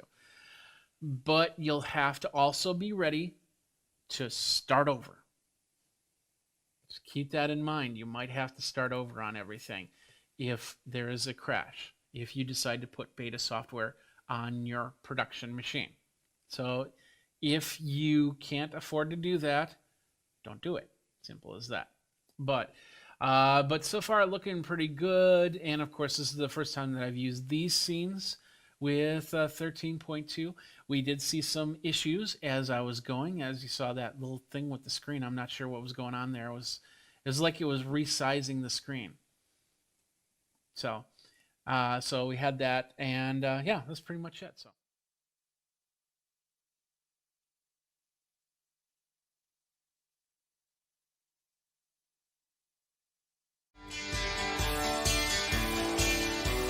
Welcome to Geekazine's Virtual Conference Coverage 2020.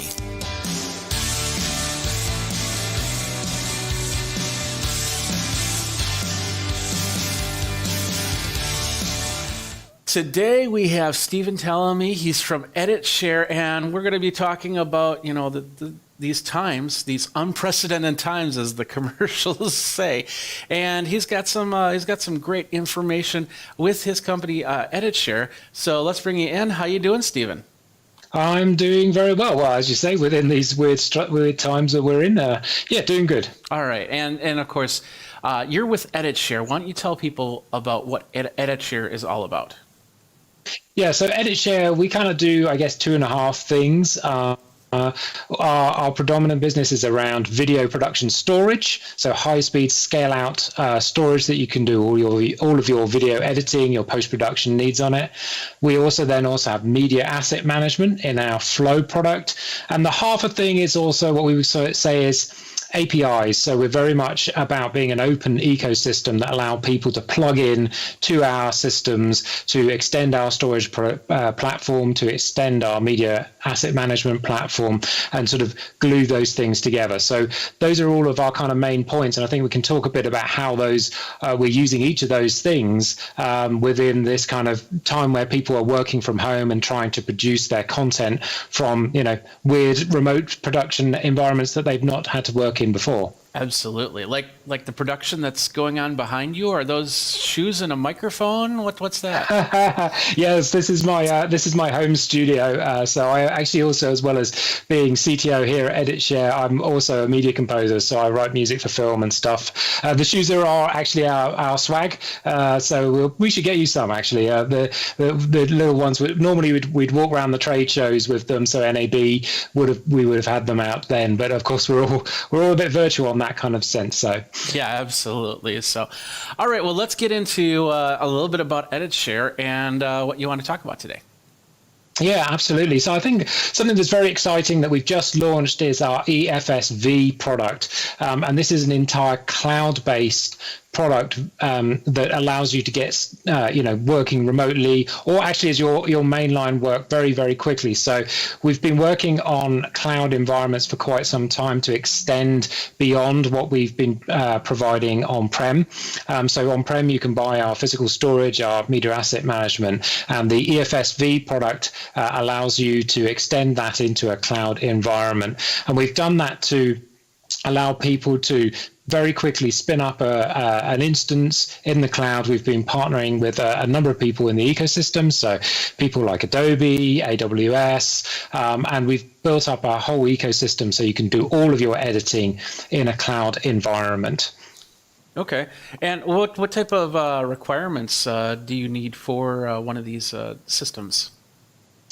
So the requirements are you basically would access the system using a technology called Teradigi. So they're a remote desktop technology. It gives you very high bandwidth, low latency editing experience. And so when you're using that experience, it just feels like it's a local environment. You're connecting to a remote desktop, a Windows workstation that's running in that cloud environment. It's got all the GPU power. So all of those requirements are taken care for. You can actually be running on a very low specification machine locally because you're connecting to something very powerful in the cloud with GPU, CPU, memory, and that's where you'd run your editing software like Adobe Premiere, or you could be running DaVinci Resolve, or you could be running Avid Media Composer. You can be running those on that remote desktop, and so locally your resources are not too bad actually. You do need some bandwidth, of course, to run that. Connection into the cloud, so you need the back and forth to have that really nice responsive thing. But other than that, it's pretty lightweight, and that's I think is a really good value because it means that wherever you are, if you've just had to sort of you've had to leave your current production facilities, you're working from home, you don't have the specs of laptops or environments locally, you can very easily unlock that power in the cloud. Yeah, and you mentioned the bandwidth, and that's probably the key, because something like that I would use while I'm on the road, and in something like a Las Vegas setting, I'm getting video done. I want to get it up there so I can get it edited by a crew or by myself for that matter. And would something like a Las Vegas hotel setting be a good situation for that?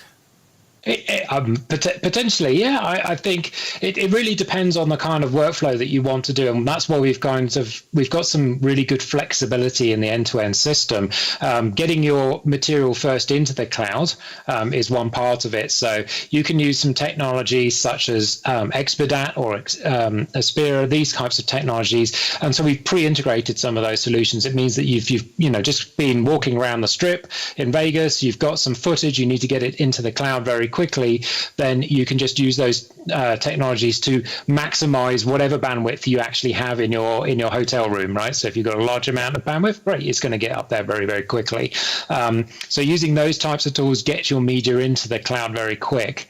Once it's up in the cloud, we can scan it with our asset manager, and that will then generate both, it will generate the proxy resolution versions of those. So then there'll be a lower resolution proxy that's actually very accessible and very easy. So actually, if you didn't have the connection to run a Teradigi, I think Teradigi's sweet spot is around 20 megabits per second. Okay. That gives you a very good, very responsive feeling like you're editing locally. If you don't have that kind of bandwidth, instead you could switch to using our Flow Story product, and that seamlessly switches to using the proxy version of the media, which is much lower resolution, but still very usable. You can still edit with it, and then once you've got some availability to get back to a higher bandwidth, you can then switch back to the high resolution material to do your finishing up and your conforming, those kind of things. So those are, in terms of those requirements, we've got some good flexibility between whether you're going to run something at a low resolution and then finish it in high resolution, or you do the whole thing in the high resolution. Yeah, absolutely. And I've heard that if your hotel room doesn't work in Las Vegas, you can jump on a bus and be able to work from there in high speed. So, yeah, that's a good idea. Absolutely. Now you have a few companies working on that. You have a map here that you're going to be showing me, right? What's this? Yeah. Let me talk about this. So this is a scenario that we put together with Amazon Prime Video. So they're one of our customers who helped us put together this end-to-end solution along with AWS. So in this scenario, we had the Monte Carlo ATP tournament, and that was being sent back to London to a production facility where Amazon Prime Video were streaming it out live to their customers. But at the same time, we were capturing that live feed and uplinking it to the data centers in Virginia. So that's the AWS data centers. That's where we hosted our EFS, so our edit share file system, all virtualized in that cloud. And you had remote editors who were in LA in this case, using that Teradigi technology we talked about to access that content in the cloud. So they were using virtual workstations. They were editing using Adobe Premiere on a Windows desktop that actually was in the cloud. It was connected to our high-speed storage, and then when they were done, done with their editing in LA, they could use our Airflow tool. So Airflow is a web-based review and approve tool. It uses some of those proxy files we were talking about earlier. Okay. So when they finish their edit, they can upload it to that Airflow environment, and then somebody back in the London production center can say, yep, that looks good, or please change this shot or tighten that sequence or use something else. So they can put commentary into that Airflow tool and review it. And so all of these pieces actually are bits that people can use. So you might need the accelerated transfer that we talked about, uploading your content with Expedite. You have the remote desktops and those types of technologies. And I think the other really important part to emphasize here is you need a very high performance storage layer. So we sit on top of Amazon's own storage layer, which is called EBS. We've put our virtualized file system on top of that. And what it does is it allows that to span many virtual machines and scale out to, many terabytes, even up to petabytes of storage, but all of that being at very, very high throughput, because when you're doing a video edit, it's not just the quality of the remote desktop experience that's going to be valuable. It's also going to be the speed to which you can stream that video from the storage layer. And so we've optimized that to work really, really very well in a cloud environment. Yeah, because there's many different factors that you have to worry about from one end to the other. So it's called the EFSV. Was that correct? That's right, EFSV. Yep, it's up there on our website now. We've just relaunched our website. We're very excited about it. And so in the product section there's an EFSV page that talks all about the solution. I've also got a little bit of it running locally on my machine. If you'd like to take a little look at the experience. Absolutely. Let's do that really quick. We'll flip over to this page while you switch around screens. Yeah, absolutely. So this is the page that he's talking about where the EFSV lives. And you can experience that, check that out from there. So, all right, let's see. So we go over here. So what I'm going to show you, this is going to be proof that because it's quite difficult to show you that we're in remote desktop environments because it looks like local. I'm using a Mac here. I'm connecting to this NLE instance here, a virtual instance that's running here in the AWS cloud. So that's what I'm going to be connecting to. So when I switch screens here, now I'm looking at a desktop. It's a Windows desktop, right? Okay. So this is the remote desktop experience that's running in a cloud environment. So this is actually running in an AWS data center. I'm connecting to it with Teradata, and I've got Adobe Premiere here up and running. You can see I've got something and I'm midway through editing, and I've got the full editing experience here. So I've got the ability to stream this, and the quality is really good in terms of, I'm not sure how well it comes across on Skype. You're seeing this, so go ahead and run that video again. Think about this. It's not only going to the AWS server and coming back to him and wherever the server is for that, whether it be United States or London or whatnot, then it's coming through to me, which I'm then recording it, and it looks, maybe a little bit of frame rate issues, but it looks really nice from here. Yeah, it's really, really very powerful. And for me, it looks, perfect, in terms of this. And so this is actually running in the Ireland data center. And this is the value of the, cloud environment, is I can put the same solution in Virginia, in Ireland. I can put it, around the globe in different data centers. We've stood this up in Sydney. We've stood this up in Japan. So wherever in the world people are working, we can deploy this same solution so they get that really low latency response. But also, as you say, I'm able to share a screen with you. You're able to see these things, and we can also stream things to each other using NDI and some of those other plugins. So the responsiveness of this product is quite astonishing, and that was really the experience that we've got when we've been putting this into people's hands. We've made it very easy for people to get on board and spin up both a proof of concept system, so they can just go and try their workflow. And we one of our US customers, he just basically said it's like he couldn't believe how good it was. He could do exactly the same workflow that he would normally be able to do in his production suite. In fact, he had multiple monitors set up in his rig at home, and he was able to split the Teradata remote desktop across all of those screens. So really amazing, that you can do all of that from a cloud-powered system. Yeah, absolutely. Let's talk about, I'm assuming this is all going to be scalable, so there's probably no one set one introductory type situation here?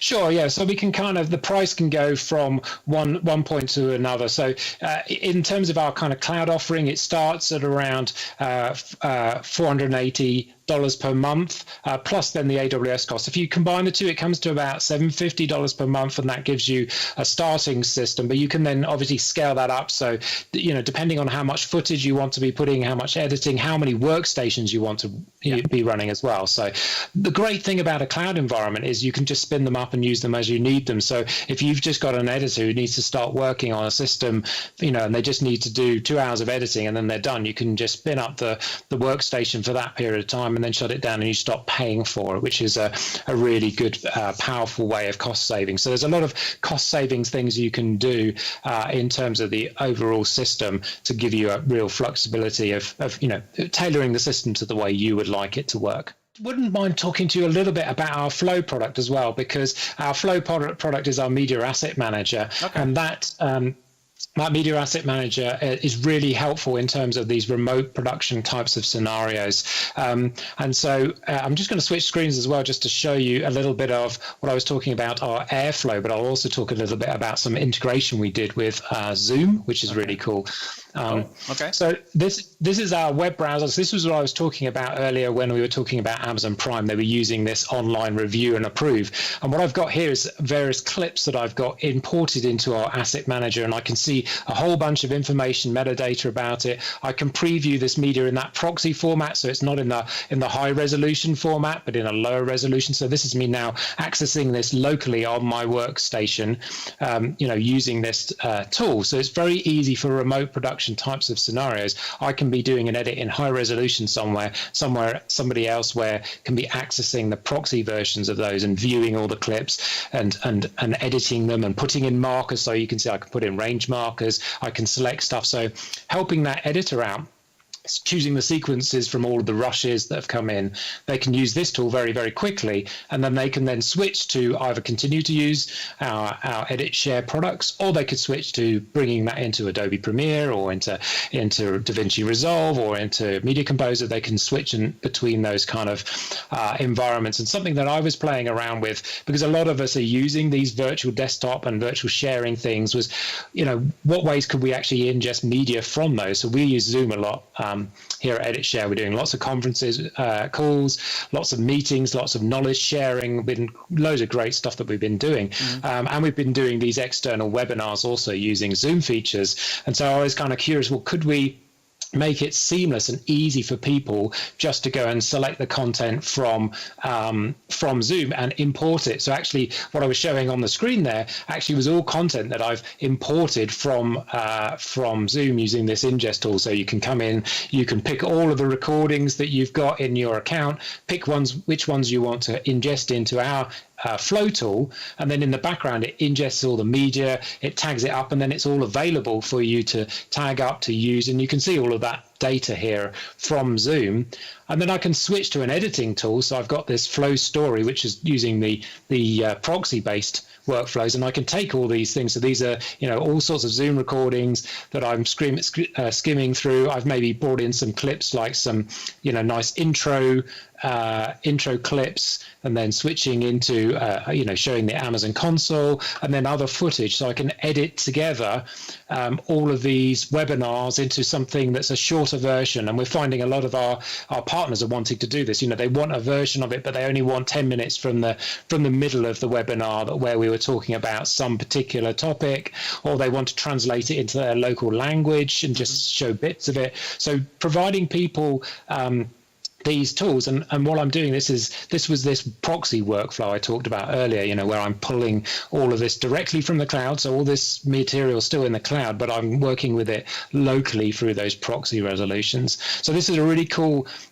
thing about Flow, is it gives you a lot of flexibility. And because of giving that flexibility to people. We've made the Flow product free of charge until July 1st. So for people who want to be, working from home or having that flexibility of remote productions, Flow is a very, very powerful tool. And, with those API integrations, the Zoom one was an example. We took the Zoom API and our APIs, combined them together, and you've got a lot of flexibility. We've got API integrations with AI services, so they can do translation and transcription and object detection. So if you're looking for a cut or a scene that has got, a bicycle in it, we can have already pre-indexed that, and you can go and find those in the Media Asset Manager. So there's a lot of power in that tool, and we're really pleased to be able to offer it for free during this time when people are trying to adapt to a different way of working. Absolutely, absolutely. So it's all amazing, and we could probably go on a lot longer on this, and I'd love to have you take my video and edit it down, but that's going to have to be on me, but that's okay. Stephen, thank you very much for your time. Editshare.com is where people can go to find out a little bit more about that. So thank you very much, Stephen. Thank you. That's another company from the Virtual Conference Coverage 2020 at Geekazine. Since I can't go to the conferences, I'm going to have the vendors come to me. If you're a vendor, if you've got a product that you want to show off, if you've got a service that you want to talk about, let me know. Tweet me over at Geekazine, Think Magazine, put in the Geek, and let's get on air and talk about it for Geekazine. Don't forget to like, subscribe, comment, and hit that bell notification to let you know when the next video comes out. For the Virtual Conference Coverage 2020, Jeffrey Powers here. Thanks a lot for watching. Till next time, you guys geek out.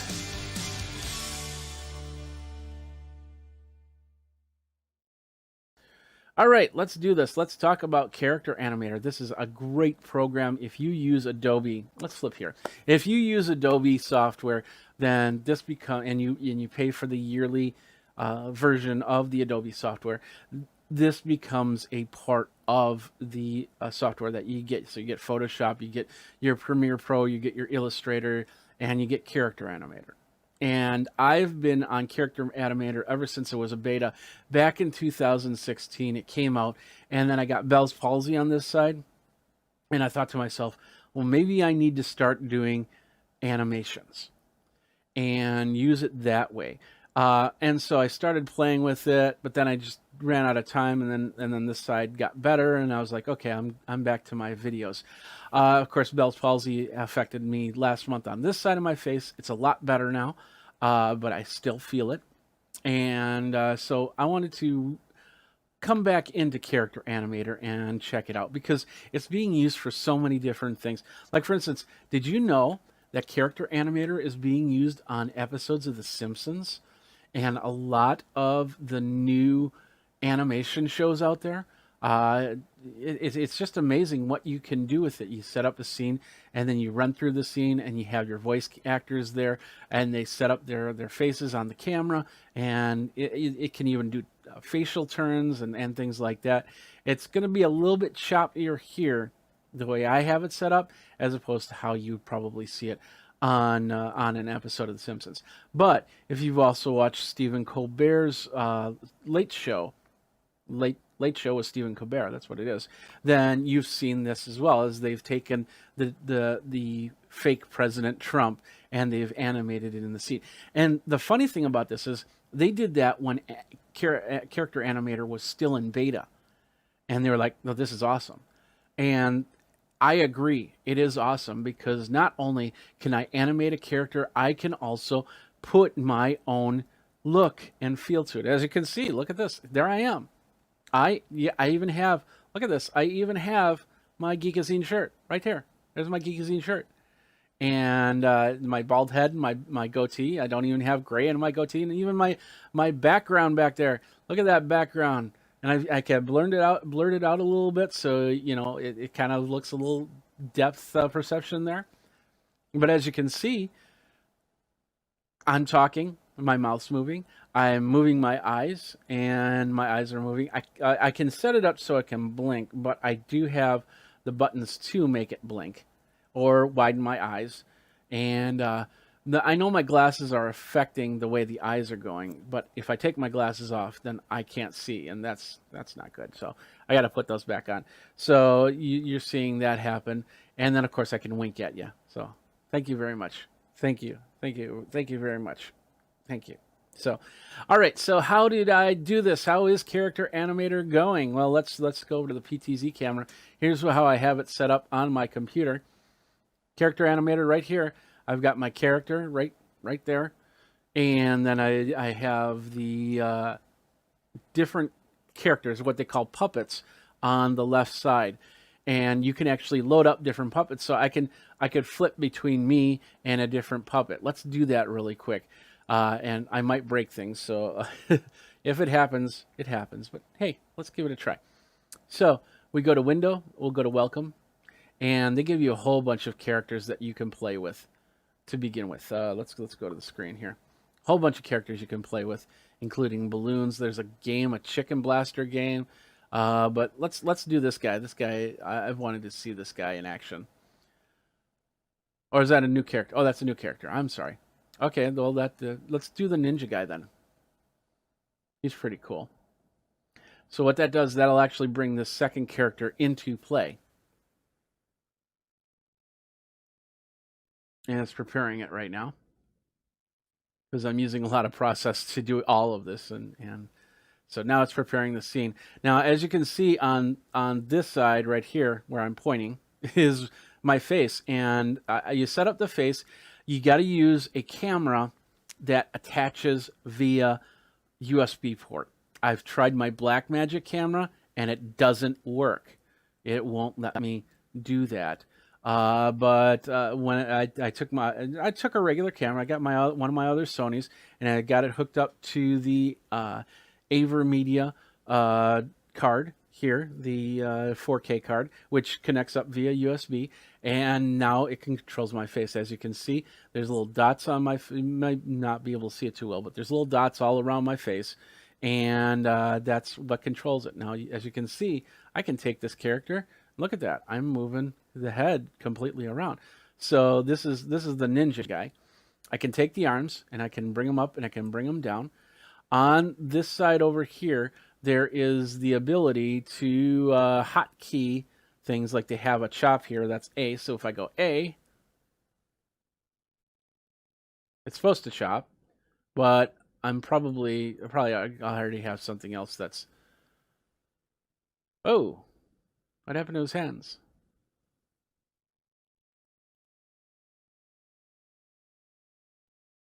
Do that again. So with that is you saw that working because I was blinking my eyes and winking, but for some reason it's not allowing me to do the punches. Let's try it. Let's try another one. Let's go. Side chop is D. There's a side chop. F is side punch. Oh, I see. So it's just preparing the hands. So look at they're bringing the hands, but I got to control the hands myself. So I could get it in punch mode and go like that, and bring it back down, and then there we go. And then, of course, if you bring it into Wirecast, as you can see, it completely replaced the character by me, and now I'm a ninja, and that's pretty sweet. So, and of course, if I want to go back to me, I do that, and there I am with my arms to like that. That's the starting position. So I got to just bring the arms down, and there I am, and I'm talking again. So I could actually have a conversation and say, "Hey, ninja, how you doing?" "I'm doing very fine. How are you doing?" "I'm doing great. Thanks a lot for coming to the show." "I appreciate being here. I'm so stealth at these things." You get the idea. So, and of course, I'm using NDI to bring it in. Of course, you can bring it in via the through an HDMI port through the Blackmagic or through another capture card type system. But NDI was super easy to do for me, so that's what I did, and I am really impressed on how this works. As you can see, there's a slight delay on the voice on the lips because of the NDI connection, but it does really well. Now, what they do in like The Simpsons and stuff like that is they record it straight from here. So they'll have a background and they'll have the characters here, and they'll set up the camera and the voices, and they'll talk it, and then they'll have the simple buttons here. Like for instance, if I want to change to my pointer hand and bring that up, I can do that. But they have it set up with other programs to allow it to just instantly switch, so they don't have to think about those things. But as you can see, it's pretty straightforward, and we've got some pretty good characters. You can also get some characters that look like claymation. You can have some really odd characters. You could sit here and do a question and answer thing with your Wirecast.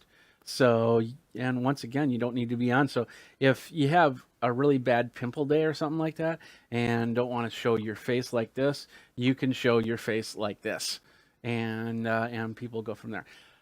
Very straightforward to put it in. Setting up the character, that was a little bit tougher, but there are animations out there. There are programs or videos out there on how to create your character. And I created, I used the default character to create this guy right here.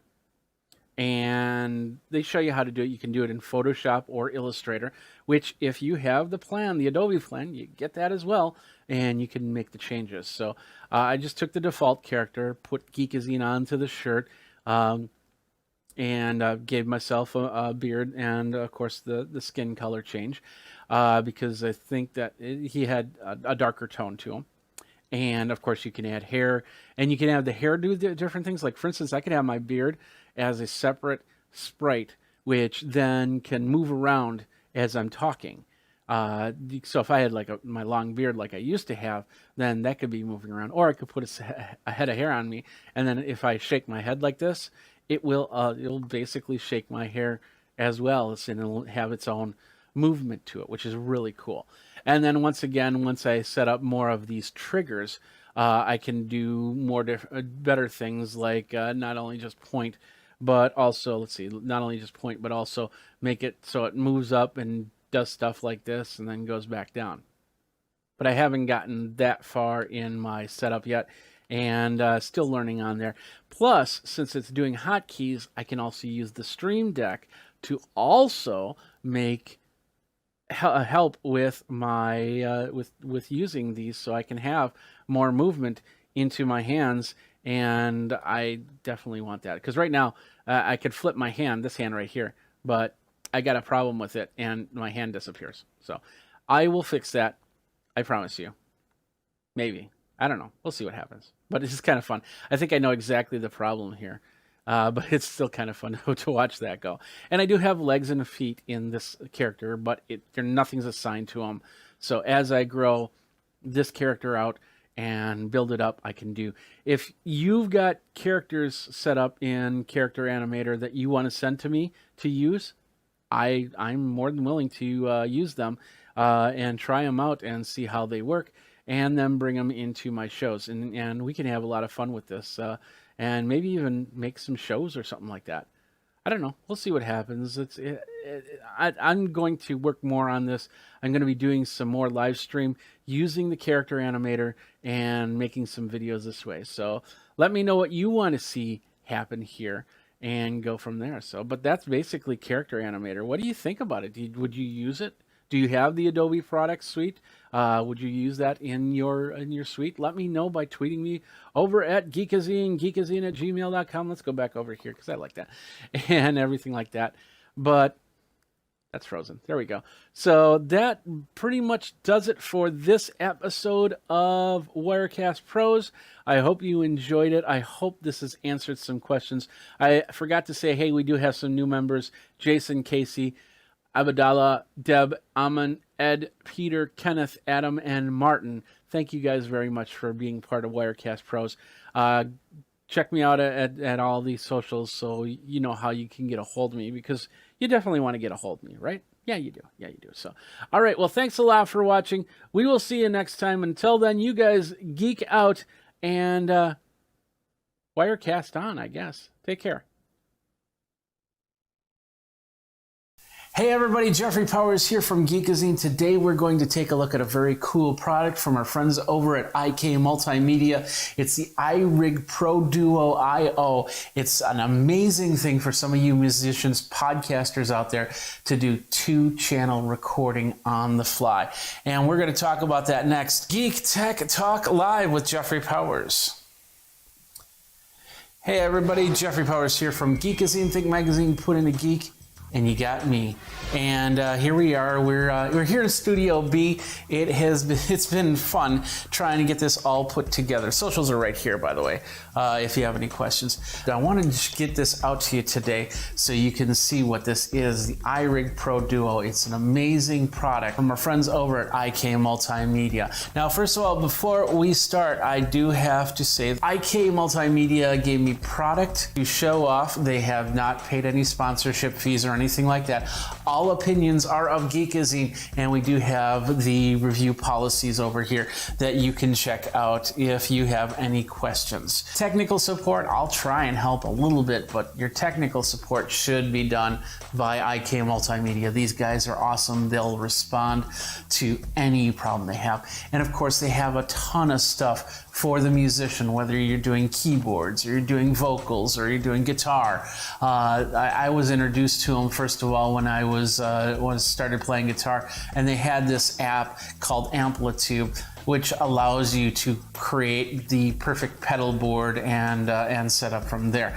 And of course, this works with Amplitude. You can get it for your PC, for your Mac, and just amazing. These interfaces, I've had many different versions of these interfaces, and it's just been amazing. So I'm really excited to unbox the iRig Pro Duo IO and get that going as we go from there. So with that out of the way, let's take a look at some of the specs on the iRig Pro Duo. First of all, it's a mobile 2-channel audio device. It also has MIDI interface, so if you want to connect up that way, you can do so. You can connect to any recorded device. It does have phantom power. It's 20 hertz to 20 kilohertz. And it costs you only $199. And here it is right here. This is the iRig Pro Duo IO.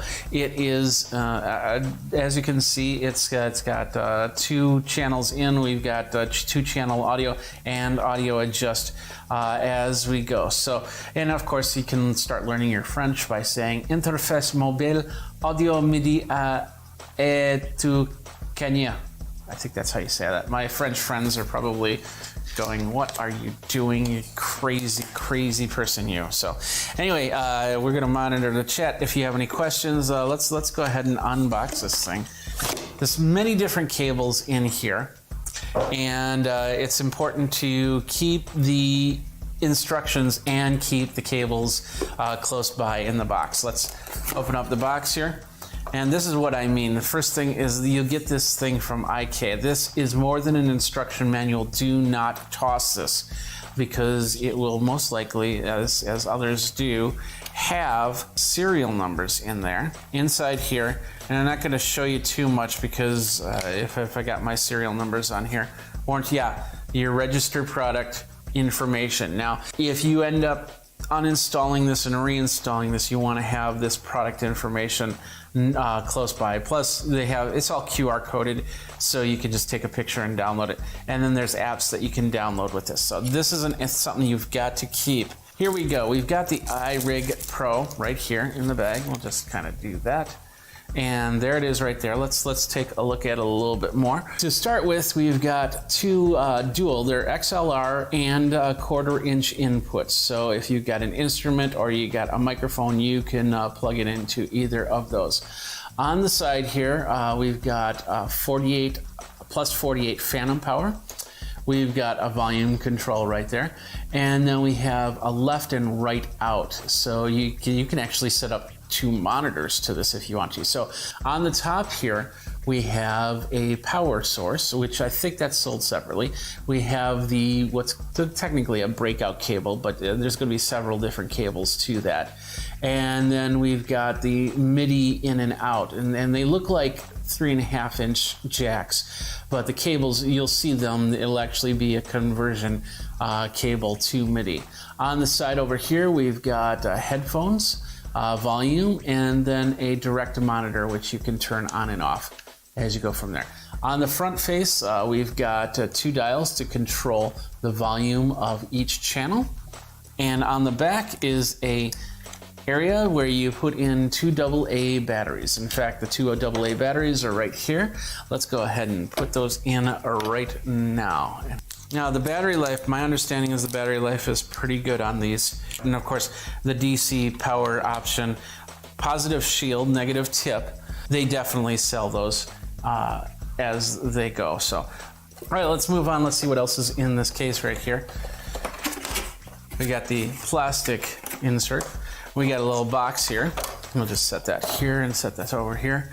We'll set the important stuff in here. And then we'll open this up. This is where all the cables are. All right, these are the MIDI cables I'm talking about. They look like headphone cables on the first side, but the other side, they have the large MIDI breakout connector. So you basically plug these in, and then of course you plug in your MIDI cables to a keyboard or another device that has MIDI input output. In individual plastic, the first breakout cable is a lightning cable. Second breakout cable is a USB-C cable. And this, they've had previous versions that had older versions of USB cables, so you could probably even get a 30-pin, but I don't know if you have the old 30-pin iPad. I'm not sure if it'll work or not. You can definitely try it out and see if your older iPads will work for that. This is just a regular USB. This will connect, you can then connect this to a Mac or a PC. These are all the cables right here. Basically, we're not going to be hooking up anything MIDI. What we're going to do is we're going to hook up a guitar and a microphone. And I've got the guitar and microphone over there. And we're going to use the USB breakout cable. So hopefully, I'll be hooking it right up into my system here. And then you'll see, we'll move the tables and I'll play one of my original songs. Down here in the breakout cable, you have, it's basically, it looks like an old mouse or a keyboard connector like you have on the back of some computer PCs. So you just have to align it. There you go, simple as that, and then we can hook that up to the PC. On the bottom, like I said, we have the XLR and the 1/4-inch jack input. So we will put the vocals in one. We're plugging in the 1/4-inch jack, and this will go into the guitar. I'm also going to be using the Shure Beta 56A. There's phantom power to this, so if you have a more powerful microphone or a microphone that does use phantom power, you can hook that up, but we're just using a regular dynamic mic in this situation. Now, and of course I showed you the IK Multimedia iRig on its own, but you know, there is a bundle there with microphone if you want to start doing some podcasting. Of course, in this day and age, we're all just trying to figure it all out. I'm going to move this table, I'm going to hook this up into the computer, and hopefully we'll get some sound. Hopefully we won't crash the system while we're doing this, and I'll play a song. Well, it's 4 o'clock, the day's done. It's time to have some beer. Wait for my buddies to get done. Well, look at that, coming over here. We take the same old corner so we can check out all the girls. Dance it to the jukebox and come on up and ask for a whirl. Then we lay our glasses down and we sing. Thank God for happy hour, where we buy drinks all the time. Treat your friends to a couple of brews and head home before the night. Enjoy a story, a song or two before you have to fly. Thank God for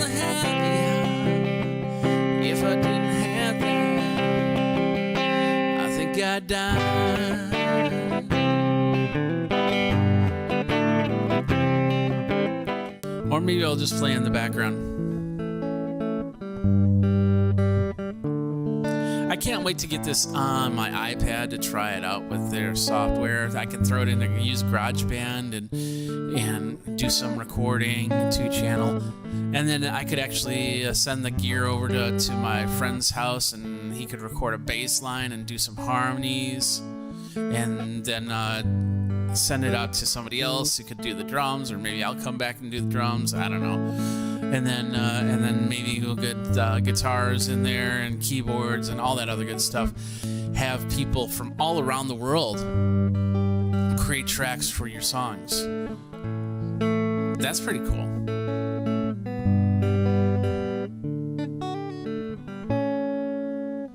So anyway, that is the iRig Pro Duo IO. It's a nice little product. I'm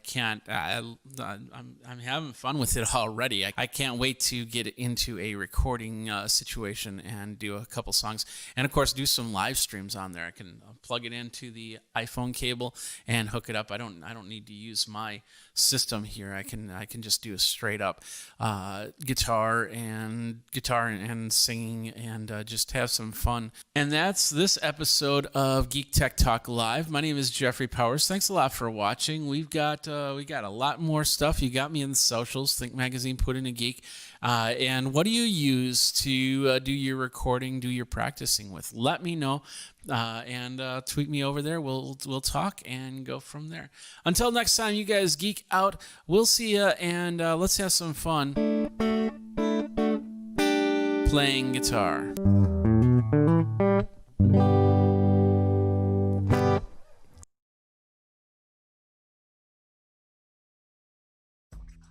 So we are unboxing the Mevo Start, which is this the newer camera here. Of course, we have the Mevo Plus, which I have over here in the corner, which I'm going to be using as a comparison when we connect this up. But let's do the unboxing right now. We're going to go over here. As you can see, the plug and the card are already out. Now, this might be different. When you get it, it'll probably be in the box. But since this is a preview model, they probably set this outside the box. So this is it right here. This is the Mevo Stream Now for everyone. Easiest way to take your live event quality live streaming in up to 6 hours of streaming and coding 1080p as opposed to 4K, which the Mevo Plus does have the 4K 802.11ac Wi-Fi. In fact, let's take a look at all the specs right here. We got the specs page. We got the Plus on this left side and the Start on this right side. It's got a 4-hour battery life, but of course you can plug in a power source to extend the battery, whereas the Mevo Plus, just the Plus, not with the base station, had 1 hour's worth of battery time. That had a Sony 4K sensor. This has a Sony 1080p sensor, the IMX307, and the processor, a little bit better processor, the Ambarella H22, as opposed to the A9 SE of the Mevo Plus. Capture resolution is 1920 by 1080 of 30 frames per second, as opposed to 4K. But of course, once again, the Mevo Plus is meant to bring it into a frame where you can then move it from frame to frame. This does the same thing. It does, but it's more meant to put a focus. So if you were to actually use the Mevo Plus and the Mevo into your live stream rig, I would probably set this in the middle to capture, if it was a one-on-one conversation, to capture the one-on-one conversation, and then have these starts pointed towards the people. But you could also have like 3 Mevo starts if you wanted to. With the phone, you could only do one at a time, so it's either the Plus or the Start, and go from there. So they both have their own features and functionality to them. So let's go back to the screen here. You can video stream at 1080p, 30 frames a second. Video codec is H.264 and HEVC recording to 1080p. Electronic image stabilization in there. The vertical flip is there, and the high dynamic image is in there. So you could actually hang this upside down if you put it in your studio or something like that. Hang it into the rafters if you need to. Audio mixer, this is the cool part about it, where this has the ability, the Plus has the ability to actually put into a mixer. This has a 3.5 millimeter jack, so you can still plug it into the mixer, but you don't plug it via a USB media device. You just plug it directly in. So that's a advantage right there. The wireless, they both do 802.11 AC at 2.4 and 5 gigahertz. Dual antennas, access point mode, or an existing Wi-Fi network. So, and if you're hooking it up to a bars or an event, live event Wi-Fi, a lot of those have Wi-Fi. Basically, they set it up so one device doesn't talk to the other, because if your computer talked to your friend's computer directly, then there could be problems. So if you're hooking it up to public Wi-Fi, you might want to have a sub router on there. And I have a few sub routers that I talk about over at Geekazine that you might want to check out. But because of that, it's best to, if you're hooking up to a public Wi-Fi, to throw it into a router that can also hook up to that public Wi-Fi and kind of become the repeater, giving different IP addresses for multiple devices if you go that route. Anyway, let's get back into here. What else we got? We got Bluetooth in here. We're just going through the list, kind of keeping the comparison. Ethernet with smart Ethernet adapter accessory. So you're going to have to get an accessory to hook it up to the Ethernet connection. And we talk about that in the interview that I did at CES. So you want to check that out as you're doing this. So LTE, of course, can be connected to an LTE hotspot, but it doesn't have anything inside the camera. There's no SIM card or anything like that. There is a micro SD card slot and USB-C connections. So, and we'll see that in a second here. So let's get into the unboxing and let's see what this puppy has in store. So we got the tab down here. We'll pull that out and then we'll pop this open. We'll bring this out and then we'll just slide this down like that. Bring that to the side. There's the Mevo box. As you can see, it says Mevo on it. And yeah, so we'll open that up. And there we are. We have the camera itself in a little piece of course, protective plastic. Let's take that protective plastic off. It's always awesome to do that. There we go. So now we have the Mevo unit. As you can see, it's pretty small. It's a lot as opposed to this one right here. And I got it on the cord, so apologize. But if you took this off, it's actually bigger than this, but overall smaller than if you have the full system. All right, so let's take a look at this really quick. On the back, let's just do a little quick zoom in here. On the back, we have the power button, we have the jack for your audio interface, we have a USB-C down here, and this is where the micro SD card will go. So that will show you the audio and the power. To hold down you hold down the power to turn it on and to do the connection for your devices. What else we got? We got a little plastic insert. We're going to throw that right there. It looks like a little green instruction manual. We'll set that down for a second. And then another piece right here. I think that's just it. Besides the silica gel, yep, we have actually a pretty long USB A to C cable. Of course, C will go in here. It's a long cable, so that's a really nice cable to keep around. And then, of course, the instruction manual. We'll open this up. Oh, okay. Inside the instruction manual, you also have a cleaning cloth. And then it's actually just a card. So the card just basically says, plug your camera in to charge. Of course, download the app at mevo.com/app. Hold the button on and then connect it up to the phone. So we can do that really quick. Let's bring out the phone here. We're going to turn this on, and I do have the live stream studio on. I don't know if the live stream studio is going to connect on there. We had heard a little beep from the Mevo. As you can see, a little white light is coming on. So we'll go from there. This is all in beta for software here. So we'll go down. Whoops, we'll go down. We'll go. So it sees multiple Mevo phones. It says has a unique name printed at the bottom of the camera. So okay. So we have, there's the Mevo Start, and then what I call Mevazine, which is which is the Mevo Plus. So we can connect both of them if we want to. We can configure the iPhone. So we we want to join the Mevo P1440. That's the last 4 of the serial number, if I remember correct. And we're gonna do this.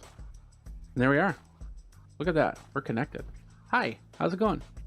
I'm right here. Hello. So, and as you can see, it's got the face tracking on, so it instantly brings it down to the face track, which is pretty cool. We can let's put this on a tripod really quick. So I got my simple tripod here, and as you can see, it's a lot easier to set up than the Mevo Plus. It's smaller, so if you set it up, it as you can see, you don't have the height that the Mevo Plus with that extra battery has on it, but pretty straightforward. So now you're seeing it on my phone, and it's pretty close to face level on here. And then you can also do the face tracking and the regular shots that will end it up. Yeah, of course, when you stream, it'll stream in 720p and do the record from there. Let's do this. We've got the card in there. Turn off all the live follow stuff. We'll hit this record button. We'll just say choose the destination of the card. But of course, we can go to Facebook, YouTube. It looks like Periscope, Livestream, LinkedIn, if you have the ability to go to LinkedIn. An RTMP source, which is really nice. And Vimeo. We're just going to record right now. It says on the 16 gigabyte card, it's free 16 gigabytes, so that's perfect. We're going to do a 1080p recording, and we're going to hit the record button. There we go. We're now recording. Hello. And on you can't see it. Let's bring this up a little bit. On the Mevo Start, you can see a little. This is the tally light. So that means that tally light will be red when it's on, and I believe green when it is not on. If you do multiple camera recording. So back down here, as you can see, it's working pretty good. We got about 32 seconds of recording. That is the basic connection. It goes straight to Facebook, so you can set it up really quick. Maybe you're recording somebody giving a speech or something like that.